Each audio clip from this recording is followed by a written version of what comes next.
Sure should be. RedHawks looking to get that first.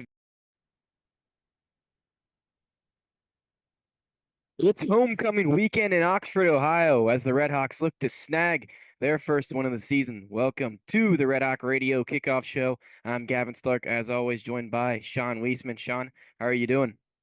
I'm doing great. I'm excited. A good homecoming crowd here, and I'm excited. This is going to be a good one. Sure should be. RedHawks looking to get that first victory as they take on a 2-2 Lindenwood team who's won two in a row, so a little bit of a different start to the season than the RedHawks. As obviously a little tough loss last week where it felt like they had a victory in their hands for about 3.5 quarters, and they ended up losing that one in a heartbreaker.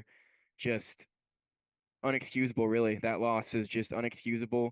Obviously, a little tough when you see a player like Taquan Finn, your guy, go down early in that game, but it felt like it was still your game the entire time, and it truly was. So, a little bit of a disappointment, but a really good get back week and kind of a get right week for the entire season as we head into MAC play very, very soon. So, getting a win here and hopefully a dominating win against this Lindenwood team would do wonders. No, absolutely. I think an FCS opponent, even one that's not as bad. I mean, Lindenwood is a very solid FCS program, certainly.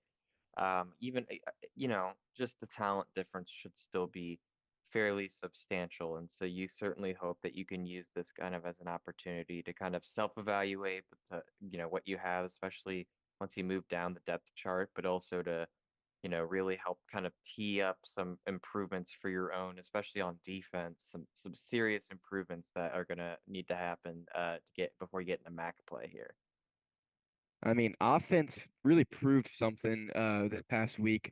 It was something we had talked about in the pregame or the kickoff show earlier in last week's episode, and we talked about how this offense we haven't seen much. We haven't seen much going on within the offense yet, and then all of a sudden the offense drops 38 points and looked really, really good the entire game, even with Daquan Finn going out. So there's a lot of Yeah, a lot of hope in that end of the football team, but like defense, it's really been kind of a worrisome all of a sudden when you see a UNLV team have what 14 in the fourth quarter alone, yeah. 14 maybe 21. Uh, don't exactly have the numbers right in front of me, but I mean, just unexcusable to have 38 points and lose a football game at home with a really good crowd as well. Yeah, absolutely.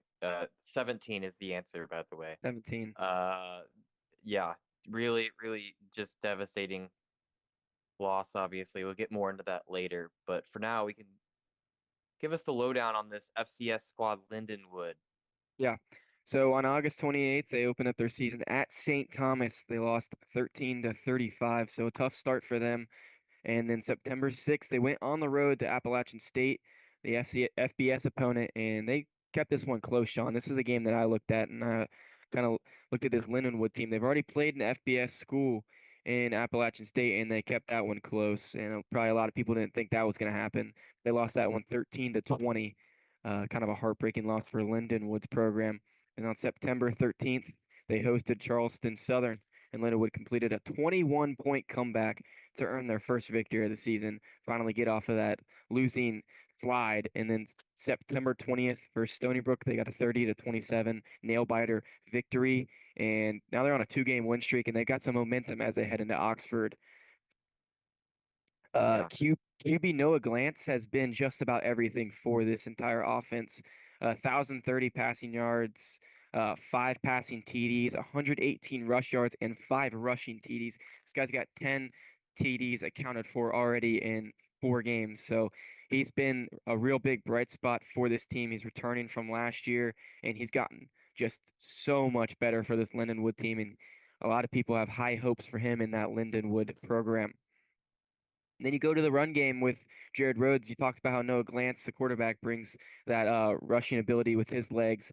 But Jared Rhodes has 196 rush yards, just shy of 200 with two TDs. So they like to get him going as well. That's something that you're going to see them do from the start is get that run game going with either Noah Glantz or Jared Rhodes. Probably a little bit of an option game as well with them. The pass game been pretty solid with Rico Bond just got 300 yards last week. Now 301 receiving yards and four receiving TDs. He's the only one with receiving TDs besides one other player, but their two other leading receivers, Drew Crobath, 292 receiving yards, still no receiving TDs, and Jalen Smith, 171 receiving yards with no receiving TDs as well. So they're going to try to get those guys going as well, but they do like to spread the football around Noah Glantz. I wouldn't even say he has a favorite target really, but Rico Bond scored four times, but all these three receivers sit pretty closely within their receiving yards. Yeah, absolutely. This is a pretty dynamic offense. I mean, they've put up 30 plus points the last 2 weeks and, obviously struggled the first couple weeks. Both of those teams are very good. App State, obviously an FBS team, and St. Thomas is consistently has been one of the best in the Pioneer League for the last several years. So, yeah, that's not an easy task at all to beat either one of those teams. So certainly no fault of Lindenwood, but this is an offense that started to really find its groove against a couple FCS opponents here.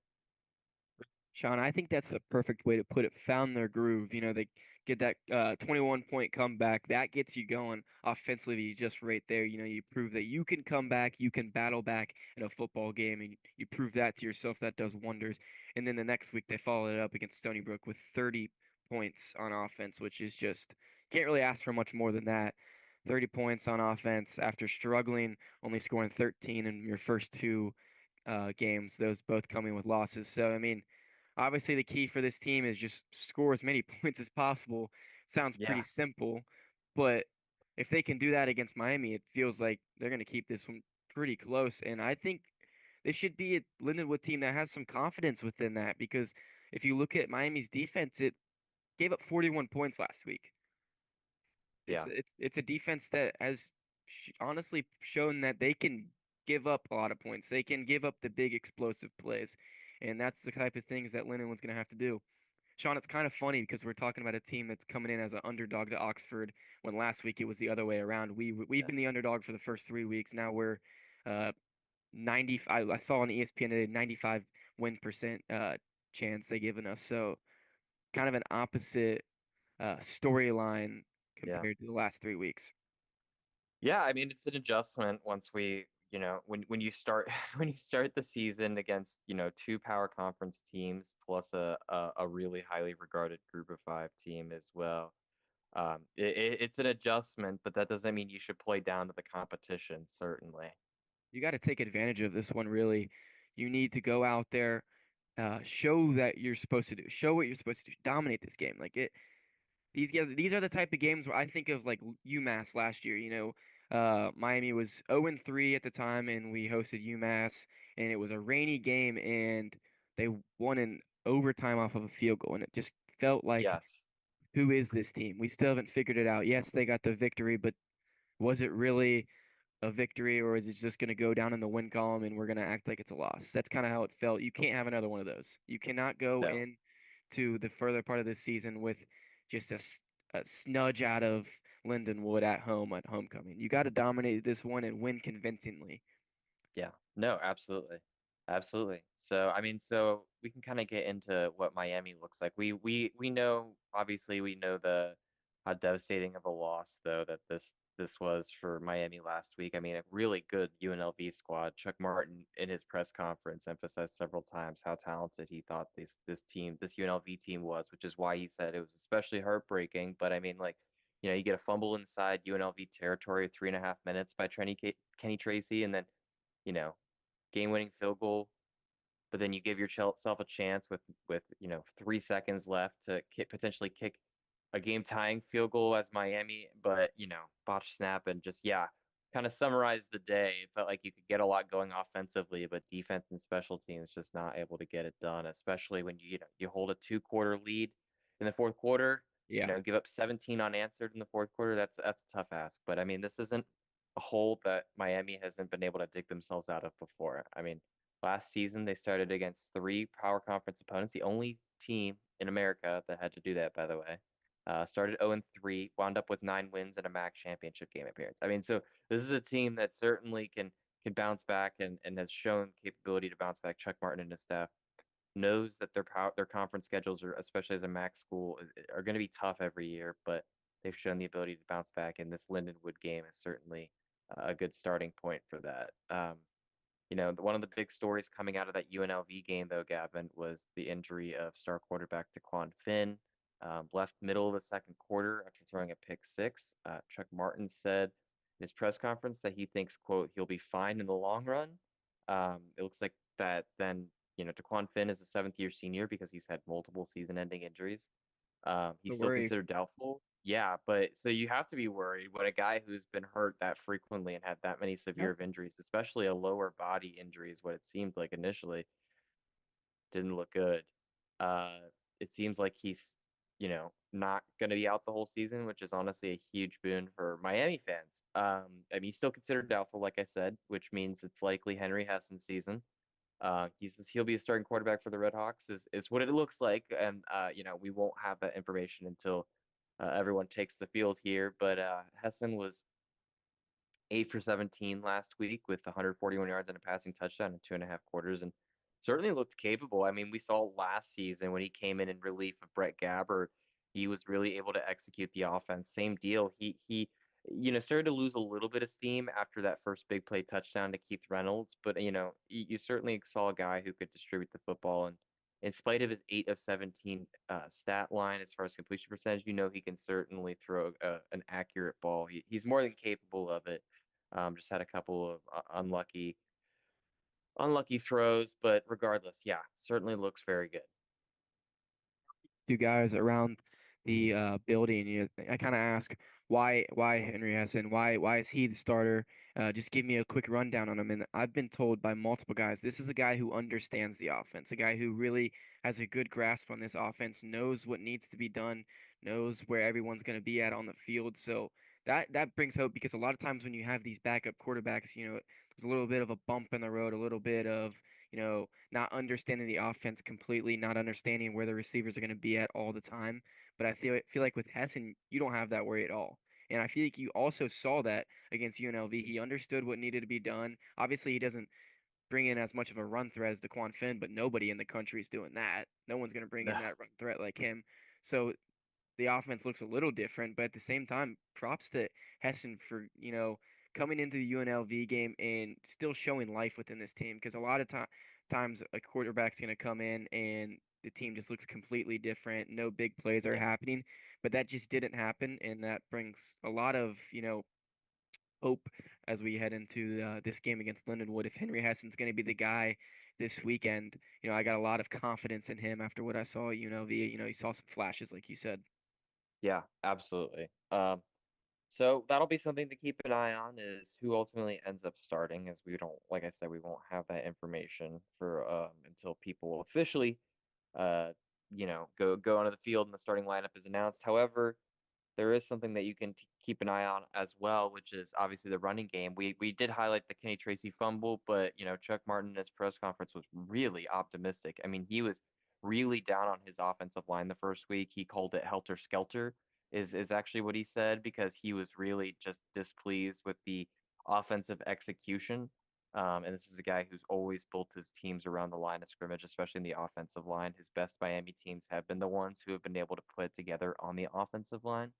And so, that just kind of speaks to his mentality. And so, of course, he was very displeased. It was obviously a brand new offensive line. I mean, all five players on the offensive line, brand new starters.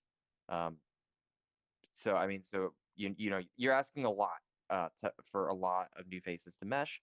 And obviously, going out there against a power conference opponent to start is not an easy task. So it made sense that the offensive line struggled mightily, but they've gotten better every single week. He even said, I felt like game against Rutgers was a real turning point for us, but that this past week against UNLV or a couple weeks last week against UNLV rather was a really big difference and really gave them a chance now to going into MAC play to really be one of the best rushing teams. And you have some really good players. Deshaunte Jones, you're kind of your power back versus Kenny Tracy, more so your kind of your speed back, who can still give a little power, but certainly looked a lot better. And despite losing the legs of Daquan Finn, you certainly got to imagine this rushing attack will certainly improve.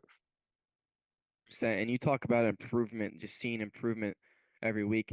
A lot of people are going to be quick to just be upset about the loss against UNLV and quickly forget that this is a UNLV team that's being talked about as a playoff team right now. Right. This this is a team that we could see in the playoffs as that group of five team at the end of the season. We don't know. We have no clue. That's the crazy thing about early games in football season. You have no idea. But this UNLV team I do know is 4-0 and they have an opportunity as they head on into this season because obviously they didn't look great. UNLV probably played their worst football game, I would say. I don't know.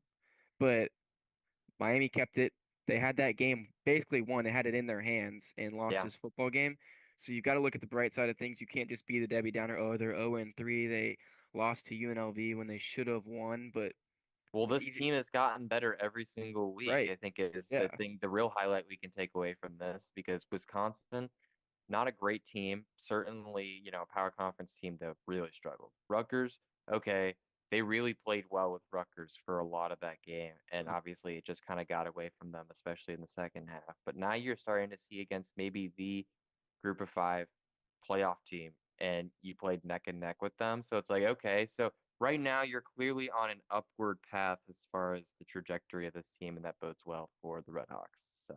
Certainly. I mean, so okay, so a couple other keys though I definitely wanted to highlight, Gavin, was, we talked a bit about this. It's the holding on to the ball, just turnovers of just any sort of offensive momentum in different stretches. I mean, we saw Miami driving for what we thought was going to be the game-winning field goal, and it turns out, it was a fumble by Kenny Tracy, and then DeQuan Finn throws a pick six, and that ultimately ends up being the game. Um, you know, so three turnovers certainly unacceptable, and it's just obviously it's easier said than done, but taking care of the football. And I'm sure there were plenty of drills this week about making sure, ball security. That's always something that any coach is going to emphasize, but especially somebody who values discipline like Chuck Martin. That lack of 100%. discipline, yeah, that lack of discipline is just gonna, especially when you're playing some good teams like the Toledos, like the Ohio's, like the Bowling Hmm. Greens or Buffaloes. These are all really, talented teams, and they certainly have to clean it up against teams, lower margin. We have a small margin of error against some of these teams. Turnovers can be the difference, especially against a talented team like UNLV. Right. That's something we saw as we head into the MAC play last season. Miami was taking care of the football. Brett Gabber did a really good job of that, taking care of the football, and as a whole, winning the turnover battle within MAC play, and that's going to be important as you head into the season. So I want to see Miami this week, win the turnover battle against Lindenwood, make some big plays defensively, because it still feels like that's going to be the key as we move forward in the season, is some big plays that can turn the field. Yeah, absolutely. So we hope to see some of that explosiveness on offense. That's kind of a good way, kind of a good segue because obviously you want big plays on defense to create turnovers, and obviously you want to limit the explosive plays on defense. But creating explosives in the passing game is going to be a big point of emphasis. I felt like the short intermediate game was always their bread and butter last year, given that Gabbert wasn't necessarily the strongest armed player, but both players, DeQuan Finn and Henry Hessen, have good arms. Hessen especially with a very good arm and showed it. Had a great pass to Keith Reynolds, was able to score off of that. Really looked dynamic the first couple of drives. Really putting UNLV's defense on the ropes. But when those big plays started to dry up, UNLV really seemed to be able to adjust, and that's something that this coaching staff is going to really need to figure out is, okay, well then how do we create more explosives? Because like I said, so much easier said than done. Just make big plays. Make big play. No, that's not. It doesn't work like that. But there are things you can do schematically to potentially give yourself a chance to create more big plays, and that comes in the forms of there's things schematically, but then there's also just asking more of your playmakers and putting them in positions to win. So we'll hope to see more of that and hope to see more big plays from, the Miami offense because it certainly seems like that's how they're going to make their living this year. It is going to be not just matriculating the ball, but it's going to be really just making. Yep. Some big opportunities for this Miami team. And there's a huge one as you take on Lindenwood in a big game. It feels like a must win and a huge get back opportunity for this Red Hawk team. Sean, what's your prediction?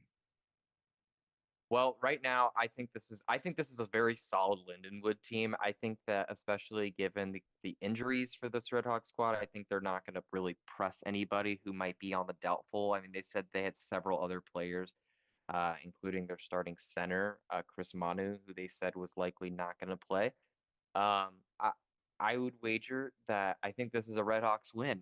Now, by how much? It's impossible to say. I can't even really give you a score because it's like, okay, well, which Redhawks team are we gonna see? Are we gonna see week 1 or week 3? And especially like we said, also, how will Henry Hessen adjust to being, under center, as the guy for the first time in his career. I'm certainly curious to see. There's a lot of variables, so I don't want to put my name on the line here and give a huge number or anything. But in my mind, I see a comfortable Redhawks win, but certainly against a good Lindenwood squad. I think we'll scrappy and make it close for the first quarter, quarter and a half. My prediction is going to stay around the same as yours. I'm just going to go Redhawks victory, and we'll see what they can do outside of that, whether it's a big one or a little one. I'm going to take anything at this point Yeah. and just hope for the best for this Redhawks team. And I can't wait to see what happens for this future Redhawks team. Happy homecoming weekend. Sean, you got anything before we head off and head it to Andrew for the pregame show? No, absolutely. I'm excited. I hope to see a great Red Hawks victory, and I certainly hope that this is kind of the start of a really good stretch for the Red Hawks. They're only predicted to win about six and a half games this year. I think that they've shown that they have the talent to do more. It's just about the consistency. Right. Redhawks looking to right the ship and get things going in the win column. It's homecoming weekend in Oxford, Ohio. We're kicking the Andrew Relvas. Stay tuned for the pregame show.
Hello, everybody. It is great to be with you today at the Cradle of Coaches, Yager Stadium, for another Miami RedHawks football game.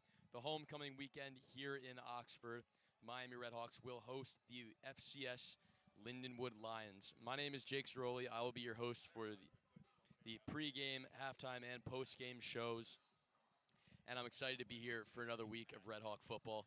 2025 season so far for the Redhawks has not been their best. 0-3 so far, haven't played a conference game yet. 3 non-conference defeats to Wisconsin on the road, Rutgers on the road, and a heartbreaker last week to UNLV, a 41-38 loss to the Dan Mullen-led UNLV side.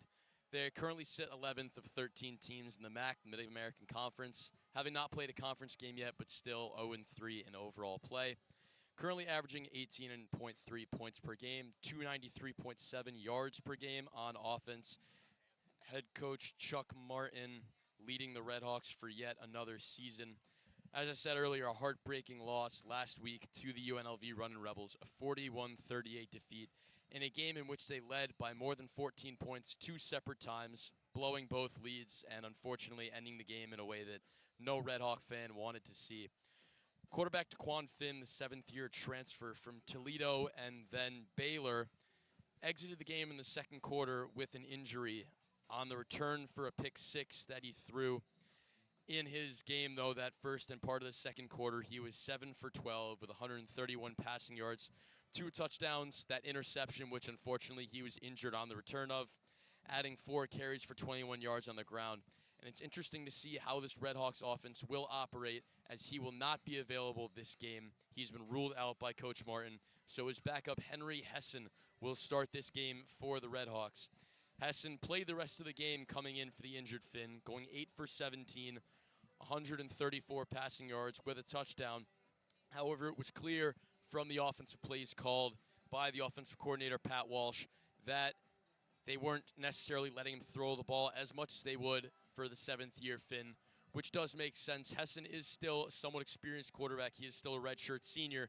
However, he just wasn't their number one, so they didn't trot him out there immediately calling the number one plays. Hessen did look just fine throwing the ball last week, had a few deep completions, one to Cam Perry that I believe was for 30 yards or more. So it'll be interesting to see how the play calls go this week for the redshirt senior backup quarterback. On the ground, Kenny Tracy led the line for the RedHawks. 16 carries, 104 yards. His first game this season going over 100 rushing yards. Also adding 9 catches for 100 yards in the receiving game. It'll be interesting to see how they use him in the backfield towards the end of the game last week, especially in the second half when Hessen was in the game. They used him more on the ground, also getting in Jaden Brunson for some plays as well. And it'll be interesting this week to see how they use him as more of a dual threat running back, catching passes out of the backfield, as well as going on the ground behind this offensive line for the RedHawks, which may be playing with a leg down as Chris Manu is questionable to play in this game. The sophomore out of Dublin, Ohio, 6'3", 250 pounds. We'll see if he will be able to suit up to face Lindenwood today. Tracy, looking forward to having a good season this year. He is a senior. He was slated as running back 1 in preseason last year after he tore his ACL on the first day of fall camp. So he was out for the entire year last year. So he's looking to have a good one this year, and he's off to a good start. As I said, 9 catches for 100 yards and 2 touchdowns this year. On the season, he's had 28 rushing attempts for 132 yards. Still looking to hit pay dirt on the ground, but maybe he'll be able to do that today against this Lindenwood defense. In the air last game, Cam Perry, the leading receiver, 5 catches, 122 yards for the sophomore receiver out of Atlanta, Georgia. On the season, 9 catches for 232 yards. Also no touchdowns for him, so hopefully he will also be able to get in for 6 this game. Also in the receiving corps, we have the Washington transfer, Keith Reynolds, who only had a catch for 3 yards last game, but did add an 100-yard kick return touchdown for the RedHawks last week. And it'll be interesting, again, to see how Hessen uses him. It's a different quarterback. It'll be a slightly different system with Hessen as opposed to Finn. So it will be interesting to see how Keith Reynolds is involved, as well as the Notre Dame transfer, Dion Colsey, the 5th year. Only 1 catch for 44 yards last week. That was that big play from Hessen to Colsey. So potentially some affinity there between the two. And it'll be interesting to see how Colsey, Reynolds, and even Little Billups Williams are involved this week. Also in the receiving game, tight end Bryan Shane, 2 catches for 12 yards last week, as well as tight end Grant Leeper, who was not involved against UNLV. It will be interesting to see how the tight ends are involved. Are they involved in more of a blocking role, or will they also be in the receiving game, as I'm sure Bryan Shane, the senior, and Grant Leeper, the sophomore, are looking to get involved this week in the air and make their mark on this game. As I said earlier, the special teams, Keith Reynolds with a 100-yard kick return touchdown at a time when the RedHawks needed a spark. UNLV quarterback Anthony Calandria was tearing up the RedHawks on offense. They needed something, and Reynolds delivered, so we'll see if he can deliver another big play moment like that against the Lions today. Another in the special teams was kicker Don Jobin 1 for 1 on field goals, a 40-yarder through the uprights, as well as 5 out of 5 extra points. So a perfect day for him. Pierce Stanton, the punter, with 3 punts for 89 yards last week, 29.7 yards per punt then. However, at the end of the game last week, as the RedHawks tried to attempt a 57-yard field goal, it was not Dom Jobin out there. It was Kellen McLaughlin, who sometimes does handle the kickoffs for the RedHawks. Would have been a 57-yarder out there from McLaughlin, as just as the wind was starting to blow at his back, looked like the RedHawks were going to be able to put that one through to tie the game at 41. A fumbled snap led to the play being dead as it stood. McLaughlin never even got to swing his leg, and it was doomed from there. The RedHawks did end up dropping that one. So a tough way to lose that one. Coach Chuck Martin, pretty non-committal. Not non-committal. He was sound off on how that game ended. He understands that his team needs to do more down the stretch to really lock these games down. As a team, they had 396 yards of offense, so pretty good against a good UNLV team. Make no mistake, that UNLV team is one of the better group of 5 teams in the country, and they will certainly be challenging for a playoff spot as December rolls around. Dan Mullen certainly does know how to win, if nothing else. So that UNLV team will make some trouble, potentially for some big names down the stretch. Quarterback last week, Anthony Calandria, as I said earlier, was causing trouble as they allowed 513 yards to the Rebels offense. So that will need to change this week if they want any kind of success against this Lindenwood Lions offense. They're looking for their first and only win in non-conference play this season, obviously before any bowl games, but knock on wood for that as of now. 2 losses to Big Ten opposition in those first 2 weeks. The 17-0 loss at Camp Randall to the Wisconsin Badgers and Luke Fickell, and a 45-17 loss at Rutgers. However, they did look much more convincing in that game in Piscataway, New Jersey. But unfortunately, that back-breaking result here last week at Yager leaves RedHawk fans with something to be desired, and they're hoping they can rip off an easy win here at Yager. Moving on to the Lindenwood Lions, 2-2 this season, 1-0 in BSOVC play. That's standing for the Big South and Ohio Valley Conference. In that conference, the Lions are first of 9 teams. And this merger between the Big South and the Ohio Valley in the FCS started in 2023. As I said, there are 9 teams, and Lindenwood topping the conference as of right now. They have 22.8 points per game this season, 365 yards per game in this Lions offense. Where is Lindenwood? Lindenwood is located in St. Charles, Missouri, which is about 40 minutes away from St. Louis and about 5 hours from Yager Stadium right here. The head coach for the Lindenwood Lions is Jed Stugart. He is in his 8th season with the Lions and a 43-40 record with this team.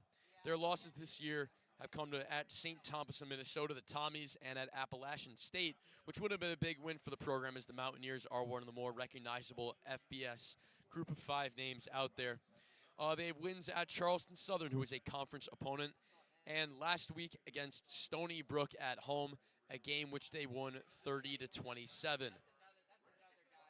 Other teams in this BSOVC merger, we have, of course, Lindenwood, Tennessee Tech, who's 3-0 on this year, Gardner-Webb, the Running Bulldogs, Eastern Illinois, Tennessee State, Tigers, Western Illinois, Southeast Missouri State, also known as SEMO, UT Martin, the Skyhawks, and Charleston Southern, the Buccaneers, which was the team that Lindenwood beat in their first conference game of the year. But now they come here to Yager Stadium in a non-conference game looking to maybe ruffle some feathers, hopefully not RedHawk feathers, as they come here to try to get a win against Miami.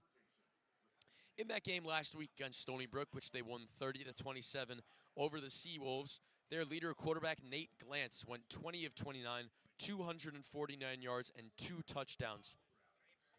So an impressive game for Glantz. He was also their rushing leader, 13 carries for 104 yards and a touchdown. Their next rushing leader was Jared Rhodes with 12 carries for 85 yards. Glantz, a redshirt senior, he was a McNeese transfer a few years back, but he's been at Lindenwood for a few years now. Rhodes being a redshirt junior, returning to this Lindenwood Lions offense. In the receiving game, Rico Bond was the leader, the redshirt freshman, with 8 catches for 119 yards and 2 touchdowns. He is definitely Nate Glance's favorite pass catcher, and he was named Freshman of the Week in the BSOVC for his performance last week. On the defensive side of the ball, Jacob Waller with 9 tackles, leading the line. Tajay Passmore forced a fumble in the first quarter, actually on the first drive, only a minute into this game, and it was recovered by Sanjay Strickland. For the RedHawks on the defensive side of the ball, Eli Blakey with 16 tackles, leading the team, the senior safety, and Corbin Hondrew with 2 interceptions and a 77-yard touchdown, pick 6 for the RedHawks there. Excuse me for getting off track. On the special teams, back to Lindenwood. Will Graham went 1 for 1 in the field goals. 31-yard attempt was good for him. The only kick he had to make that wasn't an extra point. On the extra points, he was not perfect. 3 for 4, missing 1 down the stretch. In the punting game, maybe a familiar name, was A.J. Vinatieri, the son of NFL kicker Adam Vinatieri. Played for the Patriots and Colts, winning a bunch of Super Bowls with Tom Brady. He had 4 punts, 162 yards, which comes out 40.5 yards per punt. As a team, the Lions had 465 yards of offense and allowing 416 to the Stony Brook Seawolves. A little more about Lindenwood. They are in their 3rd season in the FCS, the Football Championship Series. They were previously NAIA, they were previously in the NAIA, excuse me, and then they were Division II for a little while, then coming up to the D1 level a few years prior. Some other notable FBS games that they have on tap. Next season, they will play at Eastern Michigan, another MAC opponent, as Miami knows very well. They'll play at Minnesota, the Golden Gophers, the following year. At Kansas, the year after, in the 2028 season, who they have already played. They played that last season, losing 48-3 in Lawrence, Kansas. And they will also play Oklahoma State the following year. I believe that would be the 28-29 campaign. This will be their last non-conference game of the season, as they have already played one in the conference, of course, Charleston Southern, 2 weeks back. Last season, the Lions went 5-7 with a 4-4 record in conference play. As I said, they had that 48-3 thumping at Kansas, but they beat St. Thomas of Minnesota 64-0. So a drubbing of the Tommies last season for this Lions side.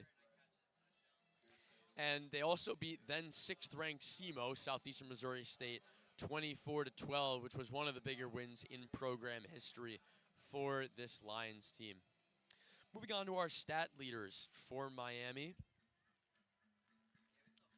In the passing game, DeQuan Finn leads the line, 30 of 53, 465 yards, 2 touchdowns, and 4 interceptions. Also adding 27 carries, 119 yards, and a touchdown on the ground. Also passing, and the man that we'll see much more today, Henry Hessen. Only game this season was last week, where he went 8 of 17 with 134 yards and a passing touchdown. As I spoke about DeQuan Finn in the rushing game, we'll talk about the rest of the rushing game for the RedHawks. Kenny Tracy leading the line yardage-wise, 28 carries for 132 yards. He looks to add on more this weekend against potentially weak Lions rushing defense in that front 7. Deshaunte Jones also adding a touchdown earlier in the season. He had a touchdown against Rutgers. He did not play against Wisconsin, did not see much action against UNLV. In the receiving game, Cam Perry leads the team. 9 catches for 230 yards, as mentioned earlier. He looks to have a big game today. As does, as I said earlier, the Washington transfer Keith Reynolds. 8 catches for 123 yards and a touchdown on the season.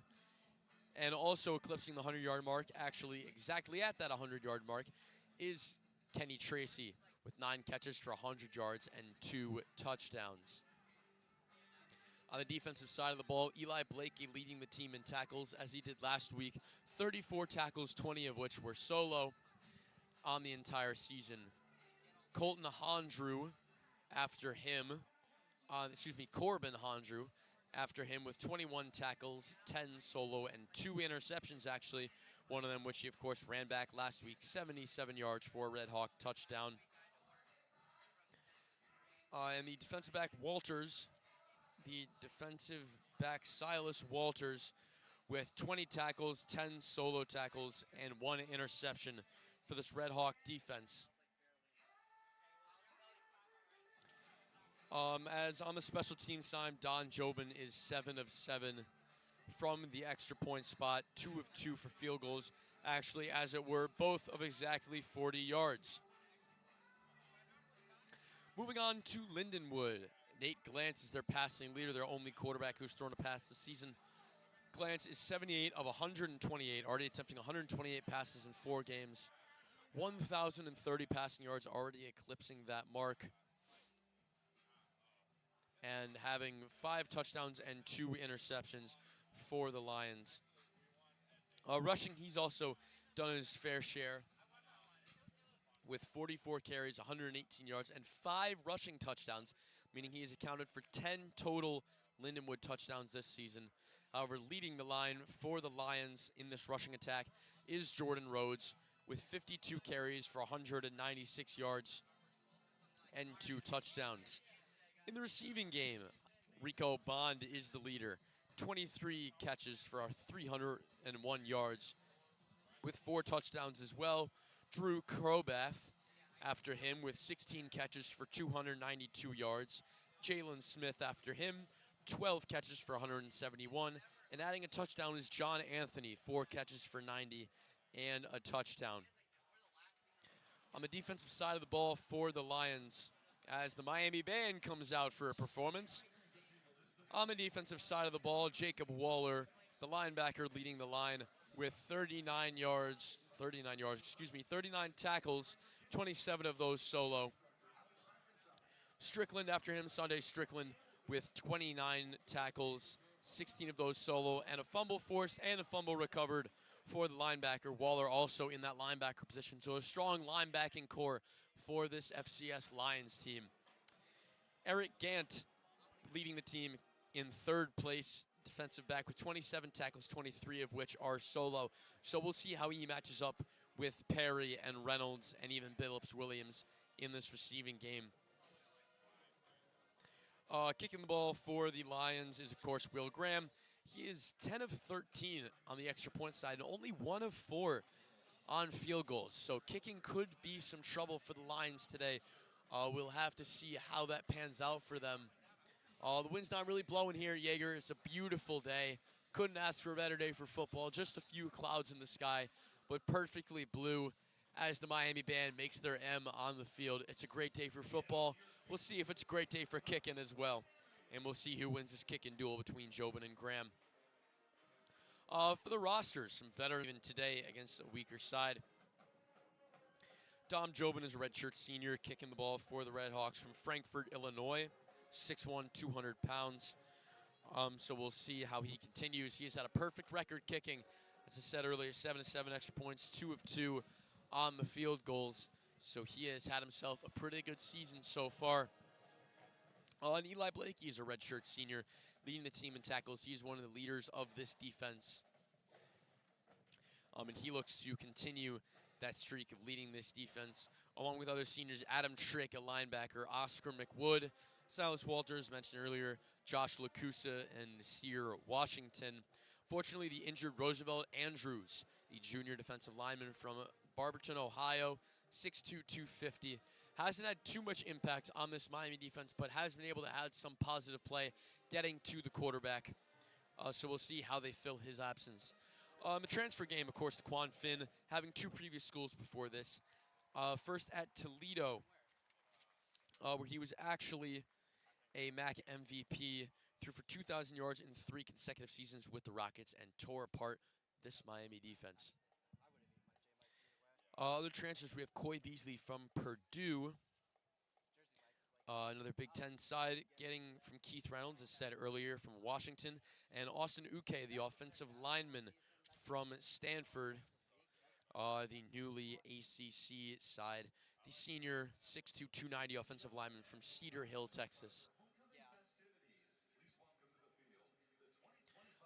As for Lindenwood, veterans are Nate Glantz, the redshirt senior playing quarterback, Jordan Rose, the redshirt junior, and defensive back Jaden Patrick, the redshirt senior. as the Miami band prepares to welcome some new guys onto the field. So some nice viewing for our viewers who are here at Yager, maybe not so much for our listeners. But our transfers in for Lindenwood is actually only one. Gerard Mosley, a safety, redshirt junior from the University of Kentucky. So you would think he's had a big role this season, right? Well, you'd be wrong. He really hasn't had that much impact on this Lindenwood. I had Kentucky on my mind. This Lindenwood defense, and against a Division I FBS opposition like this, you expect an experienced Division I SEC at that defensive back to step up and maybe be able to get on Cam Perry and Keith Reynolds in the other Miami passing attack. Now we'll move into our players to watch for Miami. As Quan Finn is injured, he will not be one to watch. He'll be on the sidelines. It'll be Henry Hessen playing quarterback. Last week,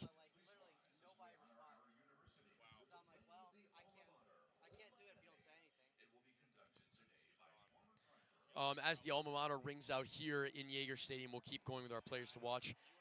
Henry Hessen will be throwing the ball today for the RedHawks. It'll be a little bit different as it was last week. Of course, his play calling was a little bit hindered, I should say, just with the package that was open to him, not being with the first teamers. We will see how the play calling is different from Pat Walsh and Chuck Martin. Running back Kenny Tracy, of course, looking for a bigger role. 232 scrimmage yards, 2 touchdowns, both on the receiving side. So hopefully he'll be able to hit pay dirt on the ground this week. Cam Perry, another one to watch, the 5'9 junior from Atlanta. Receiver, 5 catches for 122 last week with a long of 41 yards. So hopefully some more explosive plays to help out Henry Hessen this week. Eli Blakey will be our last Miami man to watch. 6'2", 208 defensive back, the redshirt senior from Louisville. There's some Louisville for you. He's the third-team All-MAC and academic All-MAC last season. And he's off to a very good start this campaign as the team's tackle leader with 34. Moving on to Lindenwood, our guys to watch. Of course, we have Nate Glantz. He's a big guy. He's 6'2", 210, great arm, and also a threat on the ground. So it'll be interesting to see how Miami changes their defensive scheme to deal with a quarterback like this, who honestly does remind me of Anthony Calandria last week for UNLV, in that he's a threat on the ground as well as in the air. From Elkhorn, Nebraska, the redshirt senior, McNeese transferred 2 years ago, and he's already eclipsed 1,000 yards in just 4 games. So we will see how much the RedHawks secondary can limit him and how the front seven can get to him and maybe put him on his back for a few sacks. Speaking of the passing game, receiver number 1, Rico Bond, the 6'1", 177 redshirt freshman from St. Louis, Missouri. He appeared in 4 games for the Lions last year and is their receiving leader with 4 touchdowns, and he even returned some kicks as well. So he's certainly an explosive player for this Lindenwood team. Excuse me. He is an explosive player for this Lindenwood team, and we will see how Coach Jed Stugart uses him in his scheme today. Maybe, on some interesting jet sweeps or end arounds, which you would see some motions from him. So we'll see if he actually gets the ball in any of those for any carries. Potentially take this Miami defense by surprise. The defensive side of the ball, Lindenwood man to watch is Jacob Waller, the linebacker number 5. The 6'1", 212 redshirt junior from Bellevue, Iowa. In 12 games last year, he had 63 tackles, 44 of which are solo.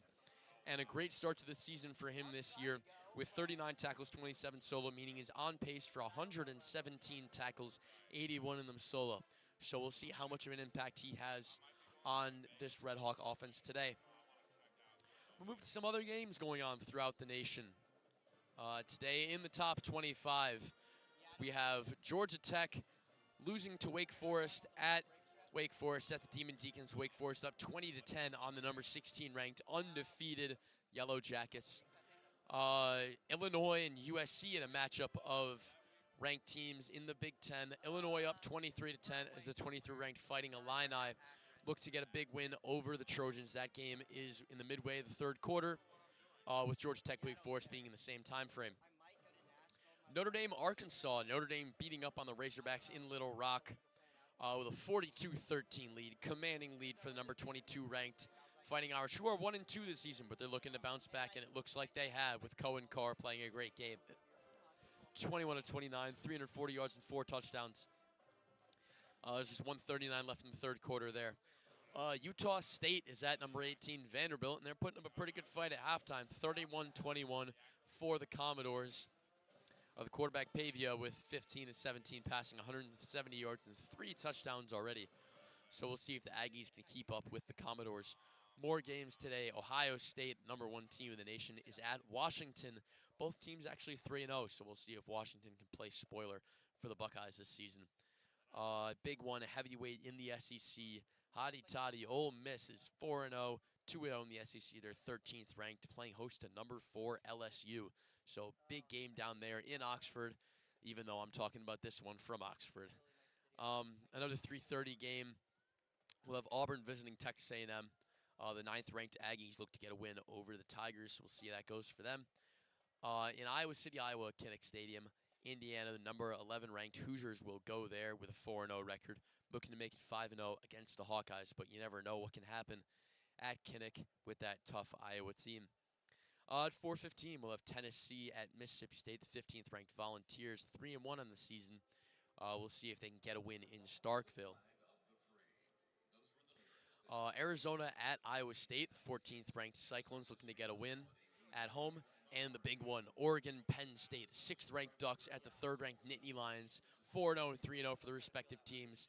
We will see if Happy Valley has a surprise waiting for the Ducks. Alabama, Georgia as well, always a big one down south, the 5th-ranked Bulldogs playing host to the 17th-ranked Crimson Tide. And at 10:15, late one tonight, 25th-ranked BYU Cougars go to Folsom Field to play primetime Deion Sanders, Coach Prime, and the Buffaloes at 2-2 this season. In the MAC, UConn will go to Buffalo, UB Stadium in Buffalo, New York. Actually, a ranked game in the MAC. UMass going to #20 Missouri. As we will pause for the national anthem here.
Thanks for coming back with us here after our national anthem.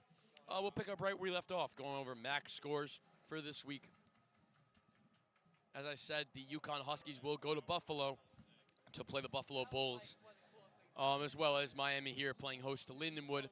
A ranked matchup, as I said, UMass going to #20 Missouri, Memorial Stadium in Columbia, Missouri. 20th ranked Tigers at 4-0, looking to beat up on the Minutemen out there. Current games going on in the MAC right now. Bowling Green at Ohio University. Ohio up 28-13 on the Falcons. Eastern Michigan, Central Michigan, a little Michigan derby there. At halftime, 21-6 Central Michigan with quarterback Relvas throwing for 11 of 12, 112 yards, and 1 touchdown for the Chippewas, leading the Eagles 21-6. Other 3:30 kickoffs in the MAC here. San Diego State going to Northern Illinois at Husky Stadium over in DeKalb, Illinois. The Huskies over at 1-2, trying to get a win over the Aztecs. Also at 3:30, another Ohio derby, Akron at Toledo. The Rockets playing host to the Zips at the Glass Bowl. We will see if DeQuan Finn's former school can get a win over the Zips.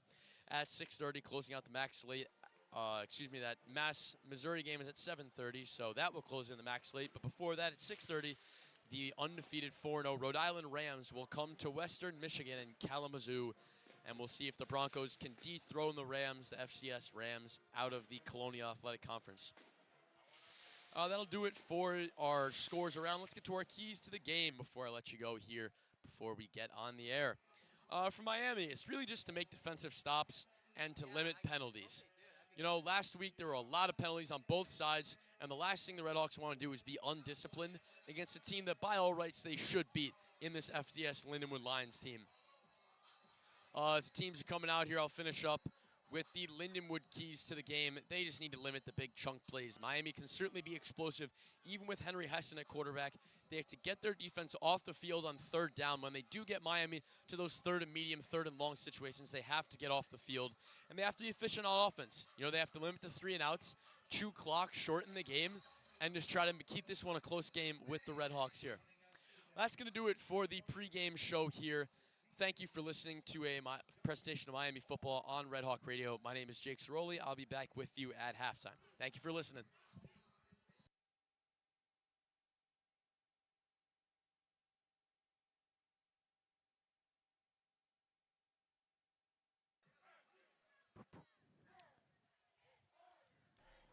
Good afternoon and welcome to Yager Stadium for tonight's homecoming game. It's the Miami RedHawks taking on the Lindenwood Lions in game number 4 of the Miami RedHawks football season. Now last week the RedHawks lost in a very competitive game against UNLV, a shootout that was 41-38, a loss for Miami, but they're looking to get into the win column for the first time this year. My name is Andrew Relvas, joined alongside Bryan Miller. And Bryan, the RedHawks are facing off against Lindenwood, a team they've never faced before. Yeah, Lindenwood coming into tonight's game with a record of 2-2.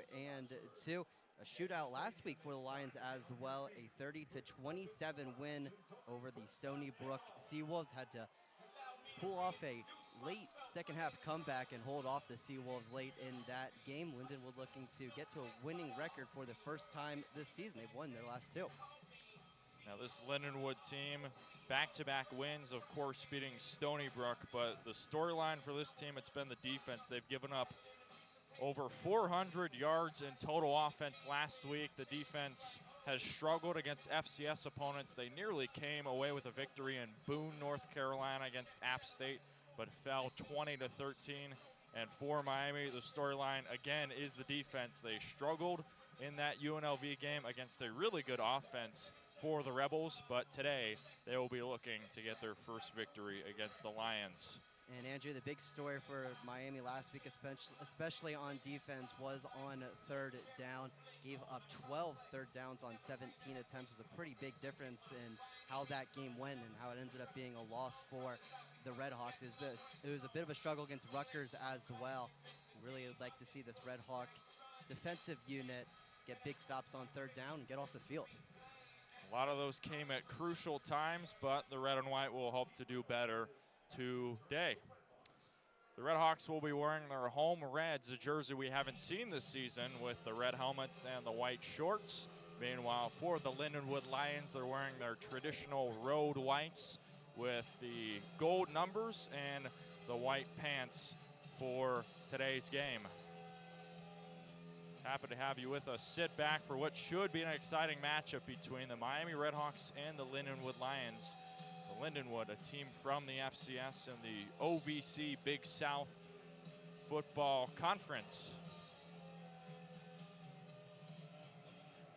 Would love to see another great return out of Keith Reynolds today. Obviously had that 100-yard kickoff return for a touchdown last week against UNLV.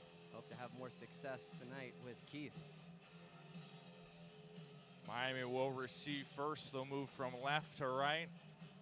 Talk about that blazing speed from Keith Reynolds, and it'll be on display in just a moment. Kicking it off will be Will Graham. Booted away, and we are underway as Reynolds takes it back out of the end zone, and he will be upended right at about the 15-yard line. Nice stop on the special teams for Lindenwood. Man, it's kind of been boom or bust for Miami this season on kickoff return, something that Chuck Martin talked a lot about in his press conference on Monday. He said that kickoff return for Keith Reynolds went from a debacle to a home run so far to start off today's game. Andrew, a bit of a debacle on the first kickoff return. So DeQuan Finn is out. He was hurt in that UNLV game, left midway through the second quarter, and it'll be Henry Hessen taking the charge at quarterback. RedHawks have 3 to the left, none to the right. Hessen in the shotgun formation. Takes the snap. Will hand it off up the middle. Solid run there on first down. The handoff to Kenny Tracy gets about a gain of 10, and it'll be a first down. And Tracy with a very good game last week, Andrew. 107 yards on the ground, had 84 through the air as well. Career game for Tracy as well. That was a career high in rushing yards last game. First and 10 at the 25. Perfect game for Miami. Josh Ringer checking in.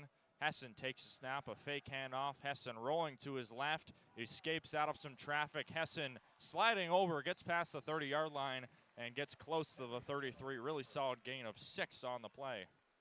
Good wheels there from Henry Hessen. Nothing really open down the field. Saw some open space in front of him, and he'll take the 3 yards. Love to see him get down as well. Don't want to take any unnecessary hits. Already with the backup in. Hessen, the senior in his 5th year, was the backup behind Brett Gabbert last year and shows off the wheels there. 2nd and 4 from the 31. Ball on the left hash. Twins to the left, 1 to the right for Hessen. Takes a snap. Sweep on the right side. Here comes Keith Reynolds barreling forward close to the 40. Gain of 9, and that'll be enough to move the chains for Miami. First down, RedHawks. Keith Reynolds, one of the best athletes on this RedHawk team. Love to get the ball to him in open space. Good play call there from the offensive coordinator, Pat Welsh, and another first down for the RedHawks. Reynolds had 2 touchdowns last week, a kick return touchdown and a receiving touchdown. First and 10 at the 41 for Miami. 2 to the right, 1 to the left for Hessen in the pistol. Takes a snap, it's a handoff. A keeper to Tracy, and it gets up to the 45. Gain of 4 on the play. Running game so far so good for the RedHawks. Love seeing these 5 to 6 yard gains on the ground, something we didn't really see the first 2 weeks at Wisconsin and Rutgers. Gain of 5, ball on the 46, and a massive substitutions here for Lindenwood head coach Jed Stugart. 2nd and medium at the 46, close to midfield. 3 on the left, 1 to the right for Henry Hessen. Barking orders under center, steps back, and he takes a snap. 4-man rush. It's another handoff. Kenny Tracy gets a couple more, gets close to the first down marker, and it'll be 3rd and short coming up. First 3rd down for the Miami offense today, and Andrew, I mentioned earlier, 3rd down was a struggle for Miami defensively. It's also been a struggle offensively, just 4 for 25 on 3rd downs this season. Love to get one here in this opening drive. Gain of 2, it's 3rd and 3 from the 48, right on the window step of midfield. 3 on the left, none to the right for Henry Hessen. Couple claps before he goes up and changes the play here. Play clock winding down. Henry Hessen looking left. He's got a man, and this one is going to be overthrown. Searching for Keith Reynolds on the far side. It'll be 4th and 3 from the 48. It was Eric Gant in coverage, a talented cornerback, one of the best for Lindenwood. And the Miami punt unit will come on for the first time this afternoon. Yeah, RedHawks trying to go deep to Keith Reynolds there. Looked like some late separation, but a little bit too far out from Henry Hessen. Good coverage there from Gant, as you mentioned. Pierce Stainton set to punt this one away. Had a couple of punts in last week's affair. Then an over-end kick. This one is caught right at about the 8-yard line by C.J. Bennett, and it'll be 1st and 10 from the 8 for Lindenwood coming up. Well, the RedHawks get a couple of first downs, but they punt this one away, and now we will see what this defense can do against a talented Lindenwood offense led by Nate Glantz. And Glantz with an outstanding game last week against Stony Brook, 249 passing yards, 104 rushing yards. good enough to be named the OVC Big South Player of the Week.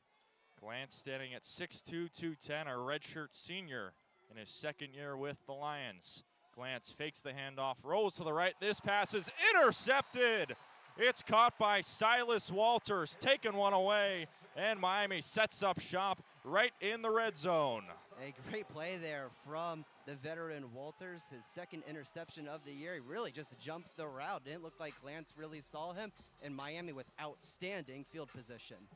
Second interception, got the first one versus Wisconsin, and Miami sets up shop perfectly here in the red zone. First trip of the afternoon for the red and white in the red zone, and we'll see what this offense can do.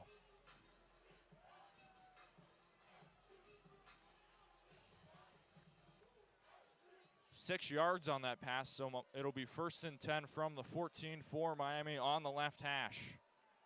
3 on the right, the tight end Bryan checking in. 1 on the left, and we've got an early jump, a flag, and this will push Miami back 5. False start.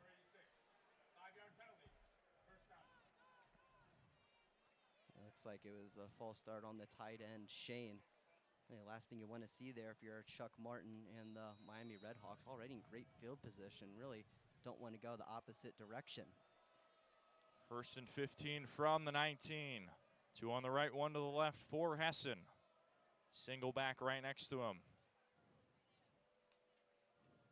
Play clock at 10. I have open room for the slot receiver. Hessen stepping back, looking left. He'll throw on the left side. Pass is caught by Shane. A pickup of about 5, and the RedHawks will move back to the first spot of the first down. Be a gain of 4, 2nd and 11 from the 15. Shane not used often this season in the passing game. That was just his 3rd reception at 12 yards coming into today's game, but able to find the open spot in the Lions defense, able to pick up a solid 4. 11:08 left to go in the first quarter. Hessen under center. Motions left. Fakes the handoff. It's Kenny Tracy up the middle, and he is swallowed behind the line. Big tackle for loss there from Sanjay Strickland, a former Colorado State Ram, and he pushes it behind the line. Strickland, one of the best defenders on this Lindenwood squad, had 5 tackles and a fumble recovery last week, and a big-time tackle there prevent a positive gain for the RedHawks. TFL in every game for Strickland, a 3-star recruit. 3rd and 11, tackled right at the line. Miami needs 11 to keep this drive going.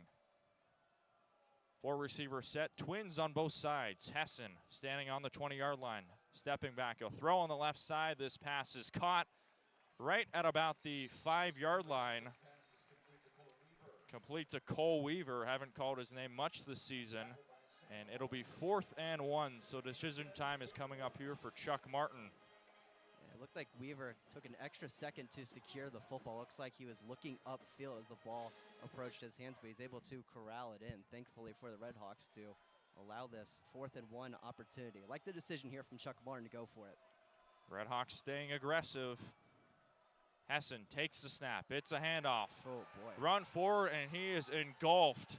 Handoff to Deshaunte Jones, not close to the first down marker, and the Lions force a turnover on downs in the red zone. And it's a tough play there for the Miami offensive line. Lindenwood completely winning that battle in the trenches. They get a big 4th down stop, and it'll be Lindenwood ball at their own 6-yard line. Tackle made by Nolan O'Hara, the 3rd linebacker in his 4th year. Experienced, a redshirt junior, and he forces the turnover on downs for Miami. Well, so far, 3 drives in. Miami, unfortunately, to come up on any points so far. And the storyline so far, Brian, it's been about this Lindenwood defense. Yeah, it sure has. They've been able to bend, don't break defense that Lindenwood has, and they've certainly shown that in their first 2 drives of today's game. Miami able to get a couple 1st downs on their first drive, but Lindenwood able to hold strong, and they're able to not make the turnover matter that much. A big stop on 4th down for the Lions on that last run from Deshaunte Jones. Right back to where we started. Good news is as well, Glance and this Lindenwood offense only threw one pass, and it was intercepted by Silas Walters. So if the RedHawks can force another turnover again, it should be another good sign, but we'll see what can happen in just a moment. 9:42 left to go. We'll take a break here from Yager Stadium. It's the RedHawks nothing and the Lions nothing. You're listening to Miami football on Red Hawk Radio.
So after the turnover on downs, it'll be 1st and 10 from the 6 for Lindenwood as they set up shop deep in their own zone. Nate Glance and this Lindenwood offense trying to strike first here at Yager Stadium. 9:42 left to go in the first quarter.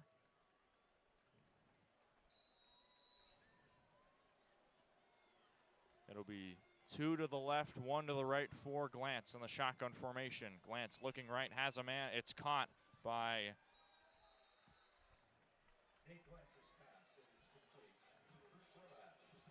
Drew Crobath, the veteran wide receiver, and that'll push the chains enough for a first down. Gain of 11 on the right side. And good throw there by Lance, finding open room at the outside of the numbers. This Miami defense and secondary will certainly allow that, especially early on in drives. A good pitch and catch there from Glance and Crobath. Crobath in his 4th year, veteran wide receiver on this Lindenwood offense. Glance rolling left, takes a deep shot on the left side, searching for Rico Bond, his top target last week, and that one is incomplete. Glance already getting his 2nd attempt to the wide receiver Bond, and he could understand why. Had a great game last week, Andrew. 119 yards, had a couple touchdowns as well. Scored in 3 straight games this season. He was also the OVC Big South Freshman of the Week. Shows off that speed. Now it's 2nd and 10 from the 17.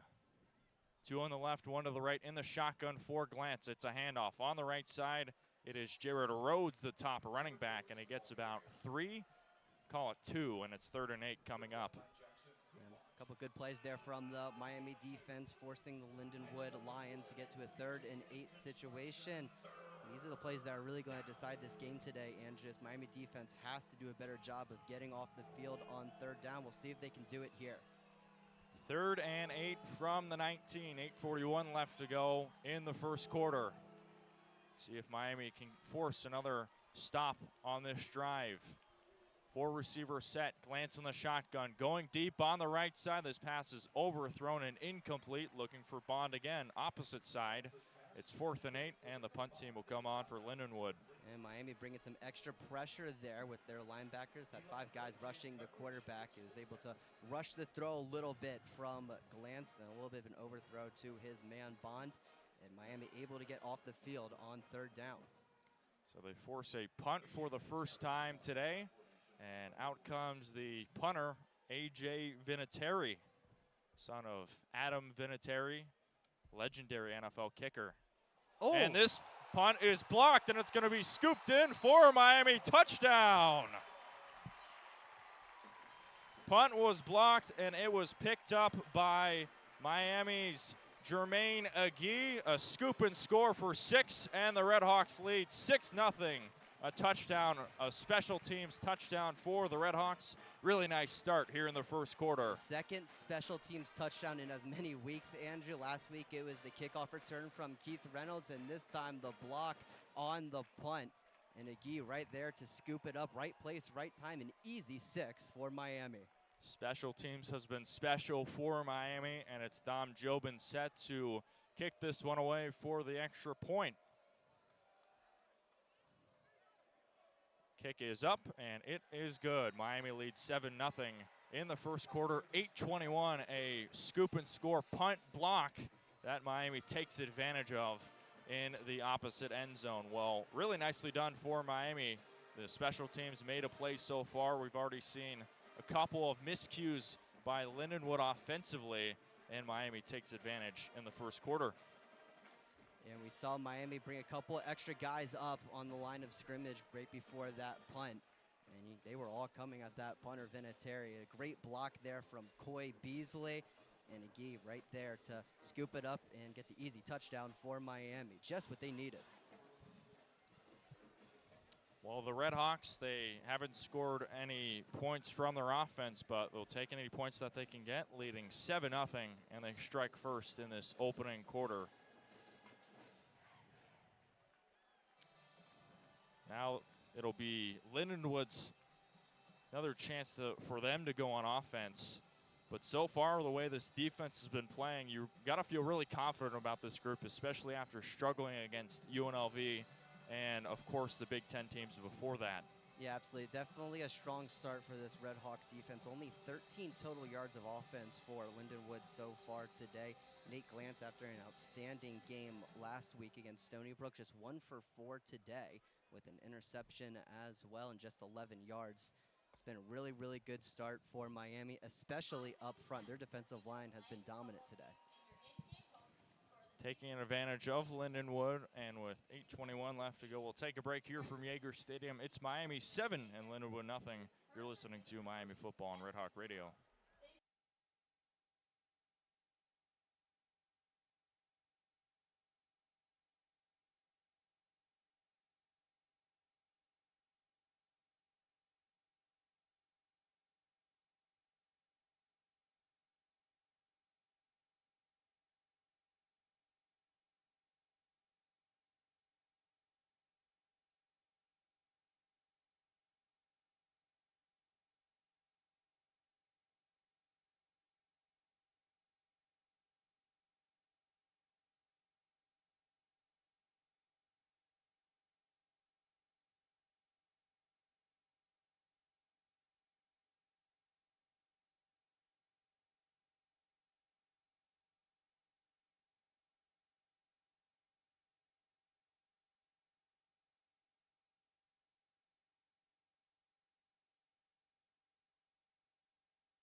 So after a blocked punt, taken in for a touchdown, Miami leads 7-0, and it'll be Kellen McLaughlin set to boom this one away into the Oxford air. In the back, it is C.J. Bennett and Jaden Patrick opposite hashes deep in the Lindenwood territory. 8:21 into the first quarter, boomed away on the right side, and this one will sail into the back of the end zone for a touchback, and Lindenwood will set up shop at a solid spot. Well, let's see what this Lindenwood offense can do after a couple of turnovers under head coach Jed Stugart. They'll try and turn things around and get into Miami territory for the first time today. And we haven't seen the quarterback, Nate Glantz, move with his legs yet. Has 44 rushes on the year, 118 yards total, most of them coming last week. I had 104 yards on the ground against Stony Brook. See if he brings that type of element again in this drive. Glantz takes a snap, hits a handoff on the right side to his receiver, Rico Bond, and he gets stuffed behind the line out of bounds. This will be a loss of 1. Really nice stand there by this Miami defense as it goes out to the right side. Yeah, a couple of linebackers right there, and they're on it for Miami. Corbin Hondrew and Jackson Kuwach, a really good job of setting the edge. Both of those gentlemen have had outstanding seasons so far. So the jet sweep on the right side doesn't fool Miami defensively, and it's 2nd and 11 from the 24-yard line. 4 receivers set, 3 on the left, twins on the right. Glance in the shotgun, stepping back, looking left, firing over. This pass is caught. Wow. Helmet comes off. It was caught by Jalen Smith. That'll be a first down, a big hit. Rather, that's Rico Bond. That moves the chains for Lindenwood. And Michael Yarborough laying the boom there on that hit on Bond. A really strong catch from the receiver. His helmet flew off, so he'll have to sit out this next play. But the first really big explosive play we've seen today from this Lindenwood offense. Gain of 14 to Rico Bond. First hookup today, and it's 1st and 10 from the 38. Ball on the left hash, 3 receivers to the right. Glance will hand it off. Coming up the gut, it is Steve Hall, and he is burrowing forward close to midfield. That pushes the chains, a gain of 11, and it'll be first down Lindenwood right at the Miami logo. Steve Hall making his 3rd appearance of the season. Missed the Charleston Southern game on September 13th. A good positive run there. They spotted a little bit short, but Steve Hall picks up enough for the first down, and that'll move the chains. A couple positive runs there for Lindenwood, getting past the first level, the Miami defensive line. If you're able to do that consistently, it's something you can really work off of. 2 running backs set for Lindenwood. It's Jared Rhodes and Steve Hall, and we've got an early jump. This will be a free play. Throw on the right side, broken up, incomplete.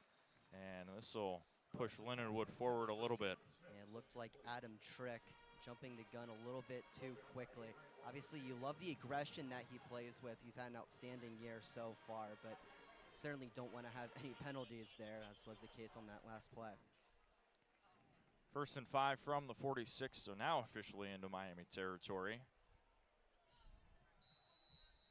And those penalties are something that the RedHawks got to clean up. We saw a lot in last week, especially on the offsides. 2 on the left, 1 to the right for Glance. Another handoff. It's up the middle, but stuffed right at the 45. Steve Hall again on the carry, and a short gain there on first down. Good stop there from the Miami defensive line. Limiting gain to just 1. Wonder on a 2nd and 4 here if Lindenwood and their offensive coordinator, Dustin Hovorka, will try a shot in this 2nd and short situation, especially where they are on the field at the Miami 45. 2nd and 4 from the 45. Ball on the right hash. Twins on the right side, 3 to the left for Glance. Glance looking left, passes over the top, incomplete. He was searching for, looked like it was Jalen Smith. And it'll be 3rd and 4 coming up for this Miami defense. And that was just a straight up miss there from Nate Glance. Receiver was certainly open, just overflew it by quite a ways. Luckily for him, there was no RedHawk in the area, so go down. It's an incomplete pass. And Andrew, another 3rd down for this RedHawk defense. See if they can get off the field again. Struggled last week with 3rd downs. We'll see if they can answer the bell here. 3rd and 4 from the 45. 5:43 left to go in this opening quarter. Glance throws on the right side, a floater. It is over to Hall, but he is broken up out of bounds. Pass was complete, a short gain, not enough for a first down, and it'll be 4th and short coming up for this Lindenwood offense. Yeah, passed a little bit of a floater from Glance, and an outstanding tackle from Eli Blakey to prevent the first down. And Jed Stugart will bring the punt team on. Last time Lindenwood punted, it was blocked by Miami, took it back for 6. We'll see if the Lions can get it off, and they do. Booted away by Vinatieri. Fair catch is caught for, but this is going to be a flag as a Lion made contact. It was caught by Lionel Billups-Williams, and that'll push Miami a little bit forward. And it wasn't even hard contact either, just bumped into Billups-Williams, but you just got to know where you are on the field. Those are free yards you just can't give up if you're Lindenwood. So bad penalty there by Lindenwood, and that'll gift Miami a couple more yards. So At the 4:59-minute mark, Miami leads 7-0, and we'll see this offense get going in just a little bit. But Bryan, especially for this offense, this feels like a crucial drive. You want to get this offense in a groove, especially early against an FCS team like Lindenwood. Yeah, absolutely. And they've had drives where they've gotten some stuff together, been able to put a few first downs together. But just finishing drives, it's been a bit of a problem for the Red Hawk offense today. Saw them at the 6-yard line, try to give it to Deshaunte Jones to get the first down. They just weren't quite able to do it. So I'll see if they can get it going here. They've done a decent job of getting the running game going. They have 32 rushing yards so far. Kenny Tracy with 17 of them. See if they can keep getting it going here. Try to milk some time off the clock and get in the end zone. Try to get a 2-possession lead. Even though the offense isn't clicking, it's still good to see this defense just stay sharp, especially after struggling against UNLV. And especially for those first 3 games, a lot of tough opponents, but it's looked sharp so far. Yeah, absolutely. And I think you would have to expect them to play a little bit better just because of who the opponent is. I mean, that's no disrespect to Lindenwood, but they don't really compare it to UNLV or Wisconsin or Rutgers. But you still love to see the outstanding start that this Miami defense has had. They've been very, very aggressive today. And even though some drives have started off very well for Lindenwood, the Miami defense able to hold on and force some punts. If not, get the ball back. Lindenwood defensively also has struggled all season long. They gave up over 400 yards to Stony Brook. They gave up to 500 yards against App State a couple of weeks ago. So this is a defense that Miami wants to really take advantage of. And so far they haven't done it, but still plenty of time left. Yeah, this is a Lindenwood defense that really struggled in the second half of last week's game against Stony Brook. They were up 27-3 at halftime, and they were able to do just enough to hold on to get a 30-27 win. But still a little bit concerning if you're the Lindenwood defensive coordinator Eric Ainama and their coaching staff in general. Certainly would like to see a better start, and so far they have provided that. See if Miami can get a few first downs going here and try to drive the field. 4:59 left to go in the first quarter. And this will be another series coming up for Henry Hessen and this Miami offense. Hessen, of course, played in last week's game against UNLV, but this will be his second career start. Good to see him so far playing pretty decently against Lindenwood.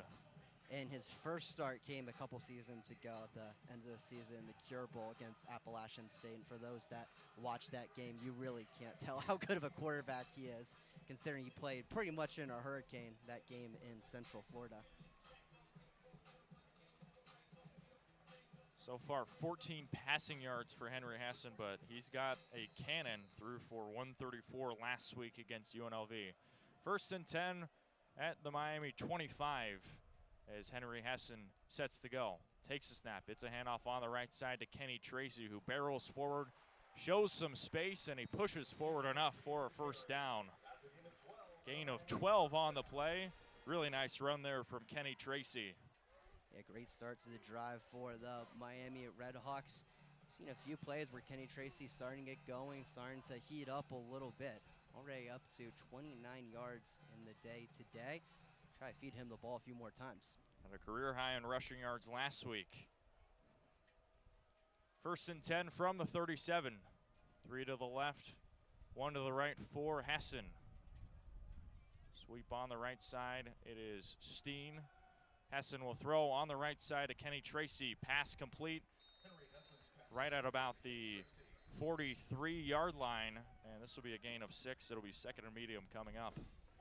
And last year, Andrew, out of the backfield, really saw Kevin Davis take the role of the receiving back. But this year, it's been Kenny Tracy running the ball and receiving the ball. He's been outstanding at both. Just last week, 84 receiving yards and 2 touchdowns in the air. Had a really, really good game. 2nd and 4 from the 43. As the play clock rolls on, 4:07 left to go in this first quarter. Hessen, shotgun. Looking to change the play here. Play clock at about 10. Kenny Tracy right next to him. Hessen hands it off. It's Tracy again, gets a couple. And we'll see where this is going to be. Right at about the 47-yard line. They'll call it the 46, and it'll be 3rd and 1. Gain of 3 on the ground. Tough run there from Trace, able to shed off a couple Lions at the line of scrimmage, able to push ahead, get a few yards right at the first down marker. Tracy already over 32 rushing yards, and it'll be 3rd and 1 from the 46. Hessen in the shotgun, has 2 to the right and 2 to the left. Now motions in Josh Ringer under center. Hessen looking left, going deep. He's got a man, and it is broken up, incomplete. Looking for, it looked like Keith Reynolds on the left side. Or excuse me, Cam Perry, incomplete, and it'll be 4th and 1. So Miami, instead of running it, they decide to go deep again, and it's broken up. And once again, it was Eric again. We saw a similar type of play from him a couple of drives ago. He's able to get the PBU there and shut down this Miami drive. Andrew, a little surprised there on that shot on the 3rd and 1, deciding to punt here. Oftentimes in a situation like that, you'll go deep, knowing if you don't get it, you could go for it, try to get that extra yard, but Chuck Martin electing to punt here at his own 46. Oh, go.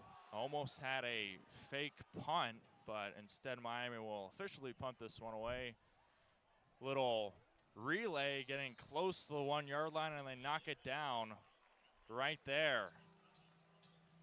They were so close. I think they're going to call it a touchback. Almost got the ball down right at the 1. Instead, it'll be a touchback. So Miami almost faked the punt. Instead, it'll be a touchback, and it'll be 1st and 10 from the Lindenwood 25 coming up. Well, Bryan, it looked like Miami was going to have a direct snap run right to Josh Ringer. Instead, they fake it, and they go deep again. Yeah, it looked like Lindenwood was going to bring pressure up the middle, so they motioned Ringer over to chip in to get the blitzing linebacker. And to his credit, he did a really, really good job of doing that. Allowed Hessen with enough time to take his shot to Keith Reynolds down the field. So Miami comes up short scoring-wise again, and it's still 7-0. 2:47 left to go. Glantz throwing on the right side. Pass complete to Rico Bond, and that'll be enough for a 1st down. Another pickup to Bond, who already has over 20 receiving yards. Yeah, that's been his man, Rico Bond, for Nate Glantz. That was certainly the case last week. Certainly his go-to guy so far.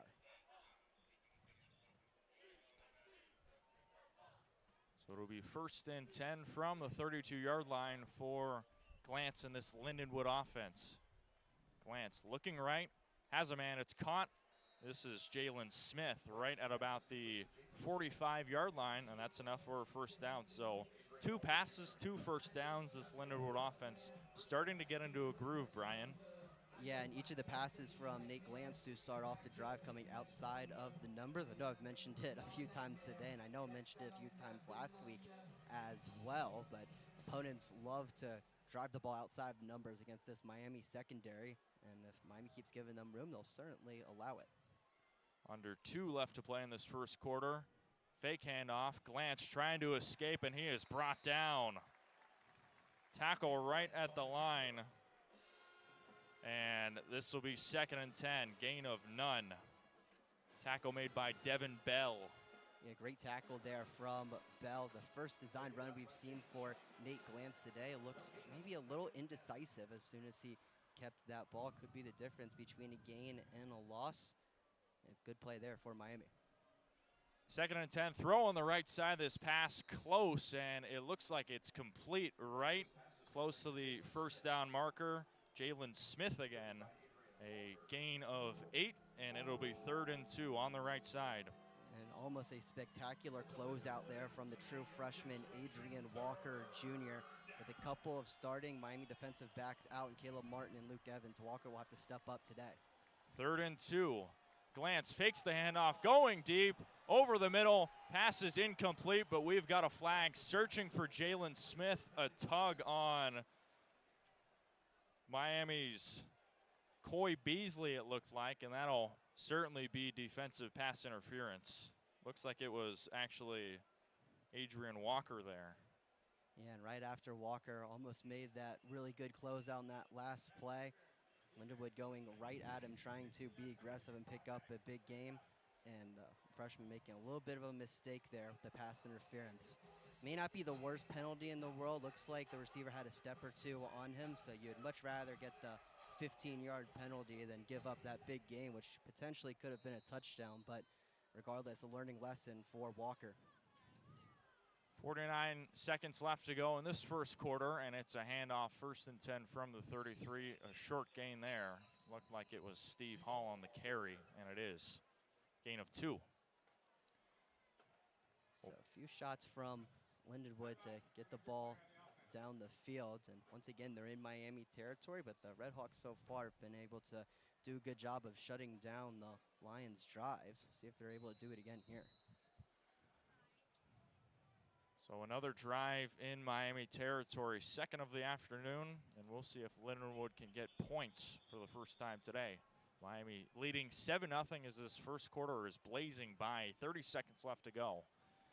Glance in the shotgun, looking right, going deep, a floater over to Rico Bond, and it's incomplete.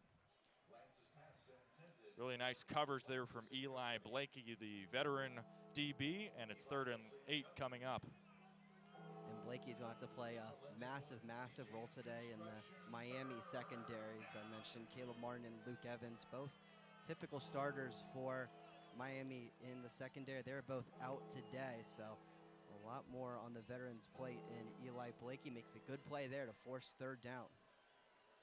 3rd and 8 coming up for Lindenwood. 4 receivers, 2 on both sides for Glance. Miami's bringing the house. The throw on the right side is overthrown, incomplete. Looking for Jalen Smith again on the right side, and it'll be 4th and 8. So Miami brought the pressure. Glance maybe a little rush there, and now they get the stop. Man, it looked open. It was a good curl route there from Jalen Smith, and just a little bit of a missed throw, maybe a miscommunication between Glance and his receiver. Miami will certainly take it. This is going to be a rare punt from the opponent 31-yard line from Lindenwood. Would have been about a 48-yard punt. Instead, Vinatieri will boom this one away on the right side, curling right at about the 11-yard line, caught by Lionel Billups-Williams, and Miami will set up shop right at about the 11-yard line. Well, another stop for Miami. Felt like that drive for Lindenwood, they were starting to get something going offensively, but another big stop by this Miami defense. They've looked really good so far today. Yeah, kind of similar to Lindenwood's previous drive. They're able to get a few plays going, able to get somewhat of a rhythm, but then as soon as they cross into Miami territory, the RedHawk defense able to clamp down and force a punt. And I gotta be honest, Andrew, I've watched a lot of football in my 22 years of living. I don't think I've ever seen a punt from the opponent 31-yard line. That's probably a first. 1st and 10 from the 12-yard line. A sweep on the right side. It is Keith Reynolds, and he is wrapped up past the 20 to about the 23-yard line. And this will be a 1st down as the first quarter clock expires. It'll be 1st and 10 from the Miami 24 when we resume play. But Miami leads 7-0 and searching for more against Lindenwood. Well, Bryan, Miami leading 7-0.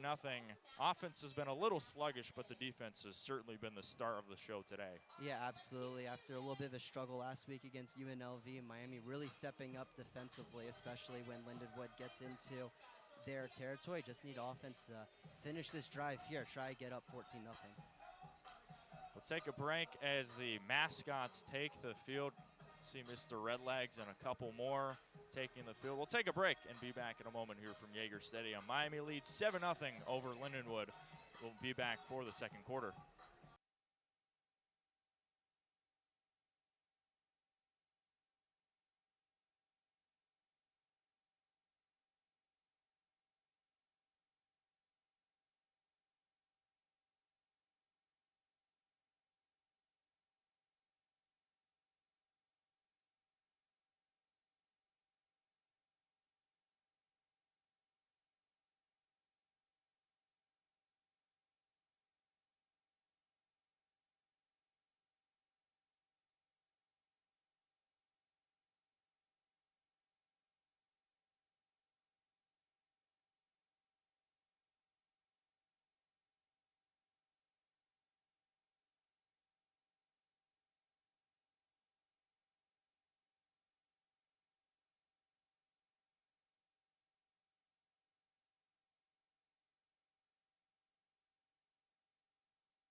Second quarter action just set to go here from Yager Stadium. Andrew Relvas alongside Bryan Miller. Miami leading 7-0 over FCS Lindenwood here for the homecoming game, as all the festivities have still yet to begin, and we are officially underway for the second quarter. 1st and 10 from the 24 for Miami. 2 on the left. Now they motion Shane on the left side. Fakes the jet sweep. Henry Hessen rolling to his right, going deep. He's got a man. It's Cam Perry, caught right at the 50-yard line, tripped up by himself, but a huge gain there, a gain of 26 in the air, and that's enough for Miami first down. Biggest play we've seen from Miami offensively today. Gotta get down to Cam Perry. That is certainly the deep play threat that the RedHawks have. Will certainly take in. Miami upping the tempo a little bit at midfield. First deep shot we've seen this afternoon, and really nicely done on the opening play of the second quarter. 1st and 10, they'll mark it at the 49. Hessen in the shotgun, takes the snap. He'll hand it off to Kenny Tracy, who gets close to about the 45-yard line. A solid gain there on first down.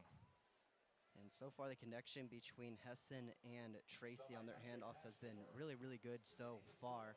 I'd like to see that out of your redshirt senior backup quarterback in Hessen. I know it could be a little bit of a trouble sometimes, going from the second strings to the first teams, but a week of practice will certainly help with that. So far, so good when it comes to handoffs.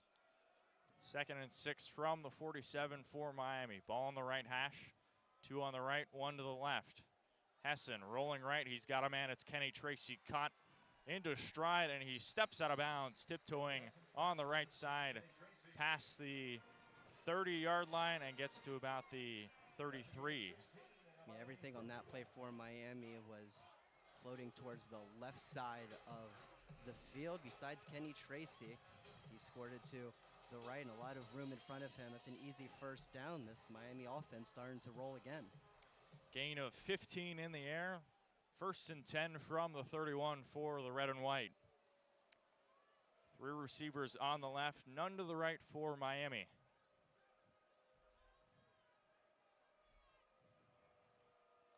Hessen will take the snap. Faking left, now rolling right, floating on the right side. This pass is incomplete. We've got a flag on the left side, and we will see which way this goes. And Miami trying to set up a little bit of a deep shot towards the right side of the field. Wasn't quite enough for Hessen to make the throw. Was rushed a little bit, though. Looks like they're going to call grounding on that. I think they picked it up. But yeah, so no flag as Hessen was searching for Josh Ringer on the right side, kind of floated it out of bounds. I guess it was close enough to him, so it'll stay 2nd and 10. So no grounding, and Miami sets up shop at the 31. 2 on the right, 1 to the left. It's Weaver all alone on an island on the left side. Hessen will hand it off to Kenny Tracy. He's got some space. Kenny Tracy right to the 20-yard line. Huge pickup on 2nd down, and that pushes the chains for a first down. Yeah, great blocking there from the Miami offensive line. They're able to clear a hole for Kenny Tracy on the left side of that offensive line. Another good gain for him. He's having a very good day so far, up to 49 yards. Gain of 12 on the ground. The explosive veteran back picks up enough, and it'll be 1st and 10 in the red zone. Ball at the 19.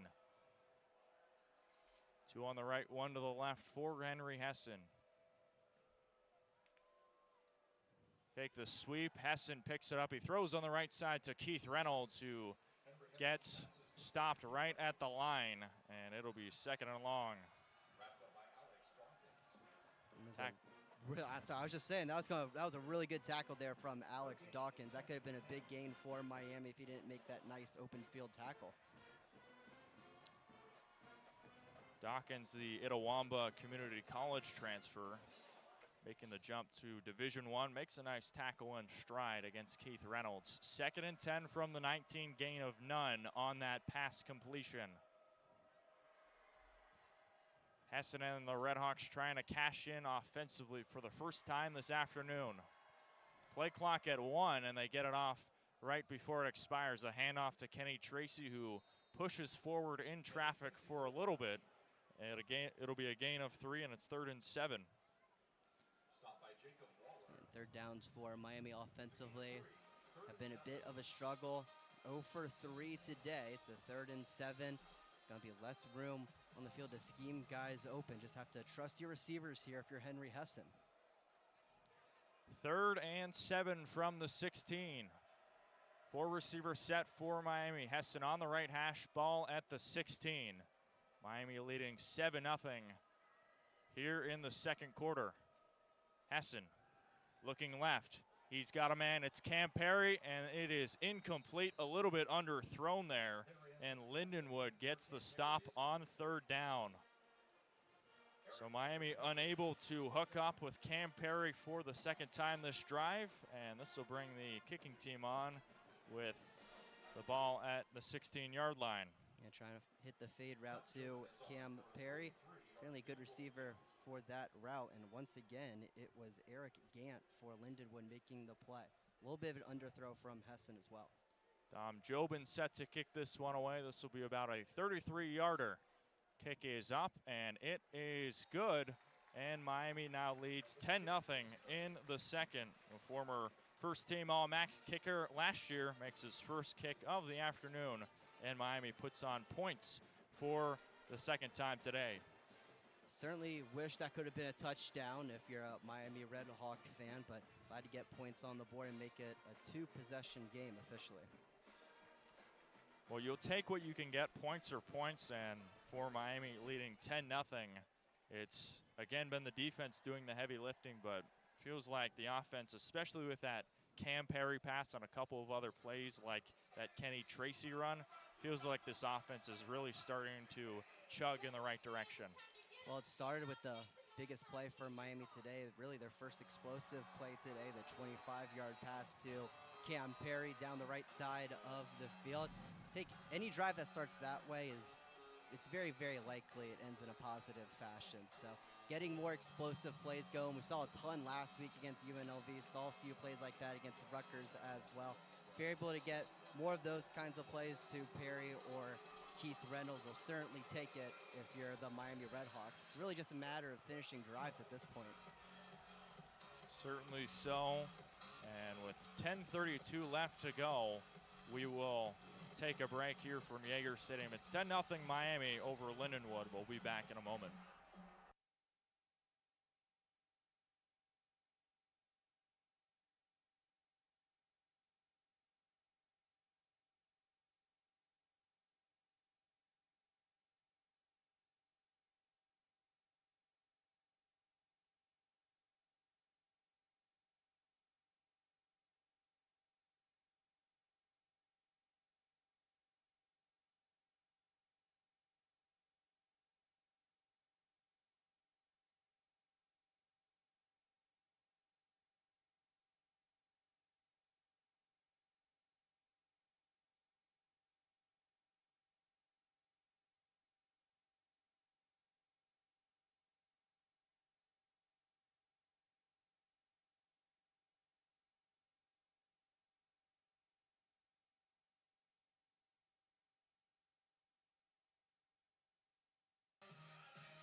With 10:32 left to go in the 2nd quarter, Miami leads 10-0 over Lindenwood here at Yager Stadium. 2nd week in a row that the RedHawks have a home game.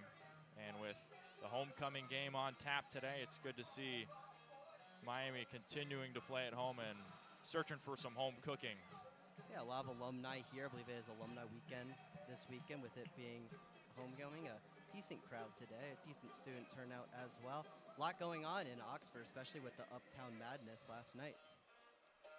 Both basketball teams were in attendance. Really cool stuff in Uptown. It'll be Kellen McLaughlin set to boot this one away.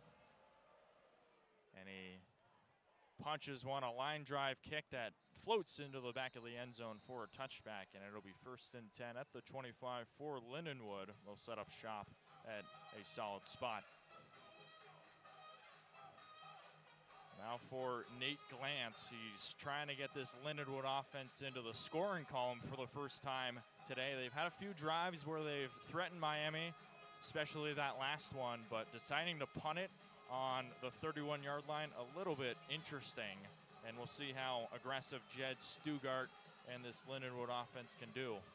Yeah, and I think a large reason for that, Andrew, is the struggles of their place kicker, Will Graham, just 1 for 4 on field goal attempts this season with a long of 31. So it could be limited field goal range today. 1st and 10 from the 25. Pressure coming. Glantz still on his feet. Washington almost had him for the sack. Here comes Glantz rolling over on the left side, hurls out of bounds. And the Miami pressure almost came away with a big sack. Instead, it'll be 2nd and 12, a loss of 2. I don't think you'll see a more entertaining loss of 2 yards than that all season, honestly. Andrew, it looked like that might have been a 15 or 20-yard sack for this Miami defensive line, but Nate Glantz able to somehow escape out of it and able to make something out of nothing, even if it's a -2 loss. Push out of bounds by Jackson Kuwach. 2nd and 12 from the 23. It's a keeper. Nate Glantz will slide down to the turf right at the 25, and he gets right back to where he started. It'll be 3rd and 11. We'll call it a gain of 1. You gotta give credit to this Red Hawk defense today. They've really been able to neutralize Glantz's legs. Has -2 rushing yards today after that last play, especially after the game he had last week with over 100 rushing yards. Miami has been susceptible to dual threat quarterbacks, but so far, good job of containing Glantz today. 3rd and 11 from the 24. 9:15 left to go. Glantz in the shotgun, looking right, facing pressure, throws on the left side. This pass is broken up, but we've got a flag close to the line, and we will see which way this goes. Miami certainly brought the pressure, and this will be a holding penalty. And of course, Chuck Martin declines it. So it'll be 4th and 11, and another punt's coming on for A.J. Vinatieri and Lindenwood. Just an outstanding drive there for the Miami defensive line. They weren't able to get a sack, but they were pretty much able to do anything else. Able to control Nate Glantz and force the 3 and out. Last time we saw a punt this deep in their own territory, Andrew, we saw that blocked punt for Miami. We'll see if they bring pressure again. Force the 3rd punt of the afternoon for Lindenwood. 4th and 11. Vinatieri booms this one away, nearly blocked again. But this is caught by Lionel Billups-Williams, and he is tripped up right at about the 41, 42-yard line. It's a really nice punt there from A.J. Vinatieri. Yeah, it looks like the Miami rush was just a step or 2 away. It looked like it was Coy Beasley very nearly there to block the punt of Vinatieri. He's been in a little bit of trouble today, and a little bit surprising considering he comes from special teams royalty.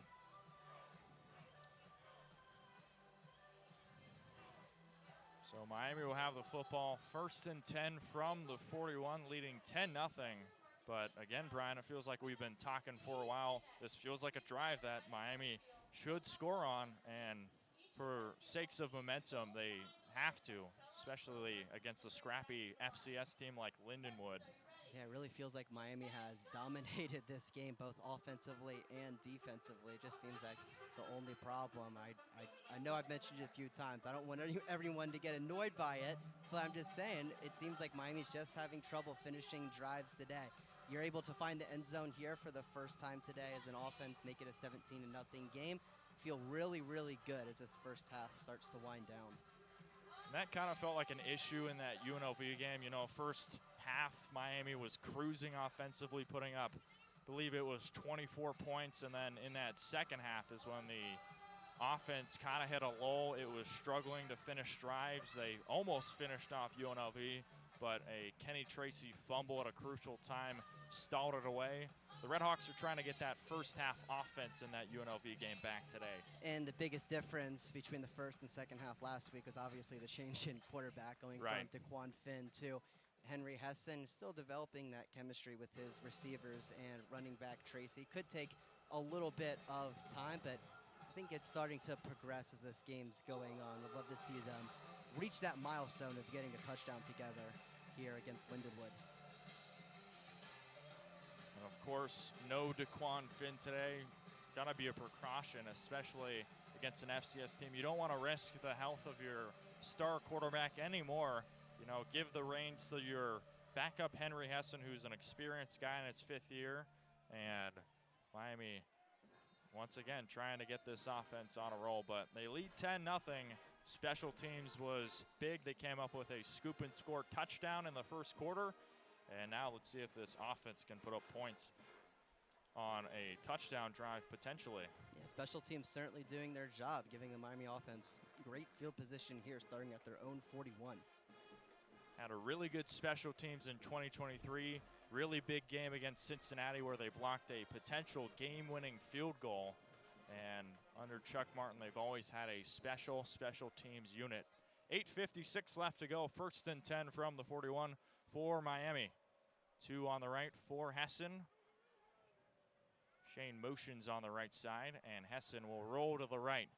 Throws on the right side, pass complete to, looks like Lionel Billups Williams, and that'll push the chains enough for 1st down. No, excuse me, this was to Braylon Isom. So we see Isom first catch on the day, and he pushes the chains into Lindenwood territory here in the 2nd quarter. Yeah, I believe the first reception of the season for Isom. Got the party going in last year's Snoop Dogg Arizona Bowl. That was a big win for Miami, hoping for a similar start to this drive, looking for points. Gain of 12 yards out on the right side. 1st and 10 from the 47. Hessen hands it off. It's Kenny Tracy showing off that speed, cutting into this Lions defense, and he is tackled right at the 31-yard line. Gain of 16 on the ground, and Tracy continues to carry this offensive load.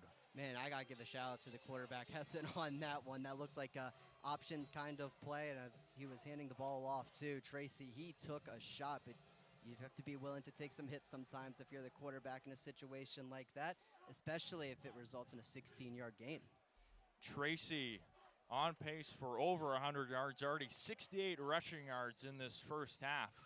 Whistle, and looks like we've got a timeout taken by Jed Stugart and the Lindenwood Lions.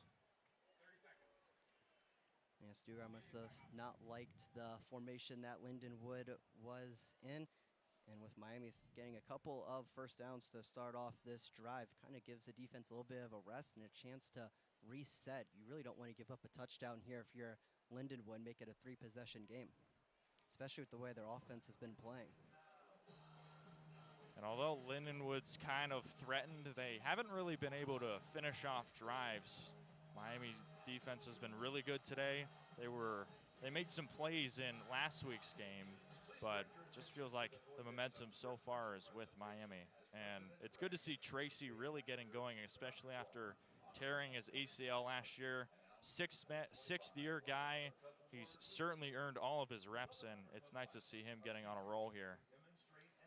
Yeah, it was a little bit of a slow start to him, which makes sense going up against a couple of Big Ten teams in Wisconsin and Rutgers, and obviously had the great game last week against UNLV, and so far off to a good start here today.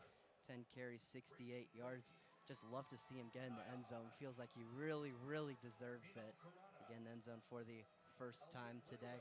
Kind of reminds me of the start of last year, Andrew, where Miami is one of the worst rushing teams in the country the first 3 or 4 games. Obviously a very tough schedule, taking on Northwestern and UC and Notre Dame, but as they're going down their 7-game winning streak to end the regular season, that rushing game really, really picked up with Keon Mosey and Kevin Davis, and so far we're seeing very similar signs today against Lindenwood.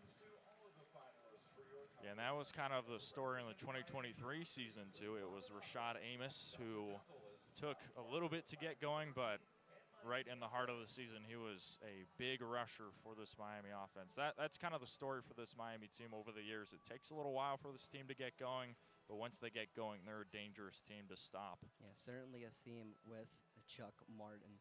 And as I was alluding to earlier, Andrew, Miami with 94 rushing yards a game coming into today, 125th in FBS, so the bottom 10 and 11th in the MAC. So third to last. So it hasn't necessarily been pretty so far, but you've seen glimpses, certainly a lot of glimpses last week, and you're seeing a lot more here today against Lindenwood.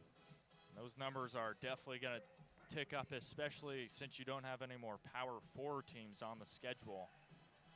So this offense, they'll get their numbers up, and we'll see if they can score their first offensive touchdown on the afternoon. 10-0 Miami leads, 7:38 left to go, about halfway into this second quarter.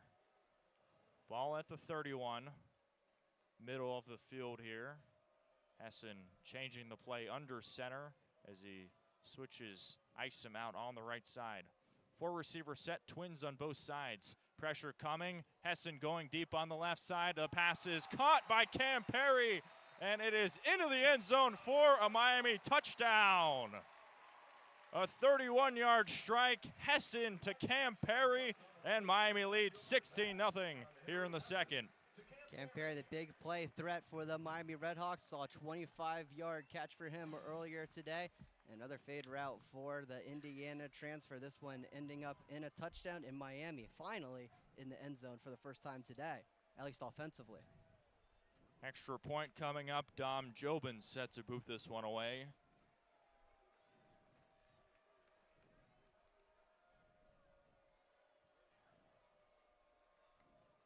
And Jobin's kick is good. So Miami leads 17-0. The first big punch offensively for Miami comes off of a pass. Hessen to Cam Perry. Could be a lethal combination as the game progresses, but Cam Perry comes up big. The deep threat from Atlanta comes up big, and Miami takes a 17-point lead over Lindenwood at the 7:32 mark in the second quarter. Yeah, Perry doesn't need a ton of catches to get going. He only has 2 receptions today, Andrew, but both of them have been big. One for 25 yards and the last one for 31, and a touchdown. Certainly a huge play for Perry. Back-to-back weeks versus Rutgers and UNLV. He caught over 100 yards in the air, and he's up to 56 like Bryan just mentioned. Well, that was the drive that Miami needed to score a touchdown offensively. They do it there, they answer the call, and up 17-0 over Lindenwood. Now it feels like Miami can really squeeze Lindenwood out of this one with a 3-and-out or a potential turnover on this next Lindenwood drive. Yeah, you certainly have plenty of time, 7:32 left. You're able to get another stop, and if your offense is able to move the ball like they just did, potentially be up 24-0 heading into the half, you'll certainly take that. 2 receivers back for Lindenwood. Kellen McLaughlin booms this one away into the Oxford air, and this one will go back for another touchback. So it'll be 1st and 10 from the 25 for Lindenwood, and they'll try and get into plus territory for the second time this afternoon against Miami on this drive. We'll see if this Miami defensive line can dominate just as they did in the last drive. All 3 plays that Lindenwood had, Miami was able to get pressure on the quarterback Lance. See if they're able to do it again. Punt on the last drive for Nate Glantz and this Lindenwood offense, but they've had a few plays where they've threatened, now trying to put it all together against Miami. Glantz in the backfield, takes a snap, it's a handoff on the right side to Jared Rhodes, and he roams forward for a few. Gain of 2, it'll be 2nd and 8. Seems like there have been points today where Lindenwood's been okay in running the ball, but the numbers don't really back it up. Just 18 rushing yards as of right now. Very good performance for this Miami defense. As a team, they're averaging about 108 rushing yards a game so far tonight, 57.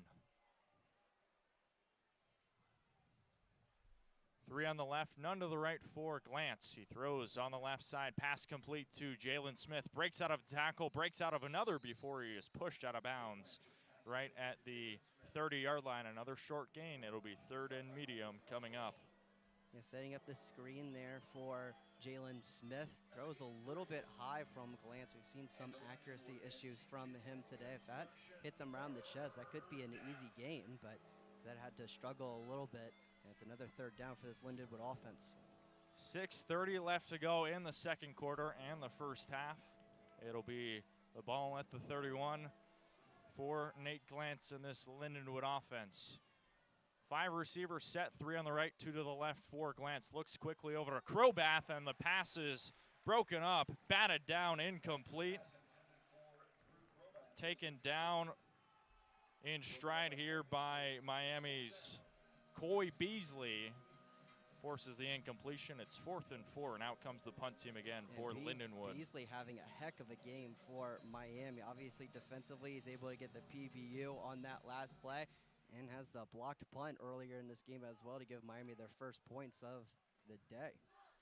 Another punt from Vinatieri. This one is an end-over-end kick that is caught by Lionel Billups. Williams makes a move and pushes himself to about the 39-yard line before he is brought behind.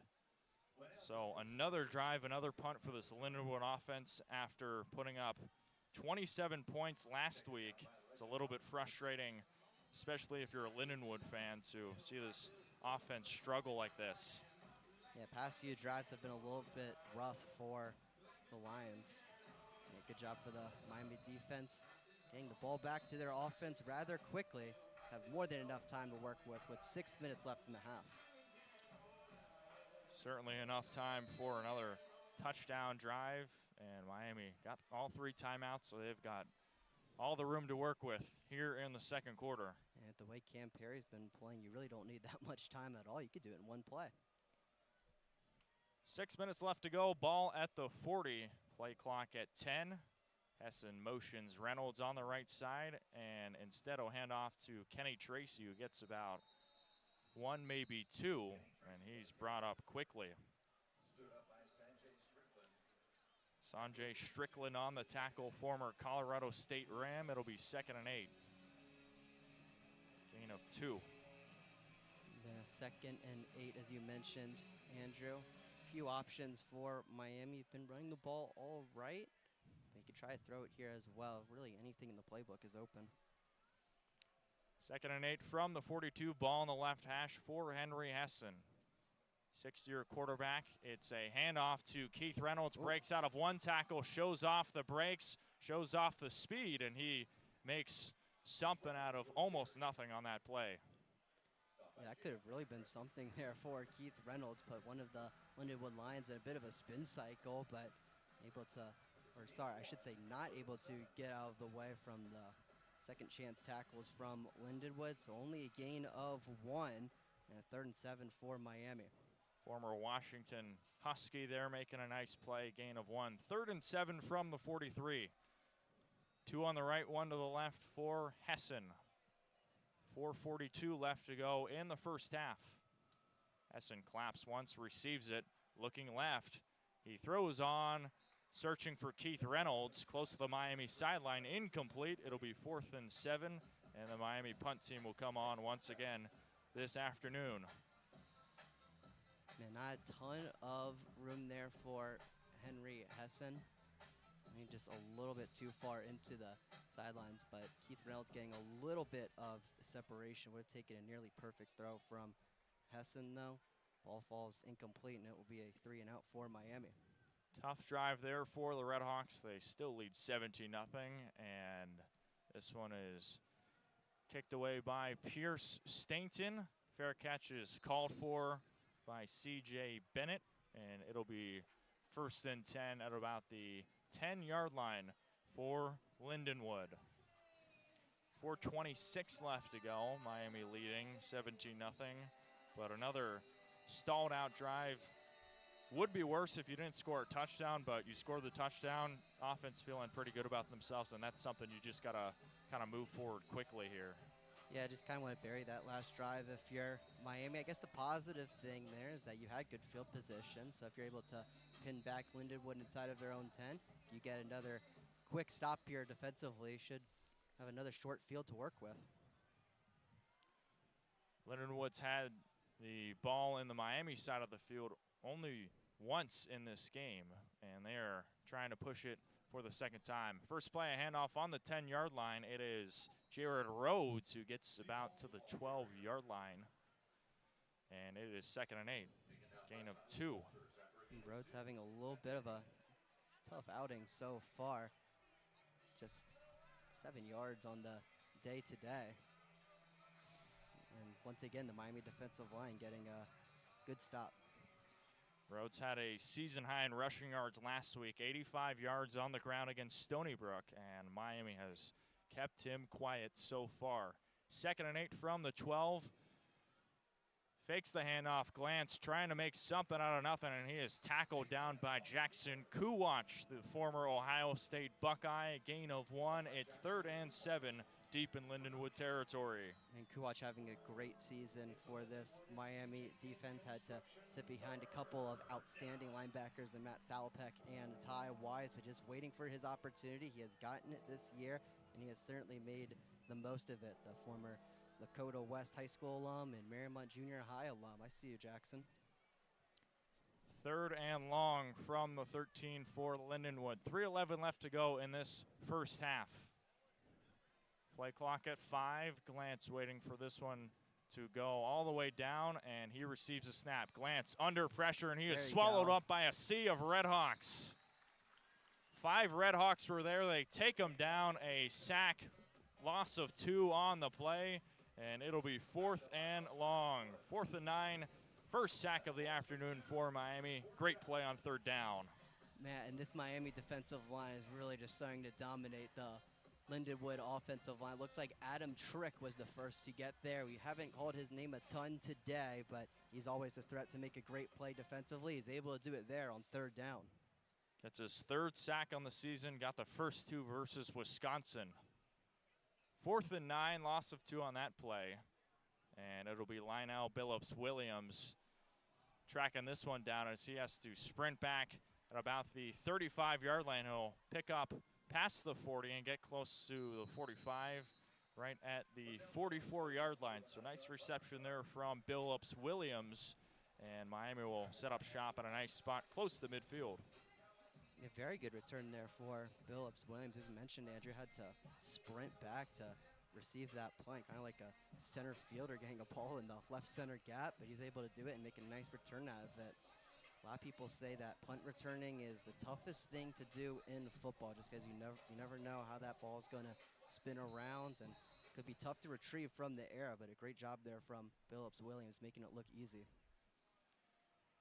2:08 left to go, 8 seconds before the 2-minute timeout, and Miami also has all 3 timeouts.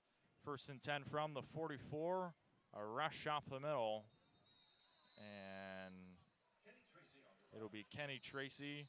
Short gain there on 1st down, and we will take a break for the 2-minute timeout. Gain of 3 on the ground, 2nd and 7 from the 47, and Martin and the RedHawks will talk over strategy with the timeout. Well, Miami leads 17-0, and they have a chance to go up by potentially 3 scores here, up 17-0, and they're trying to push this to 4 scores over Lindenwood.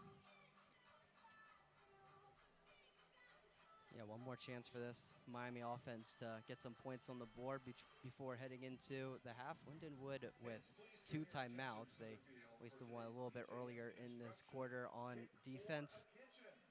Like to get this running game going and try to leave as little time as possible for Lindenwood in case they would get the ball back. Miami started with the ball first before punting it away, so Lindenwood will receive the second half kick, and this is a chance for Miami to really make things happen against Lindenwood.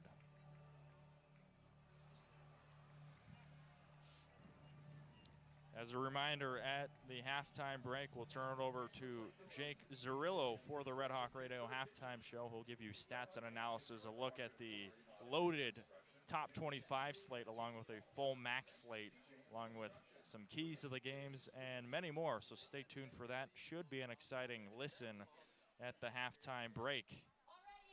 There's certainly a lot going across the college football world today. This is one of those Saturdays that you look forward to in the summer months. You're like, man, I cannot wait for September 27th. So many good games throughout the day, and especially tonight, Oregon heading to Penn State in that whiteout scene, one of the best scenes in all of sports, and then Alabama heading to Athens to take on the Georgia Bulldogs as well. Two very, very good games, and a few good games right now as well. Looks like Washington is up 3-0 on #1 Ohio State. I don't want to give all the scores away. That's for Jake to do, but that's just one that caught my eye. But a really, really good day today. MAC slate as well is ongoing. A couple of MAC teams playing some MAC opponents, so should be exciting to recap all of that. As a reminder, Miami will begin MAC play next week. They'll go over to NIU to take on the NIU Huskies, who last year upset at Notre Dame. So they're a team that's scrappy in the MAC, and they're trying to kind of retake their footing in the Mid-American Conference this year. We'll see them next week. And that'll be the last time Miami plays NIU for quite a while, because they'll be heading to the Mountain West next year.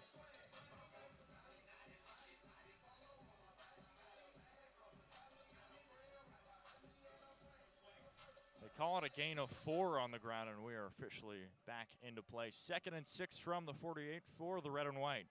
2 receivers left, 2 to the right for Henry Hessen.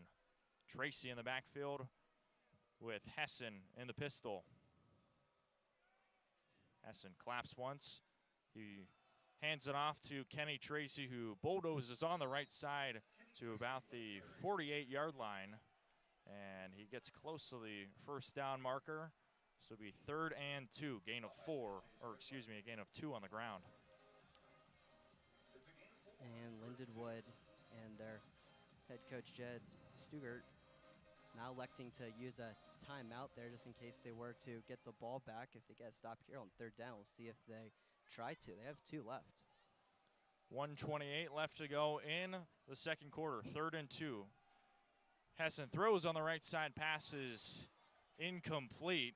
He was looking for Dion Cozy, the Notre Dame transfer.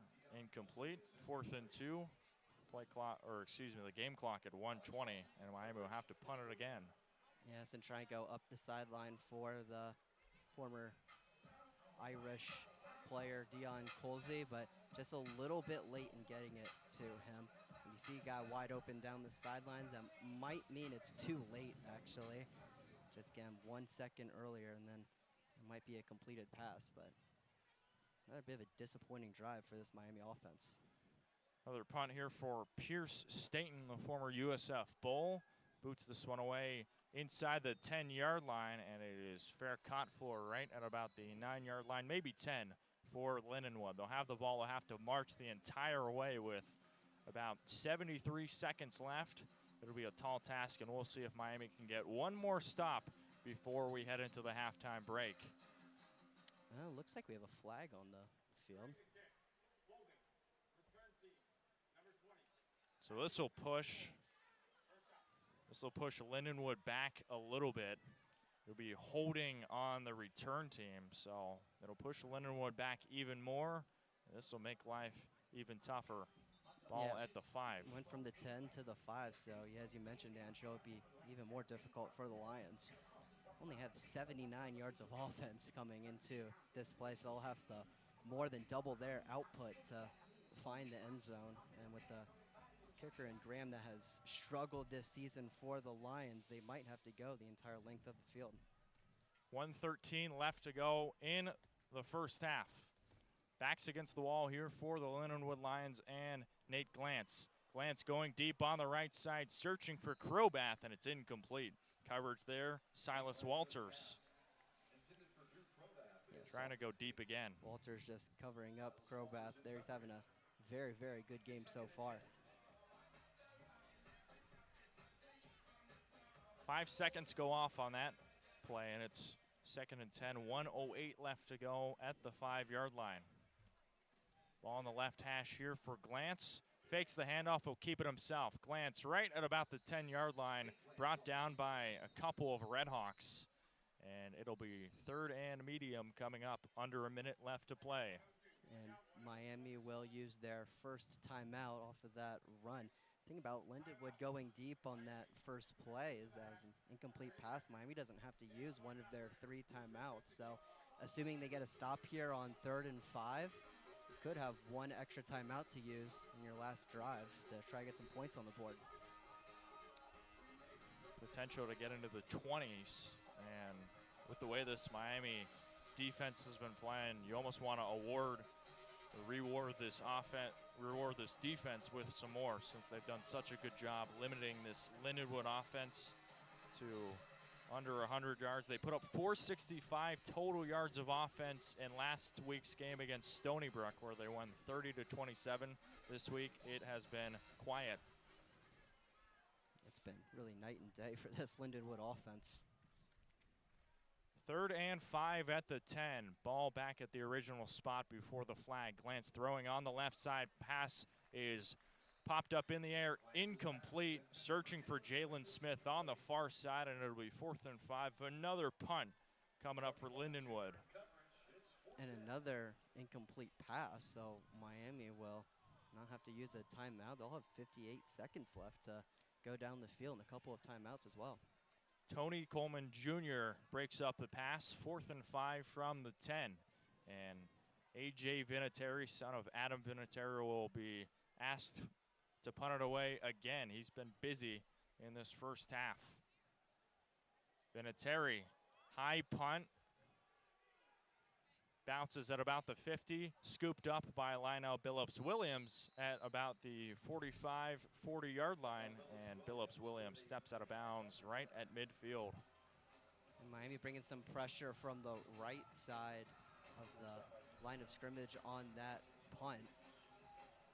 Brought a few different pressures today. Obviously, the first one ended up in a block and a scoop and score. It's been some tough punts today for Lindenwood. Quite a few close calls.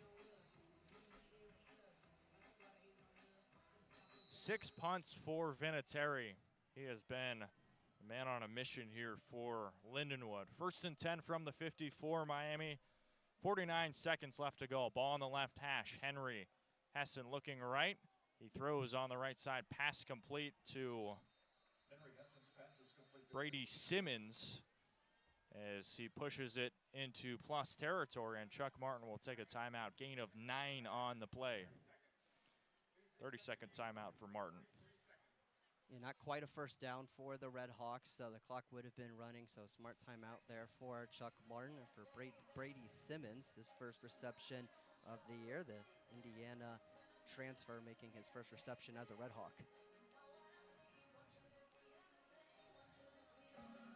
Really good to see him getting involved. We've seen a lot of different receivers into the sway of things today for Miami.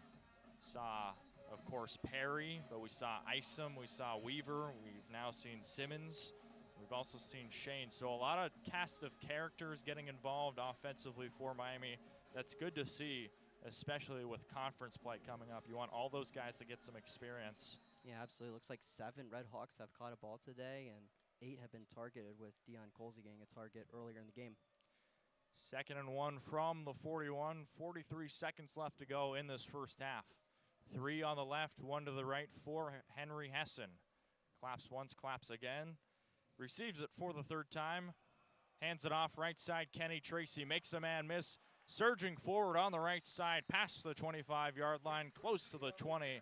Enough for a first down, a gain of 19 on the ground, and Miami has it 1st and 10 at the 22. And remember, under 2 minutes, the clock will stop. Enough time for the chains to reset, and they'll start running after that, so Miami will have to work quickly. Tracy close to 100 rushing yards, and we've got a quick flag. This will push Miami back 5. Looks like a false start or an illegal formation. Miami going quick. You have to with under a minute left. They don't do it often, so might see more procedural penalties.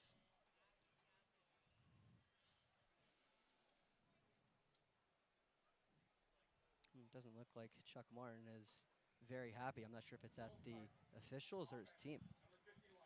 So it now gets called. 5-yard penalty. It'll push Miami back to the 27, just outside of the red zone. And with it being a running clock, Andrew, Miami will have to use their third and final timeout to prevent a 10-second runoff with just 30 seconds left. Certainly don't want to waste 10 seconds. So it's something you have to do if you're Chuck Martin. He certainly was not happy about it. So now this will certainly mean pass. And with 33 seconds left to go, no timeouts left for Miami. If you're Henry Hessen here, Brian, who are you trying to target? Well, you definitely want to target someone on the sidelines, or you could do a deep shot towards the end zone. This is a similar type of range where we saw Cam Perry catch his touchdown today. And with him being one of your best deep play threats and one of your speedier guys as well, I would probably look in his direction, either him or Keith Reynolds. Keith Reynolds only one reception. It was one where he was tackled right at the line, but of course the top receiver, Cam Perry, 2 receptions for 56 yards. So Miami looking to go deep here, 33 seconds left to go. 1st and 15 from the 27. 17-point lead, 17-0 Miami over Lindenwood with just over 30 seconds left to go. 4 receivers set, Hessen takes a snap. Looking right, he'll pick it up, he'll step up, go on the left side, and he is brought down right at the 21-yard line. Gain of 6 on the ground. And it was in bounds, got to spike the ball here. 2nd and 9, and now he stops the clock at 15 seconds. So solid gain on 1st down, stops the clock at 2nd down. It'll be 3rd and 9 from the 21-yard line here for Henry Hessen. Man, it's tough in a situation like that, Andrew, if you're the quarterback, Henry Hessen. I mean, you see open space in front of you, and obviously you would love to take it, but on a 1st and 15, I don't know if you can get those 15 yards very often to stop the clock for a moment and try to spike the ball with more time on the clock. He's not quite able to get there, so the clock keeps running. Seems like some wasted time for Miami, just 15 seconds left. And now we've got a Lindenwood timeout. So that makes things a little bit more interesting here. 15 seconds left to go in the 1st half, but a timeout by Jed Stugart will give Lindenwood a break here. Yeah, it could be one of those basketball kinds of timeouts where you want to see what the offense is in, what kind of formation they're in, especially on a 3rd down where you think there's probably 2 plays-ish left in the half. Get your best defensive play ready. So I'm wondering if the defensive coordinator, Eric Ainama, saw something from Miami offensively, wanted to get in a certain look that they weren't in. No turnovers for Miami offensively yet, and they're trying to avoid one here. But we saw a few turnovers in last week's game for Lindenwood, and they're trying to come up with another one. A player to look out for, Sanjay Strickland, got a forced fumble in that Stony Brook game. Here we go, 3rd and 9, 15 seconds left to go. Ball at the 21. Ball on the left hash for Henry Hessen, all alone on an island. Hessen throws over the middle, pass complete to Keith Reynolds. And with the play clock stopping now, gets it to about the 7-yard line. And clock was at 11, and it looks like Lindenwood's going to take a timeout. So Hessen spiked it, 2nd and 7, and another timeout taken. Final of the half for Lindenwood.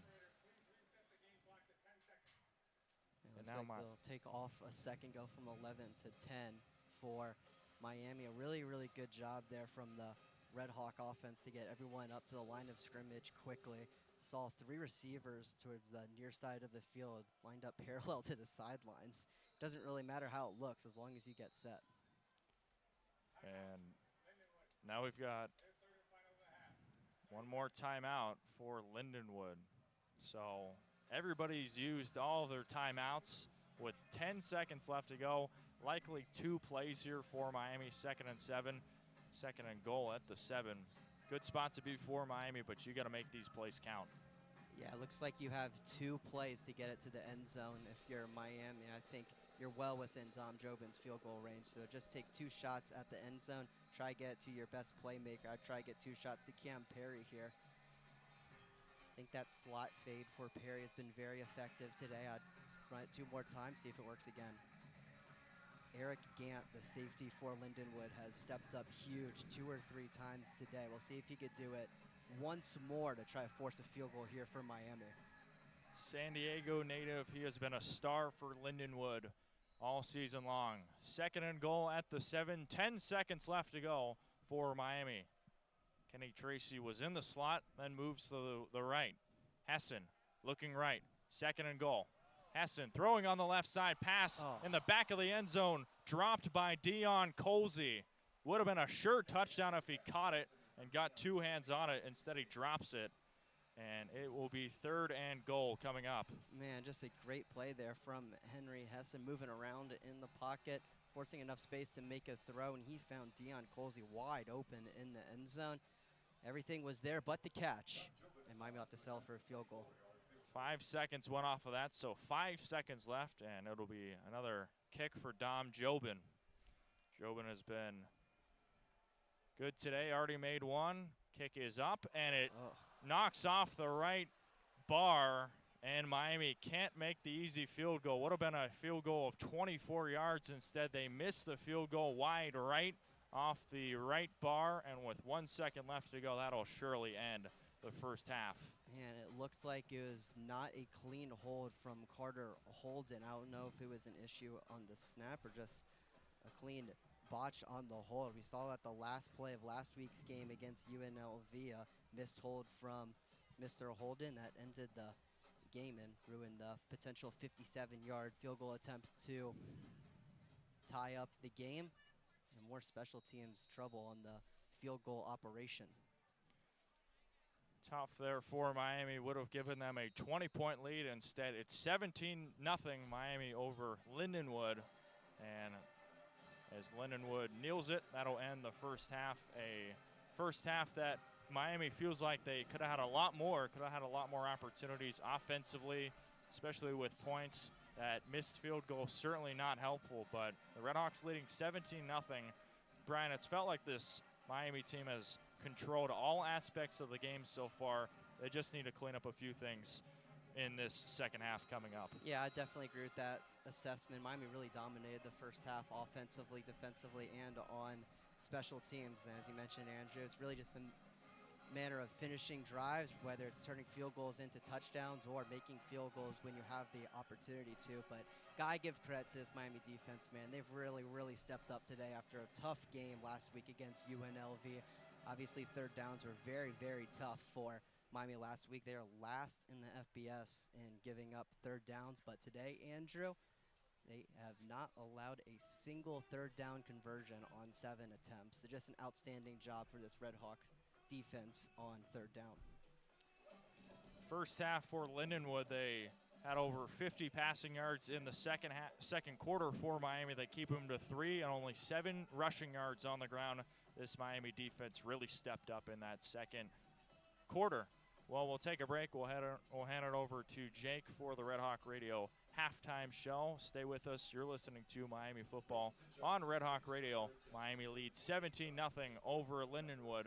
My name is Andrew Relvas, joined alongside Bryan Miller. We'll take a break and return to Yager Stadium in just a moment.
All right, welcome to the RedHawk Radio's presentation of Miami football's halftime show. Miami RedHawks, they lead the Lindenwood Lions 17-0 after the first half. I'm Jake Zirolli back again after the pregame, and I'm joined by Luke Poley. Luke, what did you think of the RedHawks in that first half? Thought it was a little bit up and down for the offense. Henry Hessen's stat line not too bad, 10 for 17, 126 yards and a touchdown. I thought especially Miami's start was a little bit sluggish offensively, and they were aided by the block punt touchdown that kind of injected some life into them. They've been pretty good on the ground, 131 rush yards. You expect that with the big boys up front against an FCS opponent to have that physical advantage. But yeah, overall, some self-inflicted stuff at the end of the half that really pained you in that UNLV game. And you have it again. You drop a touchdown pass. You have a bad snap going out to your holder and miss a chip shot field goal as a result. And you're up 17-0. You're somewhat comfortable defensively. I think Miami's very pleased with what they've done. But, yeah, some self-inflicted wounds, and I think some stuff to clean up for sure offensively. I think that drop at the end, going off what you said, that drop at the end by Deion Colsey, that was a real bad one because Colsey actually doesn't have a catch yet as a Red Hawk, and that would have been his first, and it would have been his first touchdown. That would have been not only a big morale improver for the team, but for himself as well. You know, in his redshirt senior year, that would have been a really nice one for him, and it's just unfortunate. Correct me, I'm making a correction. He had a catch for 44 yards last week, but has yet to find the end zone as a Red Hawk, so that would have been good for him. But on the ground, like you said, they're doing very well. Kenny Tracy already with 97 rushing yards in just the first half, 131 for the team. And even Henry Hessen getting a little mobile as well. 2 carries for 12 yards. And, you know, he's sort of viewed as more of a pocket passer, but his mobility is still it's still a viable asset to this team. Yeah, no doubt. And you don't necessarily want to change too much either if you're Miami's offense. And so having Hessen show a little bit of mobility is good because with the injury to DeQuan Finn a little bit up in the air and the potential that he may come back later this season to lead your offense once again, you don't want to completely 180 and flip your offense to a pocket passer guy just to go back to the system that you had initially done with DeQuan Finn at the helm. So, yeah, good to see Hessen get out of the pocket a little bit, use his legs, extend a couple of plays. And I don't think Chuck Martin was too happy with that second carry he had with under a minute to go. The clock started running, and it forced Miami into a bit of a pickle, but the RedHawks got out of it, ultimately did not score. But you're seeing a little bit of those growing pains, I think, from Hessen, who's just been in and out of a starting role, never really with much consistency. And this is just valuable game experience that he's picking up and lessons that he's going to learn going forward. I think speaking of how Coach Martin was viewing him, you know, especially that carry at the end of the half, don't think he was too pleased with that one. But as a whole, I feel like the play calling has been a little more tailored to Hessen. They're letting him throw the ball a little more. You know, he's already got 17 passing attempts. You know, he had 17 in the first half last game, and he's still got another half of football left to play.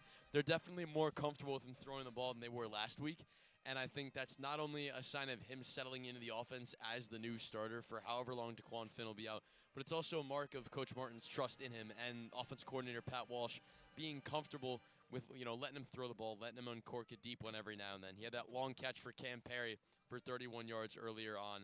So I think that's very encouraging, just that he's able to slot into this role. Yeah, definitely. And I think for Red Hawk fans who followed this team over the last few years and have seen the amount of times that Brett Gabbert went down, Miami's previous quarterback, with some serious injuries, and pretty much every time Gabbert went down and you inserted a backup quarterback into the game, that crippled your passing game and the big playability of your offense. So the fact that you lose your starting quarterback last week, again, it's deja vu for Miami fans. It's not great, but like you said, the trust to let Henry Hessen throw the ball 17 times in his first half as a starter is certainly something that's encouraging for Miami fans about the future of this offense for however long that may be with Hessen at the helm. And he showed flashes of sharpness. He misfired a couple of times on some throws that he probably wanted back, but again, you're just trying to get through the growing pains, and it feels like Henry Hessen has come a long way since the last time we had seen him in previous years. In the bowl game a couple of years ago, and also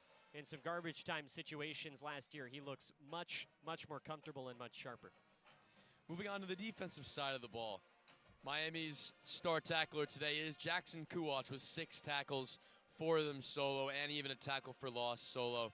How have you seen him doing? Last week, he didn't really have his best week by his own standards. He was out-tackled by safety Eli Blakey, who has 2 tackles today. How do you think his performance has translated to Miami's success in the first half, keeping a clean sheet. Yeah, I think he's leading that charge to get a ton of pressure in the backfield, which was something that Miami struggled with a lot last week. And with a quarterback as athletic as Anthony Calandria that UNLV had, if you don't get pressure and force him to move around a little bit, he is going to eat you up. And that is what happened on some of those longer touchdown drives for the Rebels last week. As you mentioned, Kuwach didn't have as good of a game in the loss against the Rebels. However, this week, yeah, it's been entirely different. Miami's had that push on their interior line, and that's really opened stuff up along the edges as Miami has been feasting in the Lindenwood backfield, and you expect that against an FCS team again, right? But Kuwach has been much, much better, and he's a guy that Miami's really leaning on, I think, to take a big step defensively after playing in a reserve role last season. He was a high-level recruit starting out at Ohio State, a local product, but a guy that the RedHawks are certainly hoping can turn into one of the leaders of this defense this year, and he's had a whale of a half.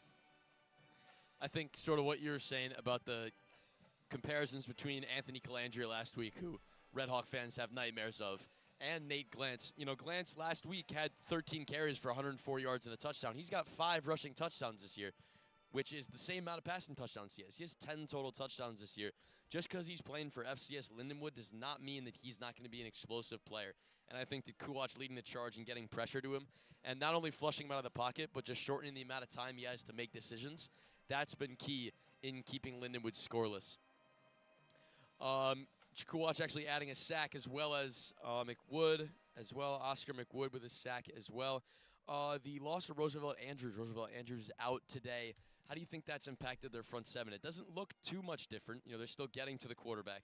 Then again, this is an FCS offensive line. How do you think the loss of an interior lineman like that has impacted their pass protection and their pass rush? Yeah, it is a little bit hard to tell.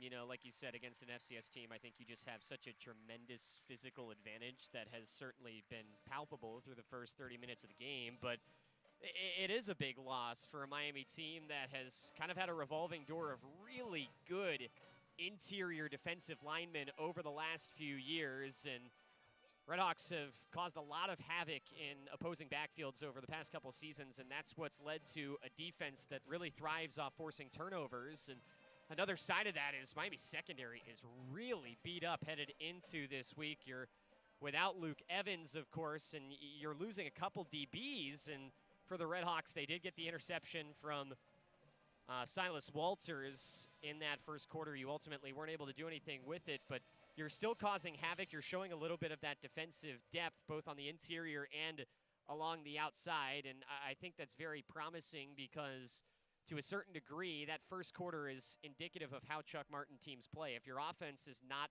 figured it out yet in the game, go get an interception in opponent territory. Go block a punt. Go do something to set them up with a shorter field. And so I think the depth of this team has shown on the defensive side of the ball, and that's been really good. It helped spur up their offense a little bit when they were slow to start early on.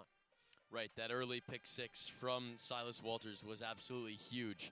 You know, on that first drive, I think every fan in the stadium was expecting him to walk right down the field and score, and then not seeing that happen was sort of a demoralizer. And then right away, first offensive play of that next drive, Walters picks it off and takes it back 10 or 15 yards, however far it was. So that was not only a big morale boost for this defensive unit, who just got ripped apart for 41 points last week, but also for the offense, knowing the defense has their back and is able to come in when they maybe do fall short, being a little beleaguered by the loss of DeQuan Finn. As the Miami band keeps playing on the field, we'll keep talking about our defense here. Speaking of injuries, Caleb Martin also out for this game, the defensive back who has 18 tackles this season. However, they've been limiting Nate Glantz pretty well. He's only 7 of 17 passing, 41% completion, only 60 yards in that one interception. So even with the loss of Caleb Martin, how do you think this secondary has looked? I think it's looked good. I think they've batted a couple balls down and largely shut things down deep down the field, which is what you want. They got a couple of key stops. Lindenwood has been fairly aggressive, pinned pretty deep in their own end. They're not really keeping the ball on the ground a whole lot. We saw them get the ball with roughly 2 minutes left, you know, inside their own 10-yard line, and they were still airing it down the field trying to get something big, and they've really limited the ability for Lindenwood to get any sort of chunk plays, which, again, in a game like this, it's difficult to tell how much of that is true depth and how much of that is just the talent disparity between each of these teams. But you're getting a lot of guys valuable game reps, and I think defensively you have to be very happy with what you did. You've been up to the task. Your front has been pushing. You've been good defending the run, and you've been causing a lot of havoc in the backfield, which forced a turnover. And also along the outside, you've been really strong. So I think every phase defensively has looked pretty good for Miami, and no surprise you hung up a 0. I think this game really was a rebound game. They've had some real tough losses, especially that last one in UNLV, and then just sort of being in over their head with 2 Big Ten opponents on the road. I think it's not only is it a morale boost to come here and get what should be, by all rights, a win against an FCS team, but it's also just encouraging to see how people are settling into their roles. Early into the season, you're 0-3. Things could start to get shaky, especially for seniors that are maybe frustrated. This could be it for them. But I think that just the way that Chuck Martin has inspired this team, just keep a cool head, calm down, and the wins will come, just like they have in the past years. Last year they went 1-4, then they broke off 8-9 to end the season. Yeah, this is the most difficult time, I think, mentally for a lot of teams in the MAC who play the bye games and have a difficult schedule going in. And a team like Miami that comes in with so much hype, and you brought in these transfers from big-name schools, and there's a lot of flash on your roster on paper despite a lot of newcomers. And then you go in the first few weeks, and it feels like you're a little bit out of rhythm, and against teams out of the Big Ten and against teams like UNLV that'll compete for the G5 playoff spot, that really gets exposed. And like you said, this is a point in the year that can feel really difficult on you mentally, but Chuck Martin's done a very good job at weathering those slow starts and keeping his team on course, because you look at how they finished every single season. Once they get into MAC play, this team does not feel any bit discouraged under Chuck Martin. They always finish out very, very well, and part of that, like you said, can be due to the fact that you're starting to settle in roles, and even more so this year when you bring in as many newcomers as you have. And Chuck Martin highlighted that even going into the Wisconsin game. He said, we're much less of a finished product than a typical week 1 college football team would have been, say, 10 years ago. But that's just the reality that you live in with guys that haven't played with each other for very long. You get as much work in as you can during spring ball, but you got to make a lot of adjustments on the fly during non-conference play, which is why these games are so important. And I think you're finally starting to see, like you said, a lot of newer pieces that Red Hawk fans aren't used to seeing starting to settle in, and you're starting to hear their name called in a positive manner a little bit more. Right. It's very difficult to not lose your head when you're 0-3, when, like you said, you brought in all these big-name transfers from these big schools. Deion Colsey from Notre Dame. Deion Colsey from Notre Dame. Keith Reynolds from Washington. You brought in these big names from Big Ten, independent, big D1 schools. And when you start 0-3, it's kind of tough to then justify that. But now you sort of see them starting to settle in a little more. So now we're going to check in with some games around the country. We have top-ranked Ohio State is up 7-3 at Washington, as I was just talking about Keith Reynolds' former team. Both teams are 3-0. Ohio State with the ball up 7-3 midway through the third. LSU Ole Miss, the ranked matchup the top 15s in hotty-toddy Oxford. It is 10-7 Ole Miss as the second quarter dwindles down. It's halftime at College Station. Texas A&M up 13-3 over Auburn. The 9th-ranked Aggies look to be on their way to a win there. At Kinnick Stadium, Iowa is keeping Indiana down there. It is 10-10 out in Des Moines, not Ames. The 11th-ranked Hoosiers are running into a little bit of trouble there with the Hawkeyes as the third quarter has just started. In Starkville, Tennessee down 17-10 to Mississippi State. I mean, that Bulldogs team has been sneaky in the past, and they're looking to upset this Volunteers squad. If we move over to the MAC for a few check-ins, UConn up 14-7 over Buffalo midway through the third quarter. Actually, UConn just scored. It's 14-7 UConn. So the Huskies up on the Bulls there, with the Bulls just about to get the ball back. At Northern Illinois, it's 3-3 between San Diego State and the Huskies. A riveting affair out there with 12 minutes left in the third quarter between the Aztecs and the Huskies.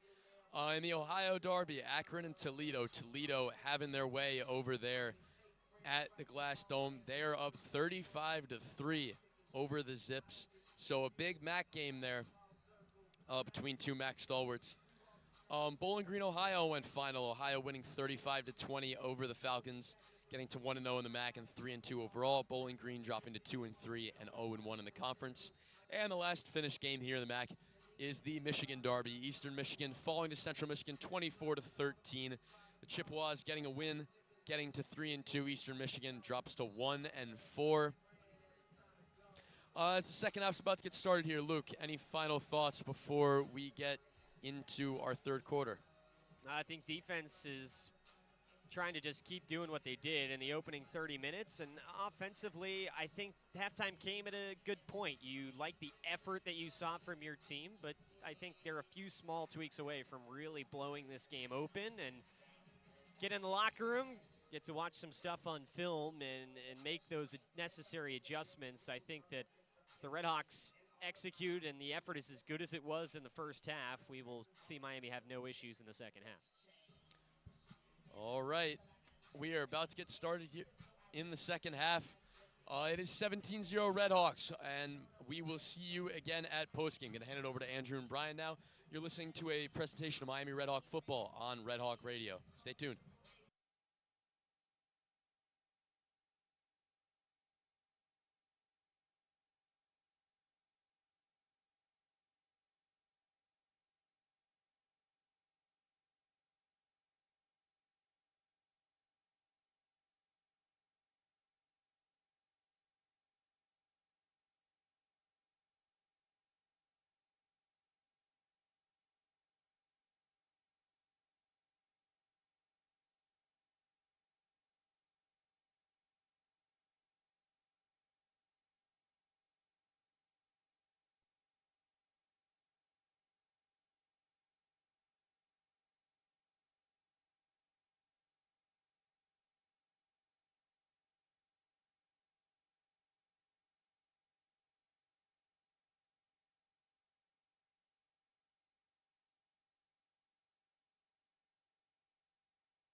Second half just about to kick off here at Yager Stadium. Miami leads 17-0 over Lindenwood, and they're searching for their first win in the 2025 year.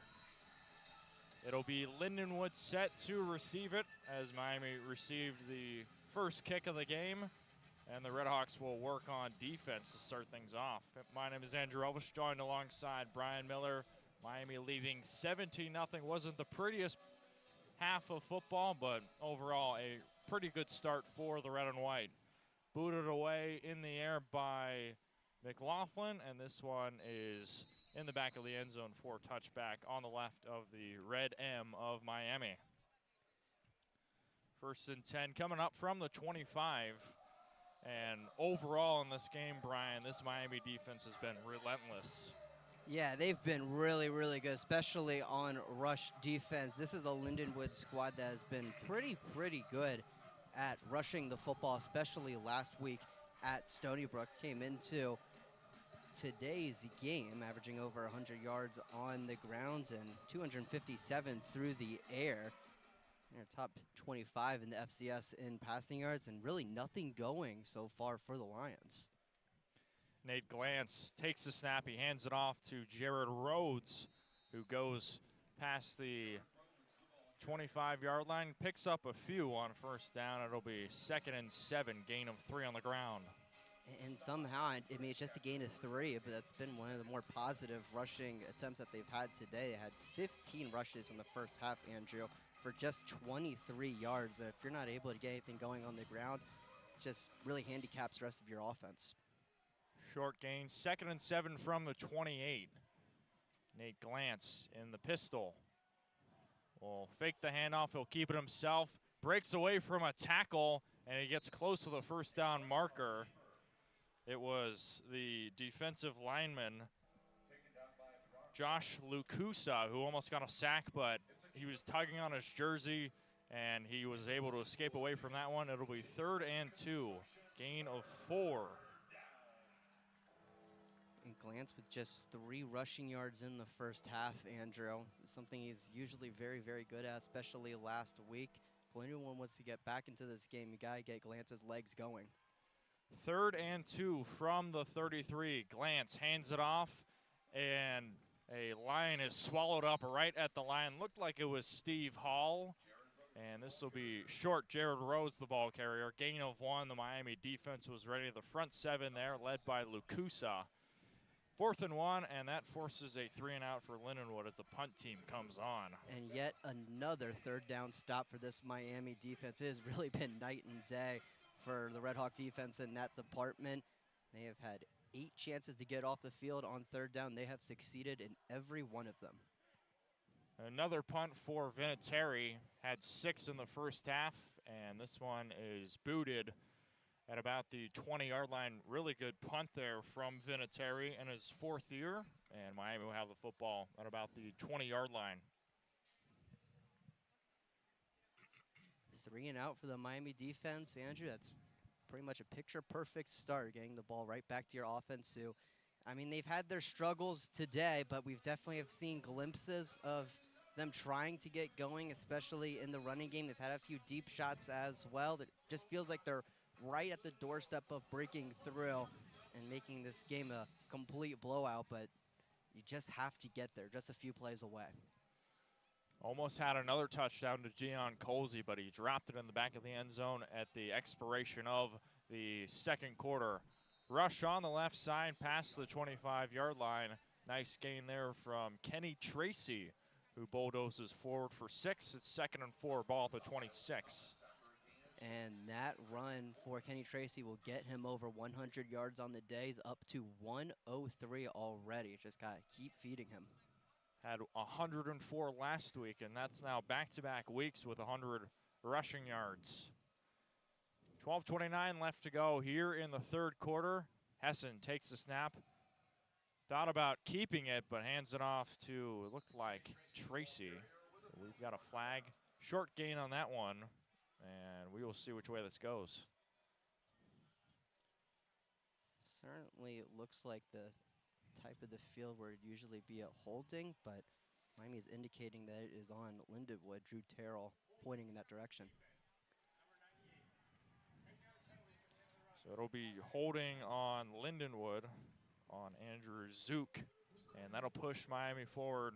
It'll move the chains. So the rush didn't mean anything, and Miami will now control the possession at the 38. Another 1st down. Love to see a drive here for Miami, really just emphasizing the run game, trying to run the clock down, have a deep shot towards midfield, try to get towards the end zone. RedHawks would love another deep shot. They've gotten a few. Of course, to Cam Perry, both of them. He's been an explosive receiver. Going deep on the right side, searching for Weaver, and it's broken up, incomplete on the right side.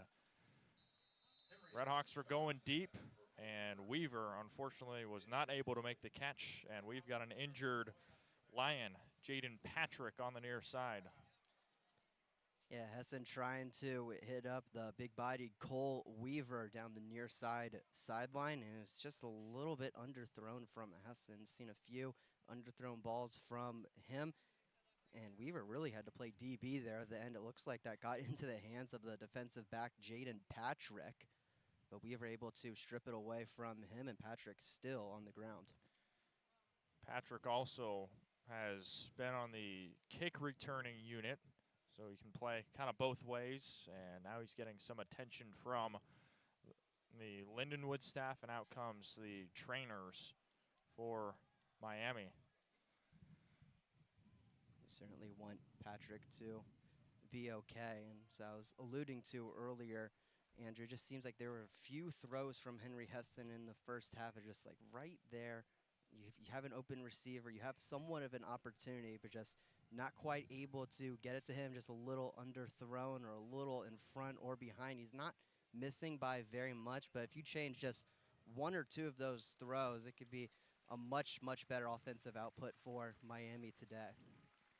So Patrick walking up to his own power, gets some help from a few staff members on Lindenwood's side, and it looks like he's going to be okay, but walking a little bit slowly towards the Lindenwood sideline on the far side. Beyond that Hessen point, I mean, he's got a cannon, really, he does. He has a ton of arm strength. It's just been a few of those passes where he's a little bit off, and could be a lot more points for Miami if they capitalize on that.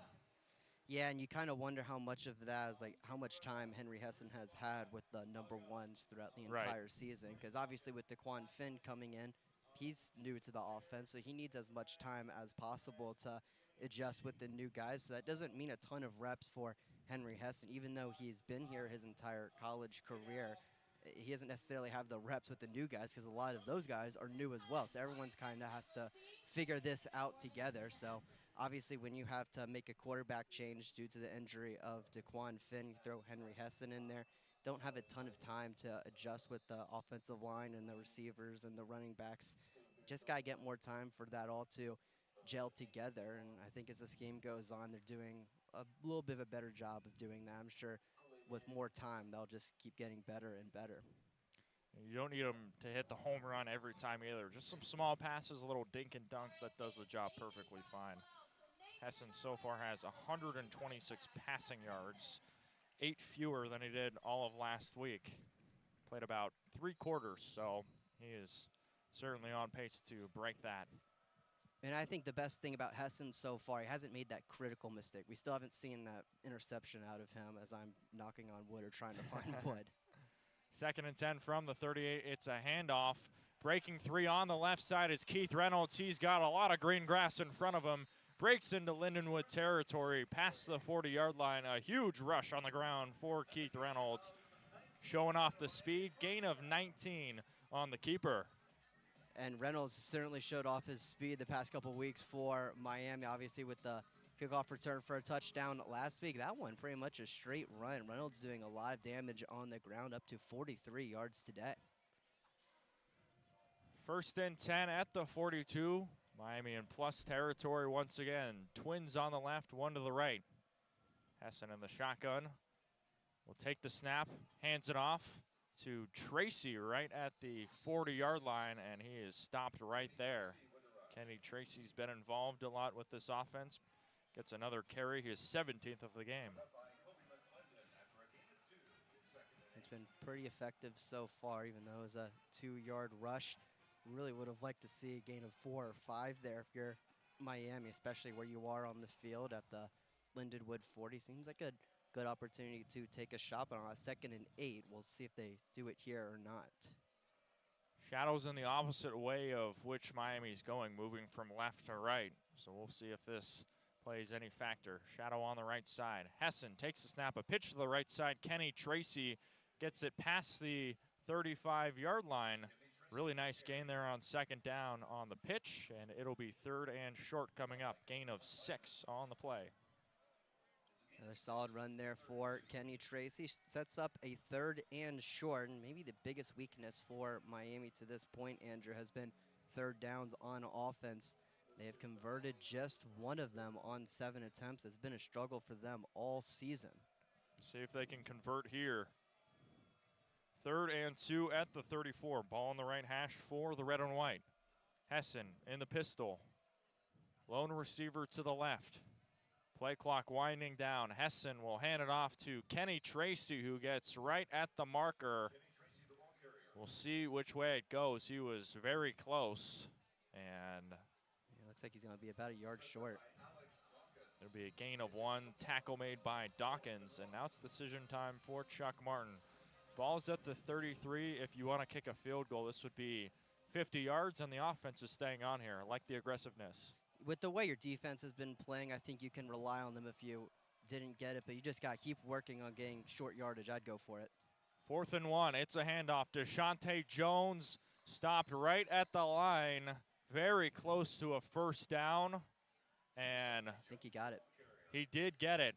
Miami will move the chains. A big rush from DeShante Jones, the Cleveland native, played a big role in that Rutgers game, got a touchdown, and he comes up big there on 4th down. Obviously he's a huge guy, Andrew. 248 pounds, a very big running back. See him as the goal line back or short yardage running back. Saw him earlier in this game on 4th and 1. He didn't get it. He has a second chance there, and he was able to. Like a bowling ball, can't stop him.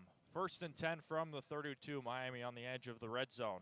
Hessen fakes a snap, it's a throw on the right side, short to Keith Reynolds, and he receives it out of bounds right at the 20-yard line. Pick up a gain of 12 on 1st down, the pass and catch, and Miami has it in the red zone. 1st and 10 at the 20. And kind of a short rollout for Hessen, just able to dump it off to the speedy Reynolds, and he's able to do all the work from there. He's able to speed his way for a 1st down. It was a similar type of play to how he scored his touchdown last week against UNLV. 8 minutes left to go. 1st and 10 at the 20-yard line. Ball on the right hash for the RedHawks. Hessen takes the snap. It's a handoff to Kenny Tracy. He's got a lot of green room. Runs up the middle into the end zone for a touchdown. Kenny Tracy, a 20-yard rushing touchdown right up the gut on the Lindenwood Lions. And Miami leads 23-0 at the 7:48 mark in the 3rd quarter. Tracy's 1st rushing touchdown on the season. Man, it just seems like we were waiting for Kenny Tracy to get in the end zone for the 1st time today. A great job by the offensive line. They're able to finish the job, and they go up 23-0. Jobin trying to make the extra point. He made his 1st one, missed his last kick, a field goal. And here is the kick. It is up, and it is good. And Miami now leads 24-0 over Lindenwood here in the 3rd quarter. Well, it was only a matter of time, Bryan, before Tracy would find the end zone on the ground, and he made Lindenwood pay there. Yeah, Andrew, one of the biggest weaknesses we saw from this Miami offense in the 1st half was finishing drive, just 1 for 3 in the red zone. And, I mean, they're able to get in there again. They're able to finish the job with the run from Kenny Tracy. He's up to 134 yards today. A huge day for him. And Miami up 24-0. Really, really close to blowing this game open. Put up 38 points last week. You're up 24-0 with about 23 minutes left to go in game time. Really good to see this offense starting to click. We talked about it earlier. It's going to take a little time for this offense to get going, and it feels like they have. Yeah, I'm not sure what happened in the locker room, what kind of halftime adjustments or speech they needed to get into gear to finish these drives, but it certainly worked out there. Great drive there for Miami, exactly you want to see if you're a Red Hawk fan. I mean, we talked about it also a little bit. It's so good to see Kenny Tracy really perform really well. Obviously, he had that torn ACL last year, but he's been a veteran. He's been in this Chuck Martin locker room for a long time, and it's great to see him finally play really well and put it all together here for the RedHawks. He's the veteran presence that this Miami team, not just offense, really, really needed. He was the only Red Hawk offensive player that came into the season with more than 10 games of playing experience, and he missed all of last year with the torn ACL, as you mentioned. So just having him in the locker room, having him for the younger players and the new transfer players to talk to and learn more about the Miami culture and what they want to see from each other. It's really, really important. He's done a really good job in that role, and you love to see him having the success that he's having this season. Miami leads 24-0. 20 rushes, 134 rushing yards, and a touchdown for Kenny Tracy. Longest of the day was that touchdown. And Miami cruising over Lindenwood, up 24-0. 7:49 left to go here in the 3rd quarter. And it'll be Kellen McLaughlin set to boot this one away with both C.J. Bennett and Jaden Patrick back deep for Lindenwood. First drive of the 2nd half, Miami answers with a touchdown, and we'll see what this defense can do and continue to do. They've swarmed this Lindenwood offense to a standstill. Yeah, they really have. It's the complementary football that Chuck Martin preaches all the time, and they're looking for their most complete half of the season. Would love to have it here before heading into conference play next week.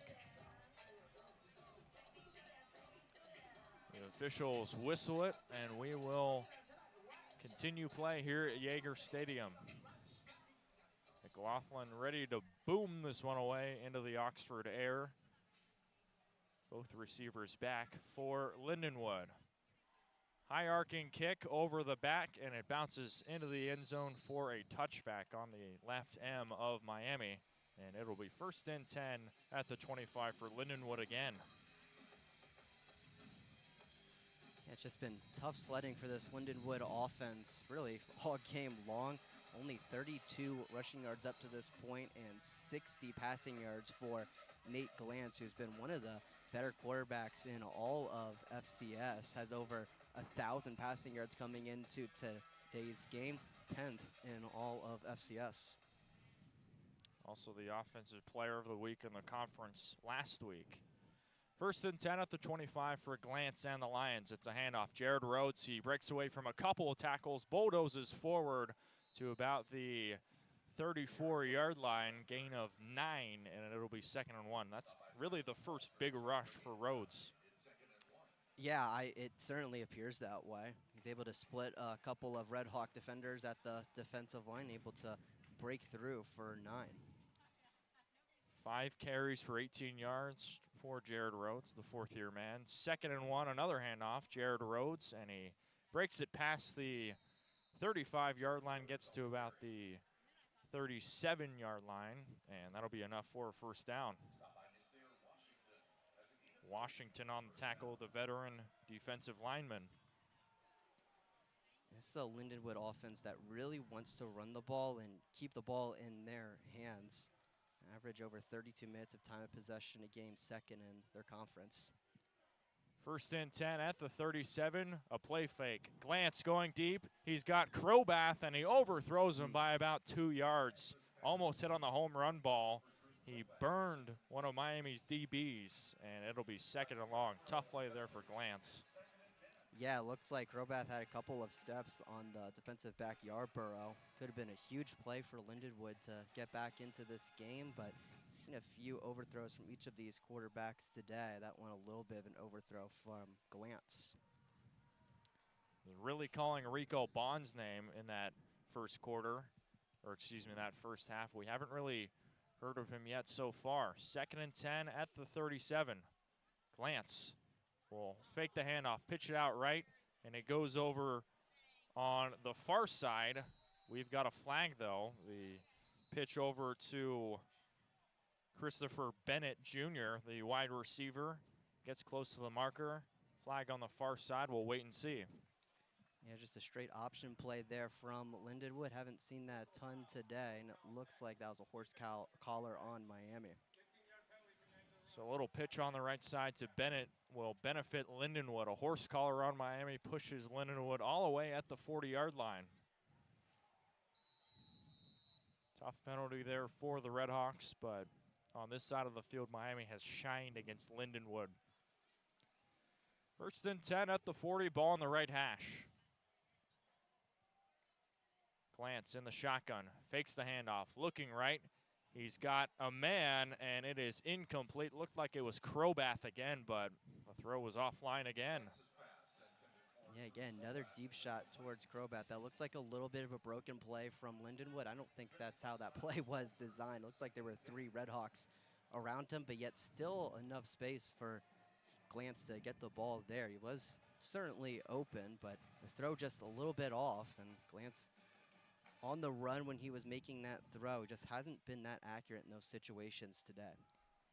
Glantz up to 60 passing yards. Miami has quieted him, especially from that last week. 2nd and 10 at the 40, under pressure, going to the right, trying to throw it away, and he does, out of bounds.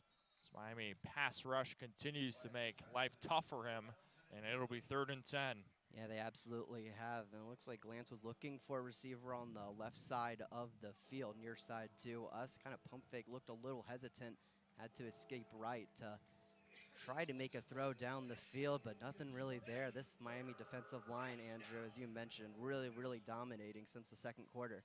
A lot of veterans led by Nasir Washington. 3rd and long from the 40. We'll see if the RedHawks can force them off the field. 2 receivers to the left, 1 to the right for Nate Glantz. Facing the pass rush, 5-man rush. Throw on the left side, searching for Bond. It's incomplete. No flags, and this will force a Lindenwood punt. Well, he was searching for the big play to Rico Bond again, and that was really nice coverage there. It looked like it was from Eli Blakey. Excuse me, that was Coy Beasley in coverage. Yeah, just another really good play for the Red Hawk defense, and it looked like a little bit of a miscommunication potentially between Glance and Bond. Bond was heading right to the pylon, and Glance's throw was more towards the middle of the field. Don't know if that was a bad throw or miscommunication. Either way, the Red Hawks will take it. 8th punt of the afternoon from Vinatieri, and it's a great one. It is stopped right at about the 2-yard line, maybe the 1. And this will set up shop for Miami right deep in their own territory. Really can't ask for a better punt there for A.J. Vinatieri. He's had a tough day today. Obviously, 1 block and a couple near blocks as well. That's the type of punt that can make his dad, Adam Vinatieri, proud. It's got to be cool to have such an NFL legend like Vinatieri playing a similar position to you. It's kind of interesting to think about like how those dynamics would work, especially with such a big kicker like him. Absolutely. It seems kind of weird that he's a punter and Yeah, not, right. not, a, Not kicker, a kicker, but still, you know, in the same family, I guess, still in the special teams family. Maybe he'll shift to kicker if the kicking problems continue for Lindenwood. Either way, Miami leading 24-0, 5:51 left to go. Thank you again for tuning in and spending your Saturday afternoon/evening with us. It's all Miami as they are cruising over Lindenwood. If you're a Miami fan also, you've seen over the years these slow starts. Miami, of course, 0-3 last year, had a tough stretch where they started at Northwestern, they lost to Cincinnati, then they lost to Notre Dame. But those slow starts turn into surges, Bryan, knocking off 9 more wins after that and making the MAC championship. So kind of feels like last year where you have a tough 3-game schedule, but now it feels like the team is really clicking and getting it together. Yeah, Chuck Martin, that's one of the biggest things about Miami football when Chuck Martin's the coach is slow starts and strong finishes. Chuck Martin, his press conference this week, that he likes to take the Shawshank tunnel with this Miami team every year, scheduling these very tough, challenging non-conference games, but it makes you better for conference play, obviously a game like today as well. You always want to play your best football in late October and November and December, assuming you make it there. It seems like something every coach says, but it's hard to actually do, just because, especially in football, right? Just because you're just getting so worn down all the time. It's just natural to kind of slow up. So to actually like speed up and keep getting better and better as the season goes on, it's usually a sign of good coaching and good culture. And Chuck Martin has certainly done a great job of that over the years. Coach Martin also talked about how this team has confidence issues. It's understandable that you have confidence issues, especially playing UNLV and a couple of Big Ten teams, but leading 24-0, it feels like you're starting to have confidence on your side, and now you see the play starting to get elevated here for the RedHawks. Yeah, and I think that's what having good veterans like Kenny Tracy does as well, because they've obviously been here, done that. So just telling the rest of the guys, like, hey, we're fine. We're right where we need to be. Let's have a good week this week and then keep going after that. That's why it's great to see Kenny Tracy having the game that he's having so far.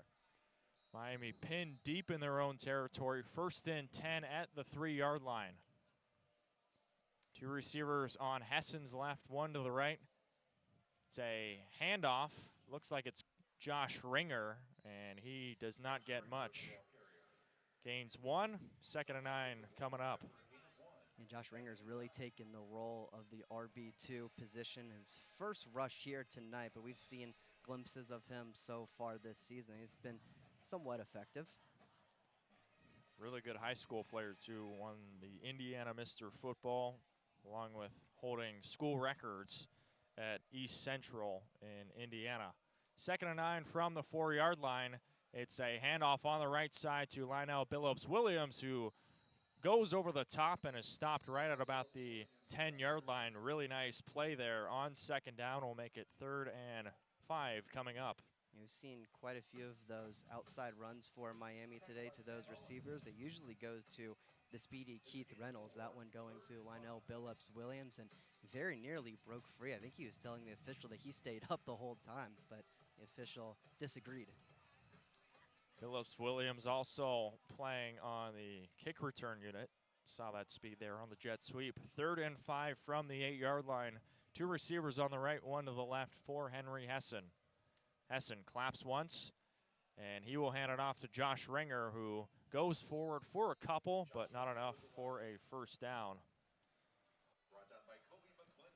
Kobe McClendon makes the tackle, the veteran defensive lineman, and it'll be 4th and 2. Miami letting the clock run out here. Still have like 20 or so seconds on the play clock. Really seems like Chuck Martin is starting to take the approach of let's try to run this clock out as much as we can. We're going to really try to run the ball and not show too much from our playbook, be as vanilla as we can be, and trust our defense. So another drive where you don't get points, but more importantly, that clock continues to tick. So you take away some time, and Chuck Martin will take the delay of game to give his punter, Staten, a little bit more space. So it'll be 4th and 7 at the 6-yard line of Miami, and makes perfect sense. You want to give as much space to Staten as you can. Staten's done a pretty good job today. Did have one bad punt in last week's game against UNLV, a 26-yarder in the 4th quarter of that game. So far hasn't really had a similar one today. Staten booms this one away off of his right foot. Fair catch called for by C.J. Bennett, the freshman, and this will put Lindenwood at about the 42-yard line.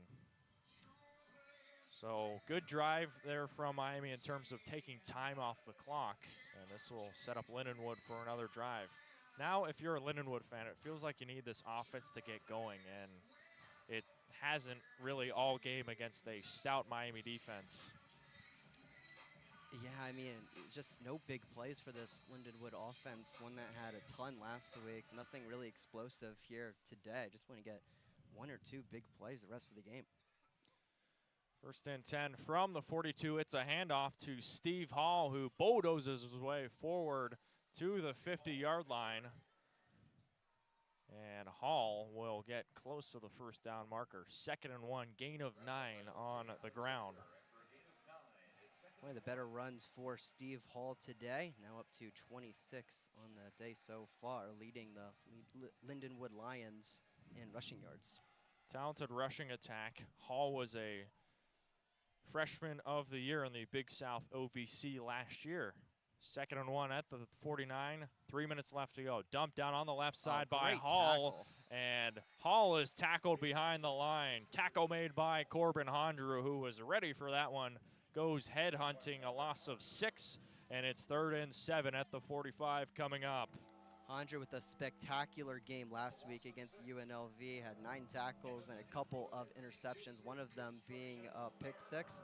That was the first pick 6 for Miami since 2022, and lighting up that screen to bring us to a 3rd and long.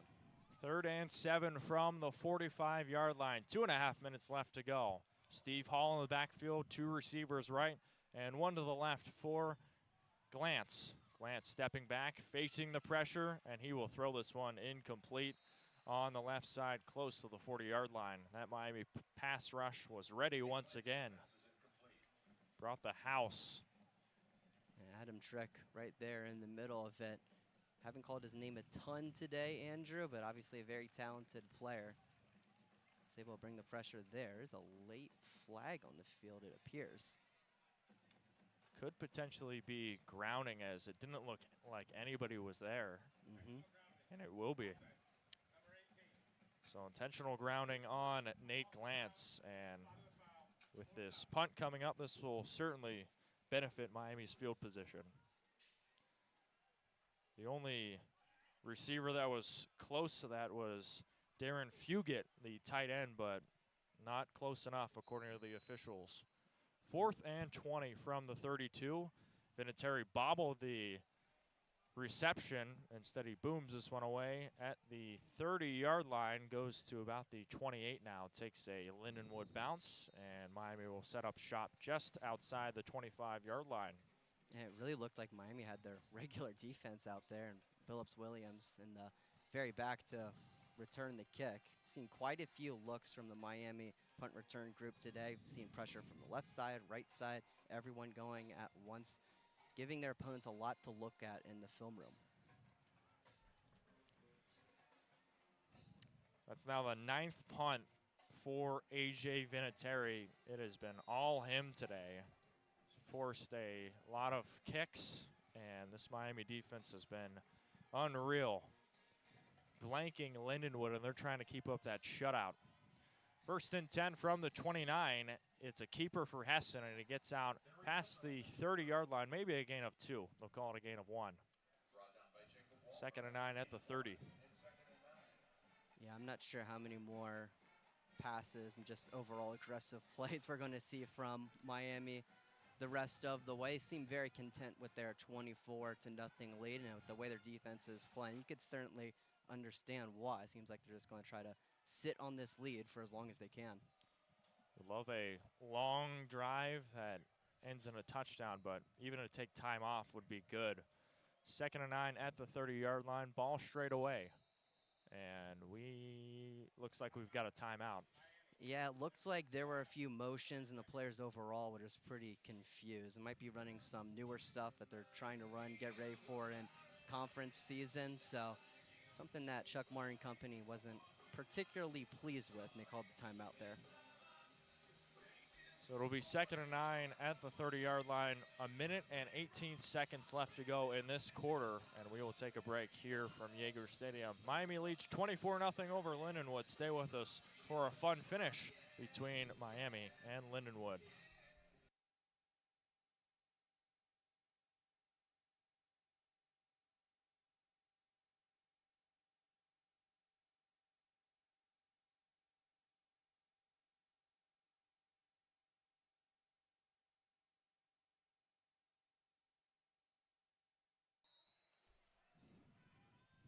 A minute and 18 seconds left to go here in the 3rd quarter. Miami has the football at the 30-yard line. 2nd and 9. Hessen will take the snap in the shotgun formation. Throw high on the left side to Lionel Billups Williams past the 30-yard line. Maybe a gain of 4, and it is, and it'll be 3rd and 5 coming up. Billups Williams getting more and more involved in this passing game, Bryan. Yeah, certainly getting some more action here in the second half. Saw a rush from him earlier, and his first reception of the day sets up a 3rd and medium for the Red Hawk offense. Gain of 4. 45 seconds left to go in the 3rd quarter. 3 receivers on the right now, 2 and 2 on both sides. Ball on the left hash for Hessen. Hessen looking left, going deep on the right side. Pass is caught by Cam Perry. Cam Perry, a lot of green grass in front of him. 10-5, touchdown Miami. 2nd receiving touchdown of the afternoon for Cam Perry. And Miami leads 30-0 over Lindenwood here in the 3rd. A 66-yard passing touchdown to Perry.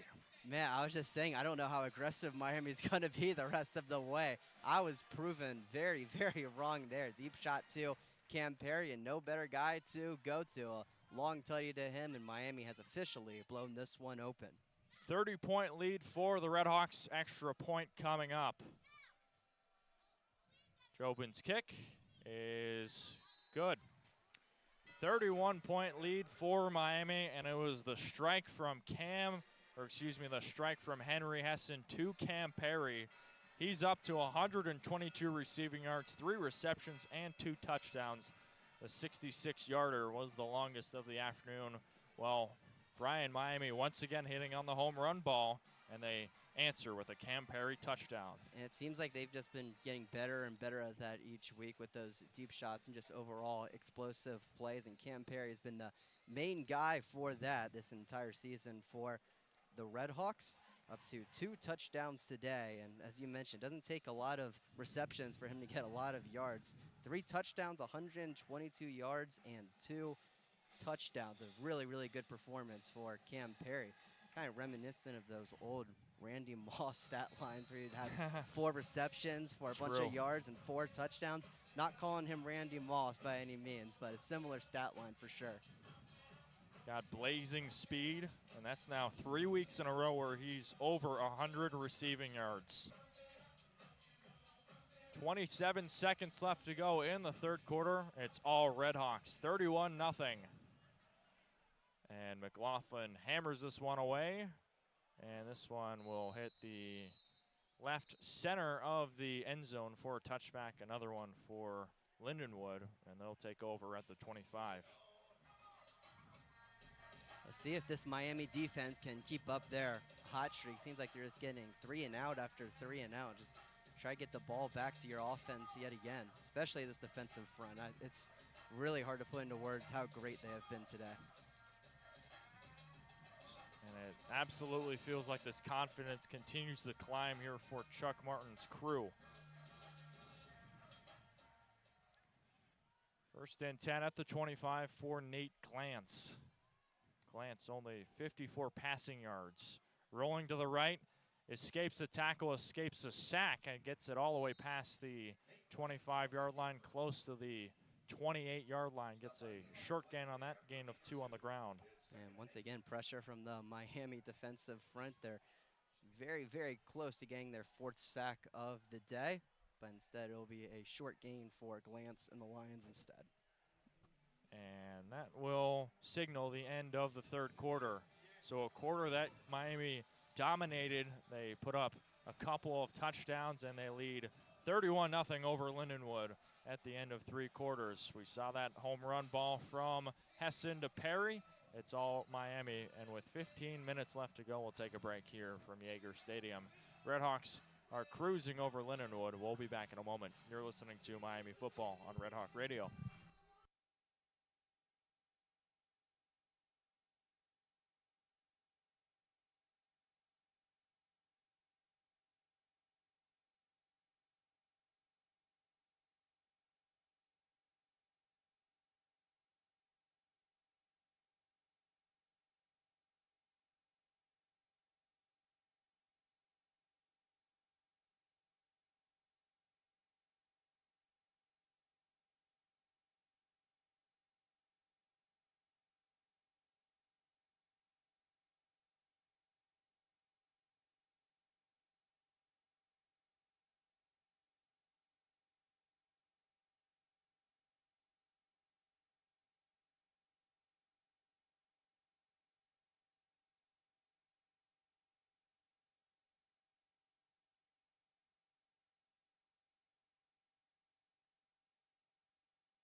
Welcome back to Yager Stadium. Fourth quarter action. 15 minutes left to go. Miami up 31-0 over Lindenwood. 2nd and 8 from the 27. Lindenwood moving from left to right. It's a handoff to Steve Hall, and he moseys forward for a couple on the left side. Call it a gain of, we're going to say no gain on that one. So 3rd and 8.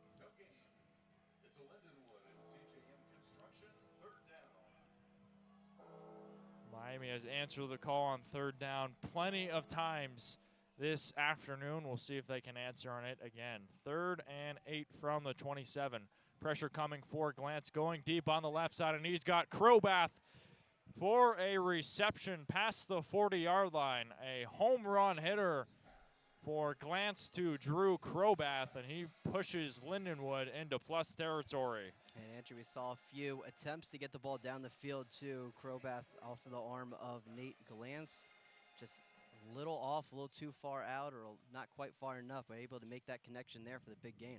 33-yard reception. Glantz going on the right side again, looking for Smith, and the pass is incomplete, but we've got a flag.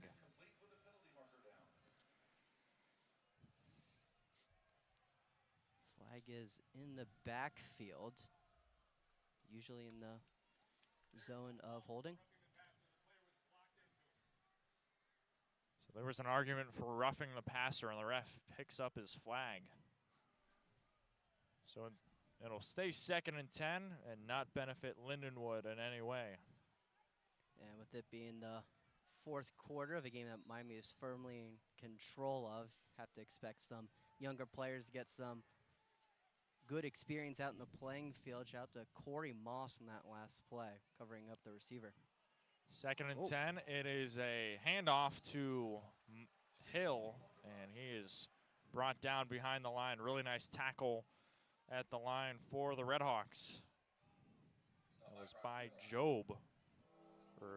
Brock Rice. No gain, and it'll be 3rd and 10.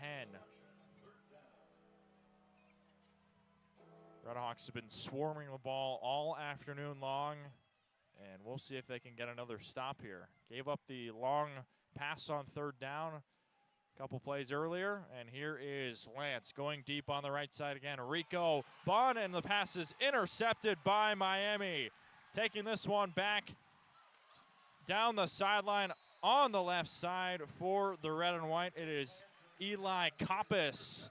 2nd interception of the afternoon for the Miami RedHawks, and Coppice takes it all the way to midfield, punishing Lance and this Lindenwood offense. Just love to see the effort from this Miami defense the entire game. It seems like they have a lot of pride on the sidelines trying to keep this shutout intact. And a great play by Eli Coppice in coverage. He's able to snag it from the air for the INT. Got a nice return as well.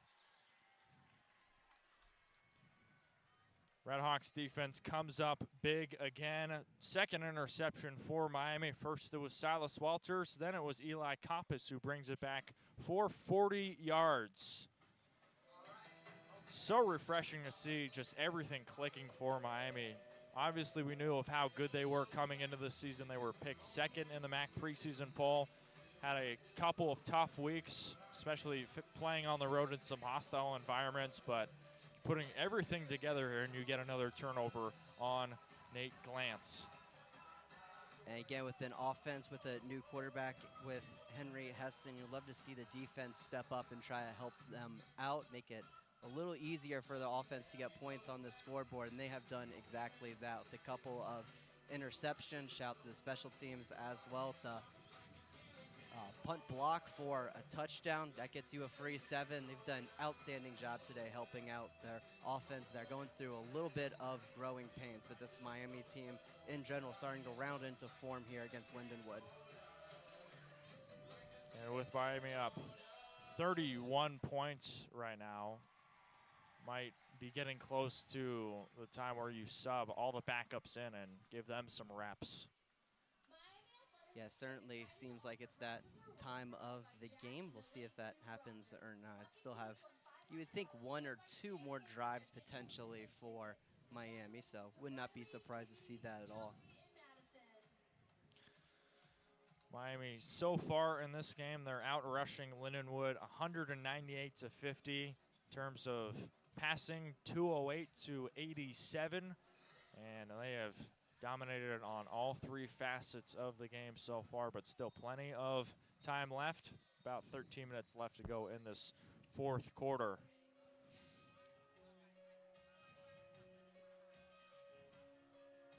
And looks like we've got a backup in for Henry Hessen. His day is done, and in comes Thomas Gotkowski, the sophomore from Indianapolis, taking over for Hessen.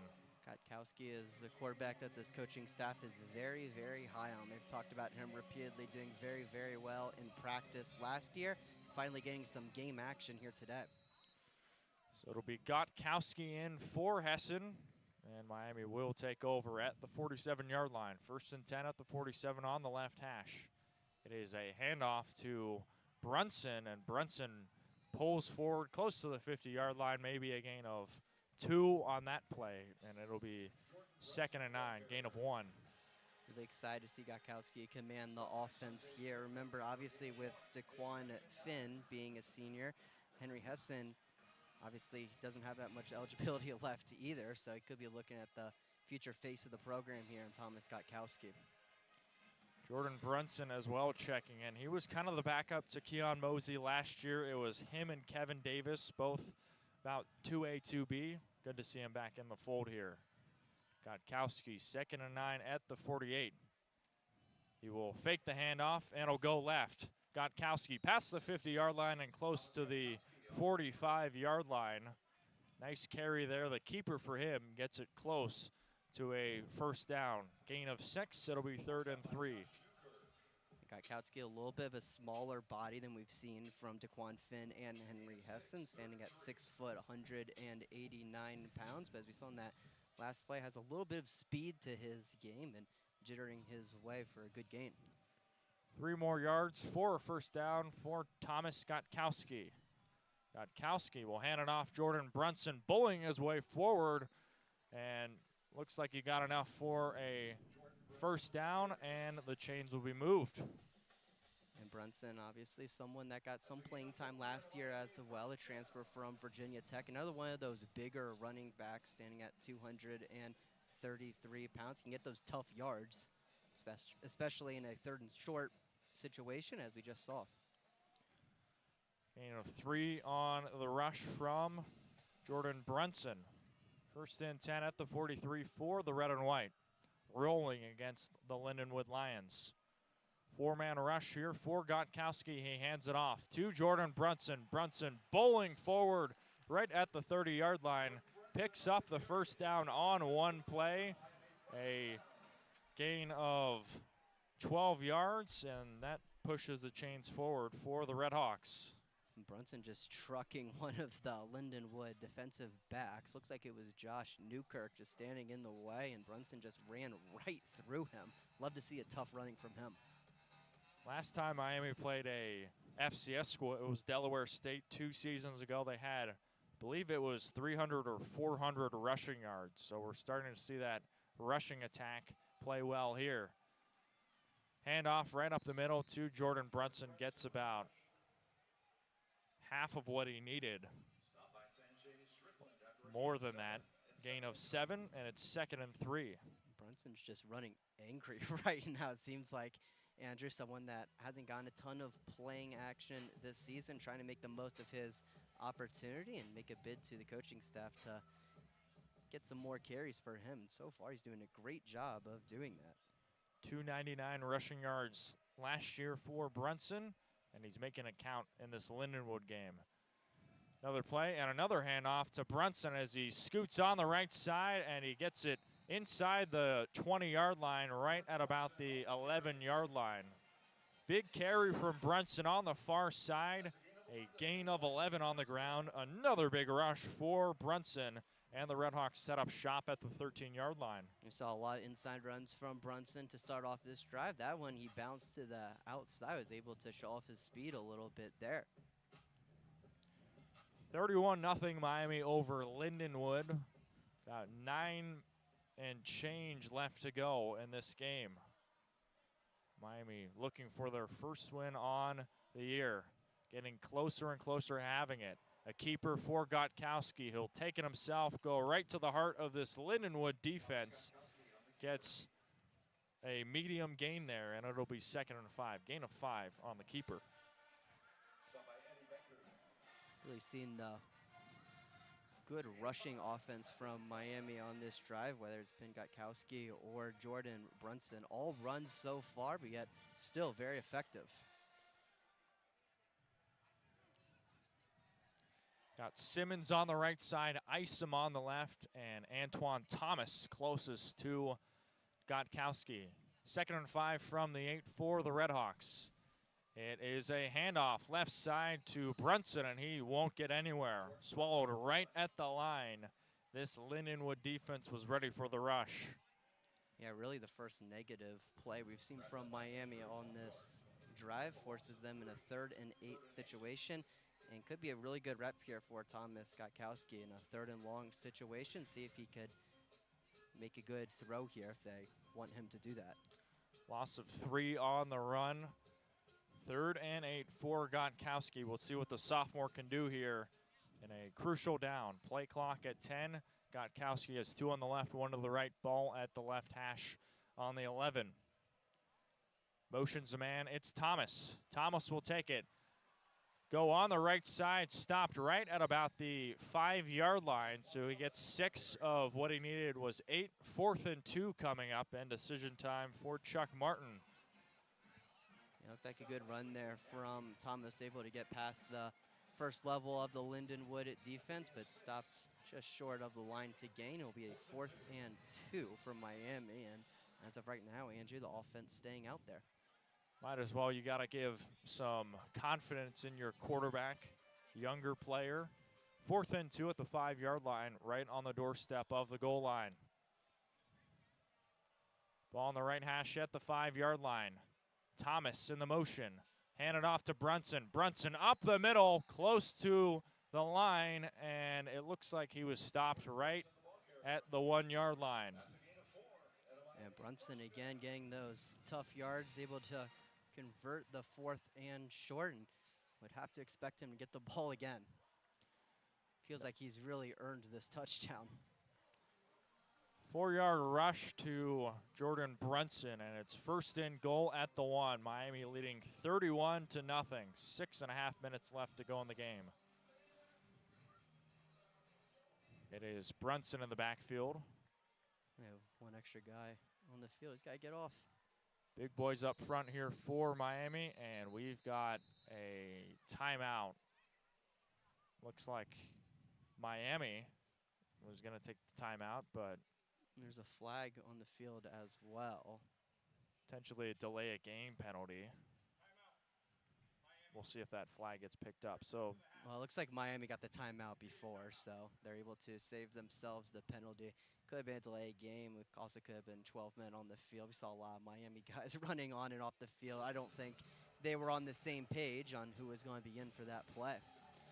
Looked like it was Aiden Howard who had a little bit of miscommunication there on the near sideline, and he came back in time, and Miami takes the timeout. 6:11 left to go in the 4th quarter. Well, Miami leads 31-0. They're close to making this another touchdown and an even bigger lead for the RedHawks, and we'll see if they can do that in just a little bit. We'll take a break when with 6:11 left to go. You're listening to Miami football on RedHawk Radio.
Welcome back to Yager Stadium. 6:11 left to go. Andrew Relvas alongside Bryan Miller. Miami sets up shop. 1st and goal at the 1-yard line on Lindenwood. And the jumbo package in for Miami. They got 9 guys at the line of scrimmage. Just got Kowski and Jordan Brunson behind them. Big boy set up here for the RedHawks. 1st and goal at the 1. Brunson the back. The handoff to Brunson. Going on the left side, getting close, and it looked like he was stopped just short. Lindenwood was certainly ready for that one, and they make a big stop. I'd have to imagine Miami will give this 3 more shots to try to give Jordan Brunson a touchdown. He's been in just for this drive. He's already up to 38 yards and 8 rushes. It's efficiency right there. Averaging about 4 yards a carry. And it's all come on this drive, too. No loss on the play either. They'll try again. 2nd and goal at the 1. Brunson trying to punch it in the end zone for the first time this year. It's a handoff. Jordan Brunson bowling forward. Doesn't look like he got there either. And he did not. We'll see if Miami decides to change things here. Yeah, pretty much the same play. No gain, but no loss either. Pretty much right at the 1-yard line. Have to give a lot of credit for this Lindenwood defense. They're still hanging in there, playing with a lot of pride right now. Those last 2 plays, not trying to give up the touchdown. And looks like we got an injured Lion. Looked like it was one of the defensive linemen, and that stops the clock at 5:09.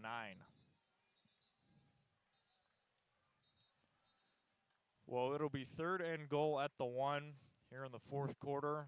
Likely another run coming out. We'll see if Chuck Martin decides to bring in a different back. Already tried Brunson a few times. Looks like it was Jesse Smith that is hobbling off of the field. Had 6 tackles and a QB hurry last week against Stony Brook.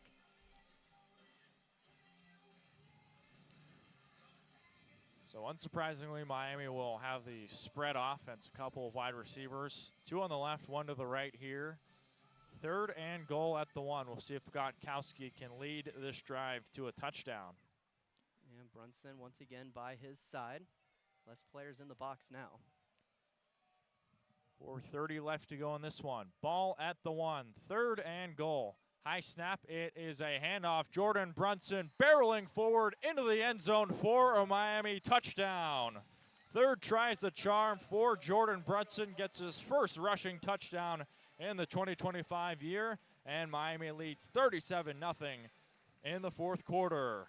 And that really was the Jordan Brunson drive for the Miami RedHawks. He had 10 rushes and 36 yards. Was able to finish it off with a touchdown as well. Really, really happy for Jordan making the most of that opportunity. Great job.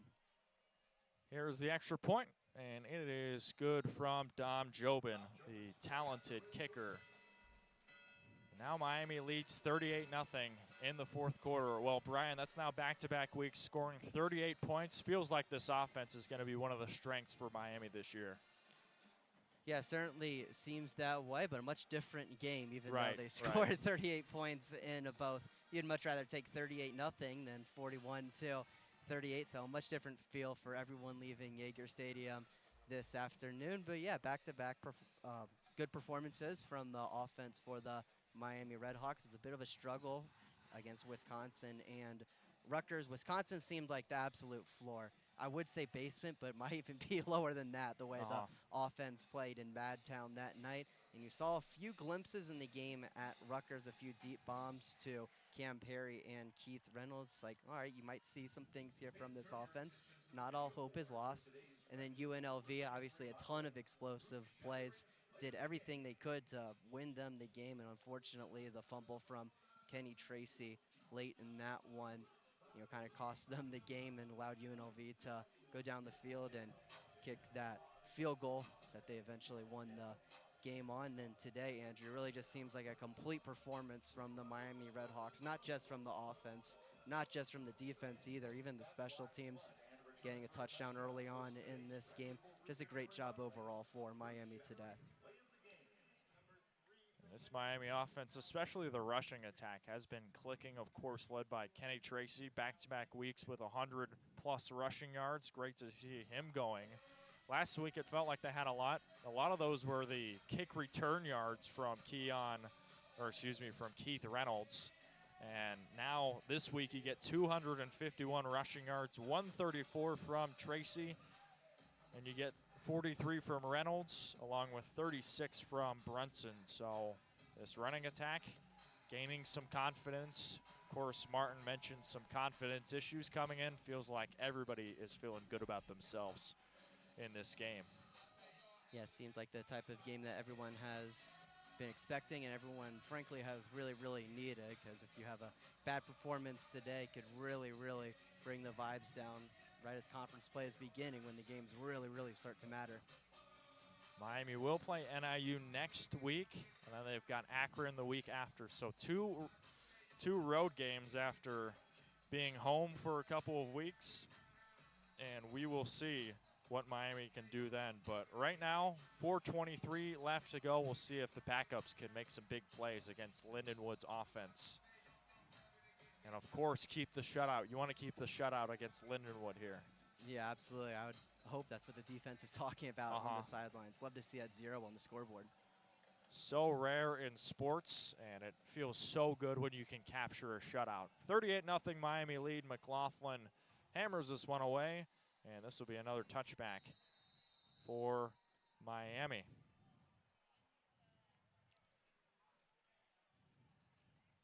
Lindenwood offensively, they are 1 for 12 on third down, so an issue defensively last week. Miami couldn't make a stop on third down. They have made a ton of stops on third down, and that'll certainly be a big storyline for Lindenwood here. See if they can capture some momentum and try and threaten Miami, but it's been really tough, especially on the road this afternoon. And honestly, Andrew, from the Miami standpoint, I think that's the biggest stat of the game from me, from how poor they've been the last couple of games on third down to how spectacular they've been today. Such a big improvement. Pops Little is the backup QB, and he's in. It's a handoff to Jared Rhodes, who picks up about 7 yards at the 32-yard line. It'll be 2nd and 3 coming up. So Nate Glance's day is done. He went 9 for 25, 2 interceptions, and 87 yards. Last week, he had over 249 yards, 2 touchdowns, and 100 rushing yards. So about 350 all-purpose yards, and this week, Miami keeps them way quiet.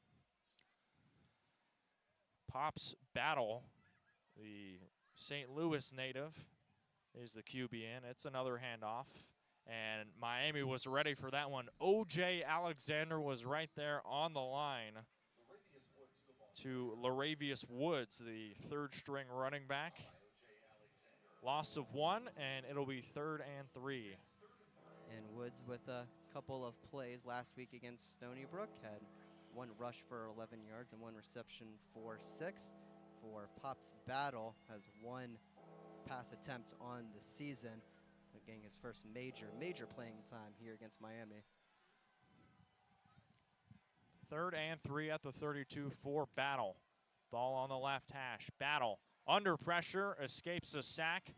Will keep it with his legs. He is tripped up right at the 35-yard line, very close to the marker, and we'll see which way this goes. Nice work there from Battle to turn nothing into something there, escaping the sack. It'll be a gain of 2, 4th and 1. Yeah, Battled really, I guess, just battled his way to there you go. Get there, try to get the first down. Made a leaping attempt, but ended up 1 yard short, and another 3 and out for this Miami defense.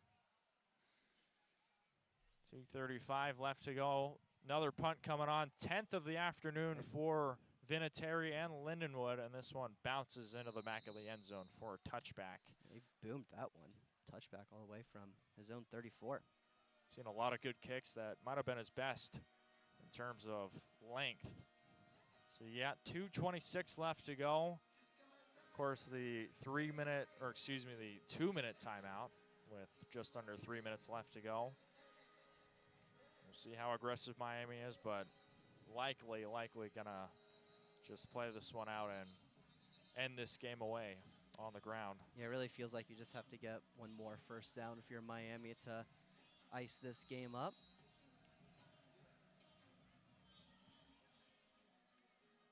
Miami 2.5 minutes away from getting their first win on the year. It's a long time coming, but it feels really good for the RedHawks to get back in that win column. Up 38-0. First and 10 at the 20-yard line on the left hash. Gotkowski, the quarterback, high snap. He'll keep it himself, and he'll run forward, showing off that speed, and he is stopped right at the 29-yard line. Gain of 9 on the keeper. Great reaction from that high snap, and Gotkowski almost gets a first down in one play. Yeah, really good quick thinking there from Gotkowski. Off of the little bit of a high snap, able to fumble it around a little bit and just go straight ahead and try to get the first down. He took on the Lindenwood defender Carter Johnson head on, ran right into him. Very, very nearly got the first down, just 1 yard short. And that will take us to the 2-minute timeout. Well, hold things here. Looks like 16 more seconds were added on, so we'll keep it right here. Yeah, they'll run the clock though, so they'll take us to the 2-minute timeout. A little bit of the longer route, but I guess we will eventually get there. Clock is now it's gone. So now we're gonna get to the 2-minute timeout. So a little bit premature, but now we will take a break here from Yager Stadium. 2-minute timeout. The RedHawks can taste victory. 2 minutes away from getting their first win on the year. Stay with us on Red Hawk Radio. You're listening to Miami football here at home. Be back in a moment.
2 minutes left to go here from Yager Stadium. The RedHawks are rolling up 38-0, and they are a few moments away from their first victory. It's a handoff to DeJounte Jones, and he is stripped up close to the 40-yard line, and that'll move the clock, move the chains, move everything, and Miami will certainly move into the victory formation momentarily. Yeah, I think that should pretty much do it here from Yager. Lindenwood does have their 3 timeouts left, but I don't think they're going to use some based on their body language and the way they've approached this fourth quarter. Yeah, we'll see if they delay the inevitable, but Miami up by 38, likely going to do it. RedHawks will let this one roll all the way to the end of the play clock, and Gotkowski will come up for the victory formation. He takes a kneel right at the 35-yard line, and with about 70 seconds or so left, it'll be 2nd and 12.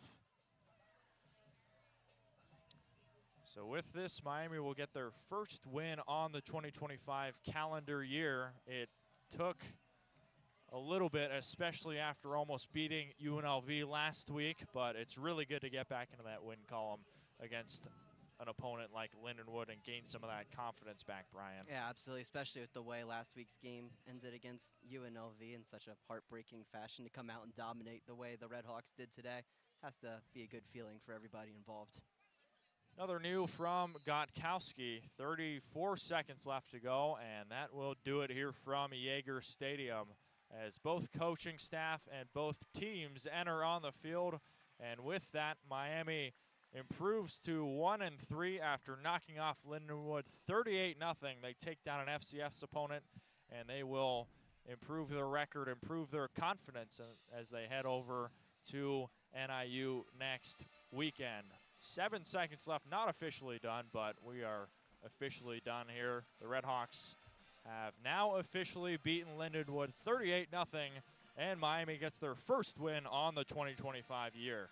And really just a complete effort in all 3 facets of the game for the Miami RedHawks today. 472 total yards, and for Lindenwood, just 146. This one was never really in doubt. Lindenwood not quite able to get anything going against the RedHawk defense, and it took a little while for this Miami offense to get going with Henry Heston behind center, but they're able to get a nice few runs together, able to find the end zone a few times tonight, able to get a nice win over the Lindenwood Lions. Feels great to get back into the win column. RedHawks, after having a disappointing game against UNLV, they dominate Lindenwood on all 3 facets of the game. Special teams, they got that early touchdown. The defense was excellent, limiting Lindenwood to 1 for 13 on 3rd downs, a problem last week. And the offense was excellent, almost 500 total yards, and they score 38 points for the 2nd week in a row. And for Henry Heston, getting a victory in his 2nd career start. So good to see for the RedHawks. They dominate Lindenwood, and they will take their team over to NIU next weekend, where they will take on the NIU Huskies in what should be an exciting matchup as they open up MAC play in DeKalb, Illinois. Meanwhile, for Lindenwood, they'll take on UT Martin, the Skyhawks, at home in St. Charles, Missouri. The Lindenwood Lions will try and pick up a victory there and go to 500. Well, that's going to do it between us. He's Bryan Miller. My name is Andrew Relvas, signing off here from Yager Stadium. The RedHawks dominate and win over Lindenwood. And now we'll turn it over to Jake for the RedHawk Radio post-game show. Stay with us. You're listening to Miami Football on RedHawk Radio.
We welcome you to the Red Hawk Radio Miami football post-game show.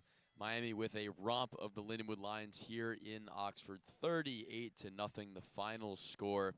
From that dominant second half, Luke, any takeaways just to start off? I got your third, fourth stringers in, which is what you want in an FCS game, and I thought Henry Hessen had a couple of good throws. The deep ball touchdown to Cam Perry was maybe the best ball we've seen him throw.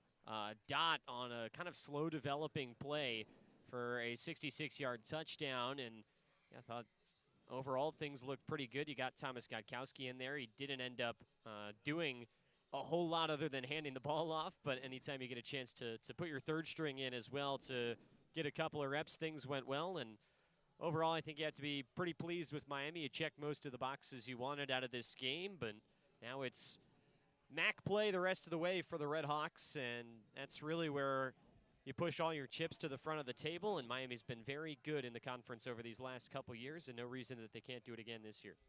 That's right. Like you said, it's what you expect out of an FCS game. It's a rebound, especially from, you said it time and again just how bad last week was. It's a rebound game, and they did really well with it. They got all the third stringers in, which, of course, is always a good sign that you were playing good football that day against an opponent that you might have had a little bit of an inherent advantage on. But it was a good offensive showing from the RedHawks, which I think was most people's main concern with Henry Hessen playing quarterback in lieu of DeQuan Finn. But he had himself a good day, 13-21, 208 yards, 2 touchdowns. That 66-yard bomb to Perry that we talked about earlier. 61.9 completion percentage and a QBR of 176.5, which if you don't really know how QBR works, that's pretty good.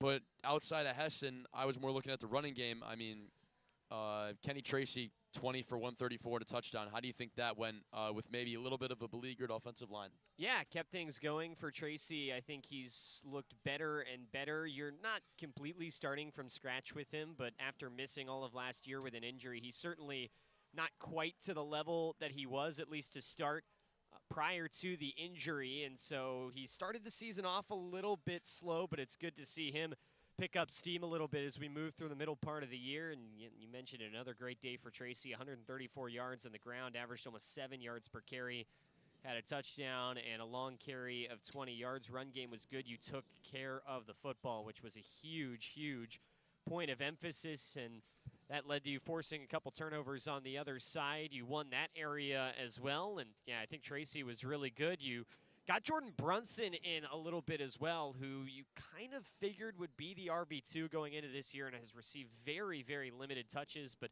Brunson was pretty solid as more of that power back type of role when he came in later on in the game. 10 carries for 39 yards and a touchdown, and you involved Keith Reynolds a little bit in the run game as well. 4 carries for him for 43 yards for the Red Hawk transfer receiver. So overall, I think things were pretty good for Miami on the ground, a certain step in the right direction after they really struggled to run the football in the first few games of the year. Right. I mean, 264 yards on the ground means you had a pretty good day no matter who your opponent is. I did enjoy seeing Keith Reynolds get into the running game a little bit. I think just the explosive player that he is, but being as more of an wide receiver too, behind Cam Perry, even sometimes behind Deion Colsey in some situations. I think it was interesting to get his, he's so quick and explosive. You see it on the kickoff returns. Being able to get him involved in the offense on a regular basis, even if it's not through the air, I think will be imperative for the RedHawks going forward, no matter who's playing quarterback. So I'm glad they were able to do that and get some reps in with that against Lindenwood today. And Jaden Brunson had a very nice game, I thought. 10 carries, getting him involved. I do agree that you could see Tracy and Brunson in more of a thunder and lightning type of role, with Brunson being the more hard-nosed, up-the-middle back, Tracy getting more involved in the pass game as he had 10 for 102 last game. And today, 2 catches for 21 yards as well. Moving on to the receiving game, actually, Cam Perry with finally getting in the end zone, doing so twice. 3 catches for 122 yards and 2 touchdowns, including that 66-yard strike from Henry Hessen. And, I mean, we had a lot of different pass catchers today, 8 different pass catchers for the RedHawks. So how do you think this reflects going forward, potentially if a quarterback does go back to DeQuan Finn next week?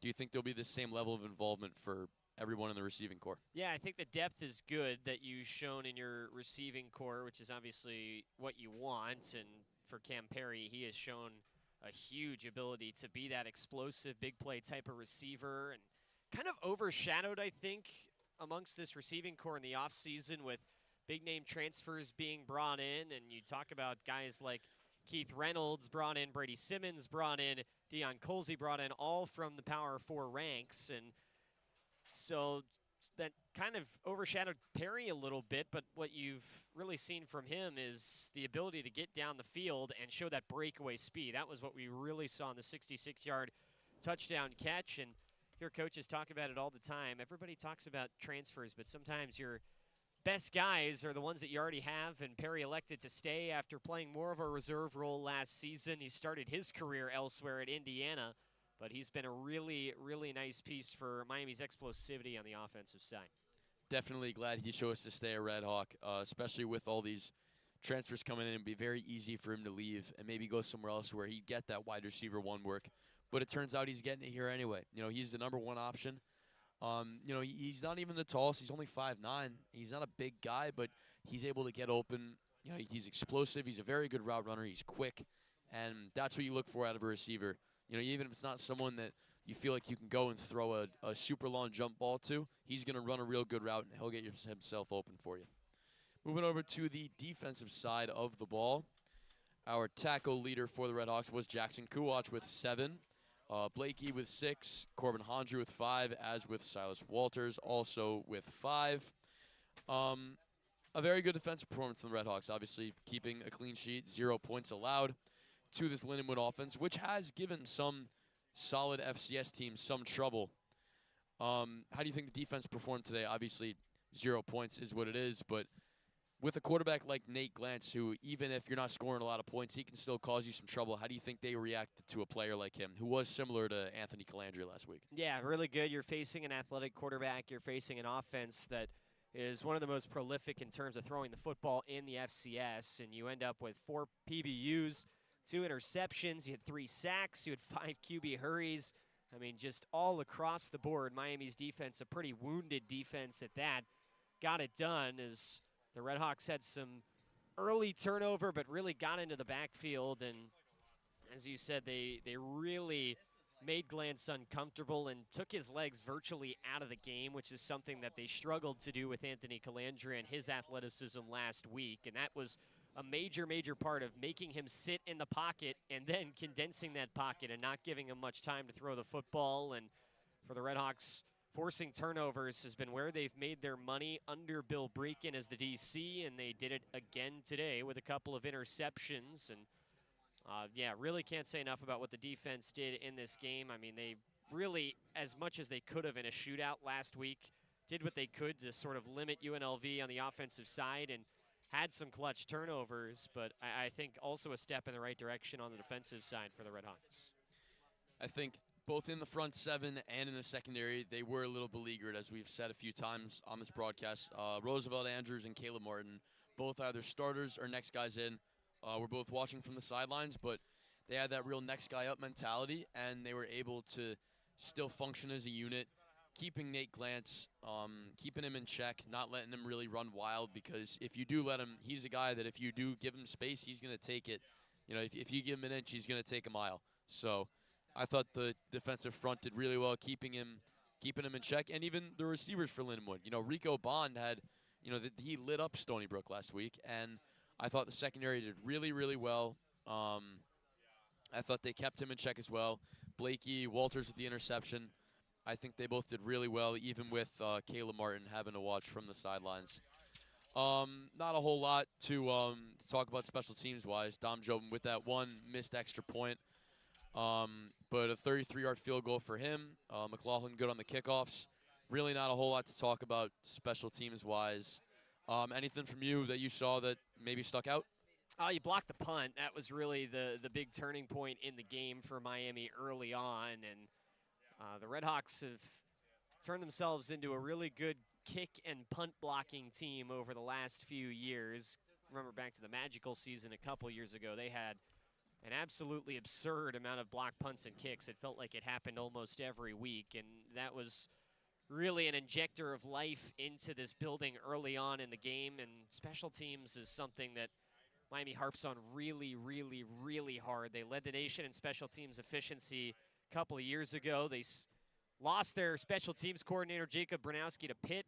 Didn't love what they had last year, so they made another change in the ST coordinator position in this offseason, and things have been pretty good so far. You bring in a transfer punter, and we like to talk special teams on this broadcast. You did miss the field goal. That's your second miscue in as many weeks with your field goal unit. You had a bad hold as time expired last week. Bad snap on a chip shot field goal going into halftime this week. But overall, Miami's a team that really tries to win the special teams battle game in and game out. And anytime you block a punt, return it for a touchdown, I think that's a job well done.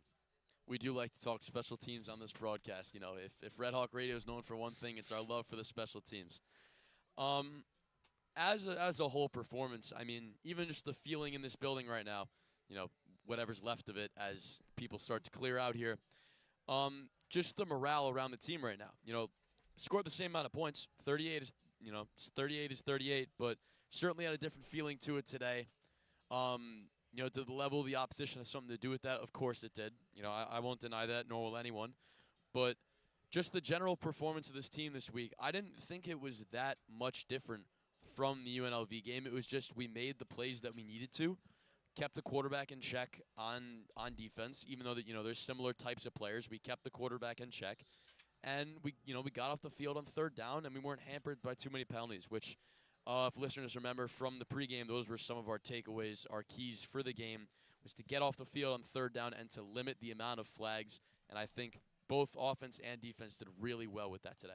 Yeah, they did. And this game is really important because I think both UNLV and Lindenwood are constructed from an offensive standpoint very, very similarly to the likes of the Ohio Bobcats and the Toledo Rockets. Athletic quarterback, they can spread you out, they make a ton of big plays, and they score a lot of points. And so I think you're just trying to figure out how to contain that. You didn't do an amazing job last week. Your offense kind of scored in bunches, and you had some clutch special teams play to keep you in the game, but a whole lot better from the defense this week. You forced a couple of turnovers, and I think you're learning how to deal with the athleticism and how to limit the big plays, and that's going to pay dividends for Miami down the road again when they have to face the likes of the Ohio's and the Toledo's in the MAC that have those athletic quarterbacks. Redhawks have seen firsthand for a long time what Tucker Gleason can do on the Toledo side. They'll see him later on this year, and they'll see Ohio coming up on the road a little bit later on. And Parker Navarro, who has garnered national headlines over the course of his Bobcat career for what he can do both with his arm and with his legs. So you're going to see teams that are constructed very similarly to this Lindenwood side later on in the year, and probably some very crucial MAC games. And I think learning from what you did today is going to be very important for this Miami team, and I think they did a lot of good things on the defensive side. It was a good performance overall from our RedHawks today with that big victory over Lindenwood. Since we're talking about future MAC games, why don't we go into that? Next week, the RedHawks make the trip to Northern Illinois to face the Huskies to open up their MAC slate. And it's a good slate. It really is. You know, unfortunately, we don't get Ohio at home. That would have been a nice one, you know, just for, if for nothing else than the fans. It would have been a big game here at a historic stadium. They go to Akron after that, then Eastern and Western Michigan the next 2 weeks here at Yager. Go to Ohio after that, Toledo here, Buffalo on the road, and Ball State here. In the past, especially last year, Miami started off 1-4, I believe, last year, and rattled off 8-9 in their last 9 games. With that similar rough start here in the non-conference slate, how do you think they're going to be able to bounce back and really shoot up the leaderboard in the MAC standings? I just think that this schedule plays a part of that. I think Chuck Martin's been very, very honest about that whenever he's been asked a question very similar to your point. But I think that this team just does not get down mentally, which is very, very important. And I think these first couple weeks of MAC play are going to be crucial for Miami. And you talk about that Northern Illinois game. That is a good NIU team. Of course, saw them beat Notre Dame last season. They came here a couple weeks after that, and Miami handled their business against the Huskies. But it's a Red Hawk team that, again, a lot of stuff is up in the air on the injury side. So you're hoping you can get healthy. You're hoping that you can take some lessons away from this game. But overall, I think the collective effort, just with whatever personnel you have available each week, has to be similar to what you had today. I think you're continuing to make strides. We're not seeing as many steps backward from a younger team as we saw in the first couple weeks of the season, and that is something that has to continue as you make your way through the max slate. You have to continue to improve with each passing week, and that is something that Miami has been really, really good at under Chuck Martin, and with him still at the helm, you'd expect that to continue. You'd certainly at least hope. This max slate is going to be tough. You know, playing in a conference like this, even though it may not be Power 4, it is still very competitive. There's still some very good teams with, if I'm being completely honest, players that probably should not be playing in the MAC and probably could be starting on Power 4 teams. And it's a gauntlet. It really is. No matter who you get, no matter where it is. You know, if you're playing on a Wednesday night, some midweek action, you never know what can happen, whether it's here, whether it's on the road. You know, anyone from Ball State to Toledo. You never know what can happen. I think that's what the beauty of playing at a school like this is that you're competitive enough to the point where the games are entertaining to watch, they're exciting, and these players can actually have futures in not only in college football, potentially in the pros in front of them. And this season is going to be a good one.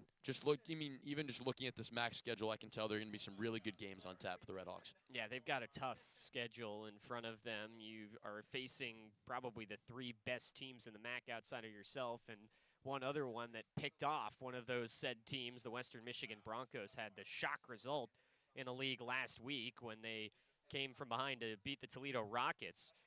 But you've got Ohio, you've got Buffalo on the schedule, you've got Toledo on the schedule, and by the way, all 4 of those games are in back-to-back weeks for Miami later on in the year. So you don't want to look ahead too much. You've got some difficult games coming up.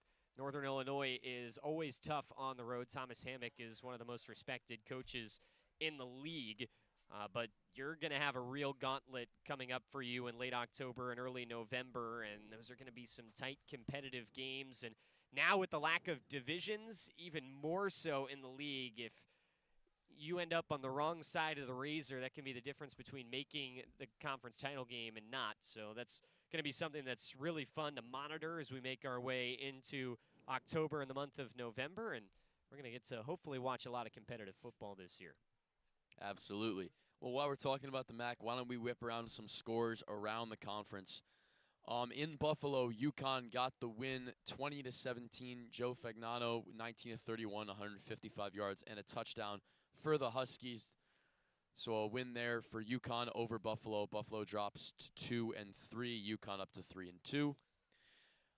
Toledo, the big story of the day, beating Akron 45-3 at the Glass Bowl. Akron dropping to 1-4. The Zips having a disappointing season so far. Toledo up to 3-2, 1-1 in the conference. Other new results since we last had you here. San Diego State getting the win over Northern Illinois in a riveting contest, 6-3 at Husky Stadium in DeKalb, Illinois. Northern Illinois, of course, Miami's next opponent a week from now. So we'll see how that narrow loss and that what I'm sure was a defensive struggle will impact their game plan when they host the RedHawks in a week's time. Going on right now, Rhode Island and Western Michigan in Kalamazoo. Rhode Island up 7-3 as the first quarter dwindles down. Western Michigan with the ball and driving into Ram territory. And, of course, the last game on the MAC slate, UMass at number 20, Missouri. See if they can go and ruffle some feathers out there in Columbia against a very good Missouri team in what is sure to be a packed SEC. Looking at the rest of the top 25, LSU and Ole Miss down in the other Oxford. Ole Miss up 24-13 over the Tigers with about 7 minutes left in the fourth. However, LSU with the ball and driving into Rebel territory. The Aggies of Texas A&M up on Auburn 16-10 with a minute left in the fourth, but Auburn has the ball and is staring down the barrel of a 4th and 1 in their own territory. So we will see if the Tigers can produce some magic or if the 9th-ranked Aggies will move to 4-0. Tennessee Volunteers staring down another barrel, and this is of the Mississippi State Bulldogs, as the Bulldogs are up 24-20 on the 15th-ranked Volunteers as the third quarter comes to an end. Mississippi State with the ball as well. They're undefeated. They're looking to make a statement, and it looks like they're on their way to making one. Other games that have finished, Ohio State, the top team in the country, beating Washington at Husky Stadium in Seattle 24-6. So the Buckeyes will move to 4-0 and will surely retain their spot as the #1 team in the country. Indiana getting a big win at Iowa 20-15 for the 11th ranked Hoosiers. They moved to 5-0. Again, challenging the other heavyweights in the Big Ten, such as Ohio State, at the top of that conference standings. In the ACC, Georgia Tech survives by the skin of their teeth, winning 30-29 in overtime over the Wake Forest Demon Deacons.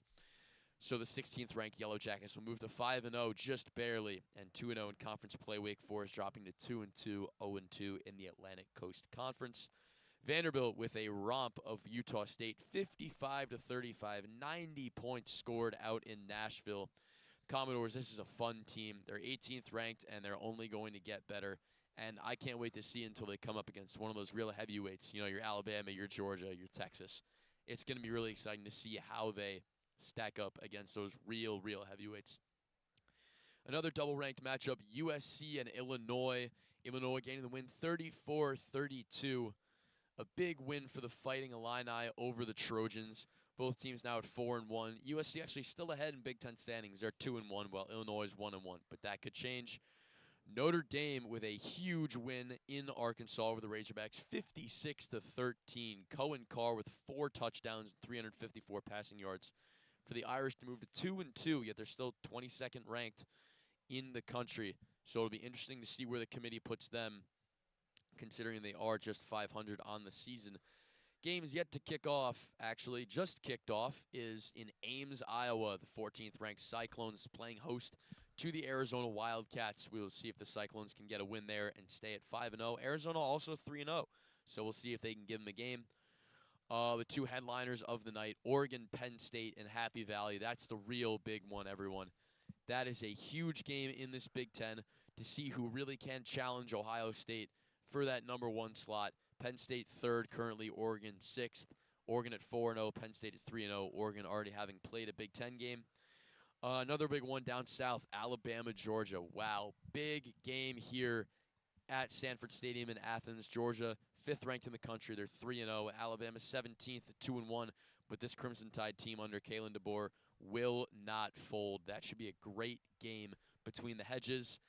Already talked about Missouri. That should be hopefully an easier win there for the Tigers over the Minutemen. But the nightcap is Coach Prime at Folsom Field in Boulder, Colorado. They host the 25th ranked BYU Cougars. The Cougars 3-0. Colorado off to a so-so start to the year. They're 2-2, hoping to get a marquee win over the Cougars here. So, as the lights shut off here at Yager, Miami wins it 38-0 here. Any final thoughts on the game, Luke? Yeah, pretty good for the RedHawks. Did what they had to do. You won with comfort. You got your backups into the game, and you got some people some valuable game reps that may help you out going forward, depending on the roles they need to play long term. We'll check on health as things go along for Miami heading into next week. How long is DeQuan Finn out? Fortunately for the RedHawks, it seems like, as we were kind of petrified to say anything about it last week on our airwaves, it does appear that it's not as serious as we initially thought for DeQuan Finn. And again, there's a shot that he returns as early as, who even knows? It could be next week. It could be week 11. We'll have to see. Miami's been a little bit close to the vest about that. But the good news is that it does not appear to be season-ending for DeQuan Finn. And, yeah, Mac plays when things start to get really, really fun. And this Miami team always competes. That should be plenty of fun as we make our way into the month of October. Also do want to say that our next broadcast is coming up next weekend. We're already into the winter sports. It's hockey season. Couldn't believe that when I checked my calendar earlier this week. But Anthony Noreen kicks off his 2nd year as the head coach of the RedHawks hockey program. Friday and Saturday next weekend, Miami plays host in their season opening series against the Bulldogs from Ferris State. We'll have coverage both nights for you here on Red Hawk Radio, 6:35 pregame, 7:05 puck drop on Friday night, and a 5:35 pregame and 6:05 puck drop on Saturday night. Hockey season is always a ton of fun here in Oxford, and It's going to be a weird year of college hockey with a lot of different changes to the rules surrounding roster construction. We'll have plenty of coverage for you all winter long for Coach Noreen's hockey team. Yeah, it's crazy that that's already starting. You know, it's September 27th. We're already getting into hockey. I love it. So another win. I shouldn't say another win. Our first win for the Miami RedHawks today, 38-0 over the Lindenwood Lions. It has been a pleasure being with you here today at Yager Stadium. My name is Jake Zirolli. I'm joined by Luke West Poley. Thank you very much for listening. This has been a presentation of Miami RedHawk football on Red Hawk Radio. Thank you for tuning in, and we'll see you next time. Clear.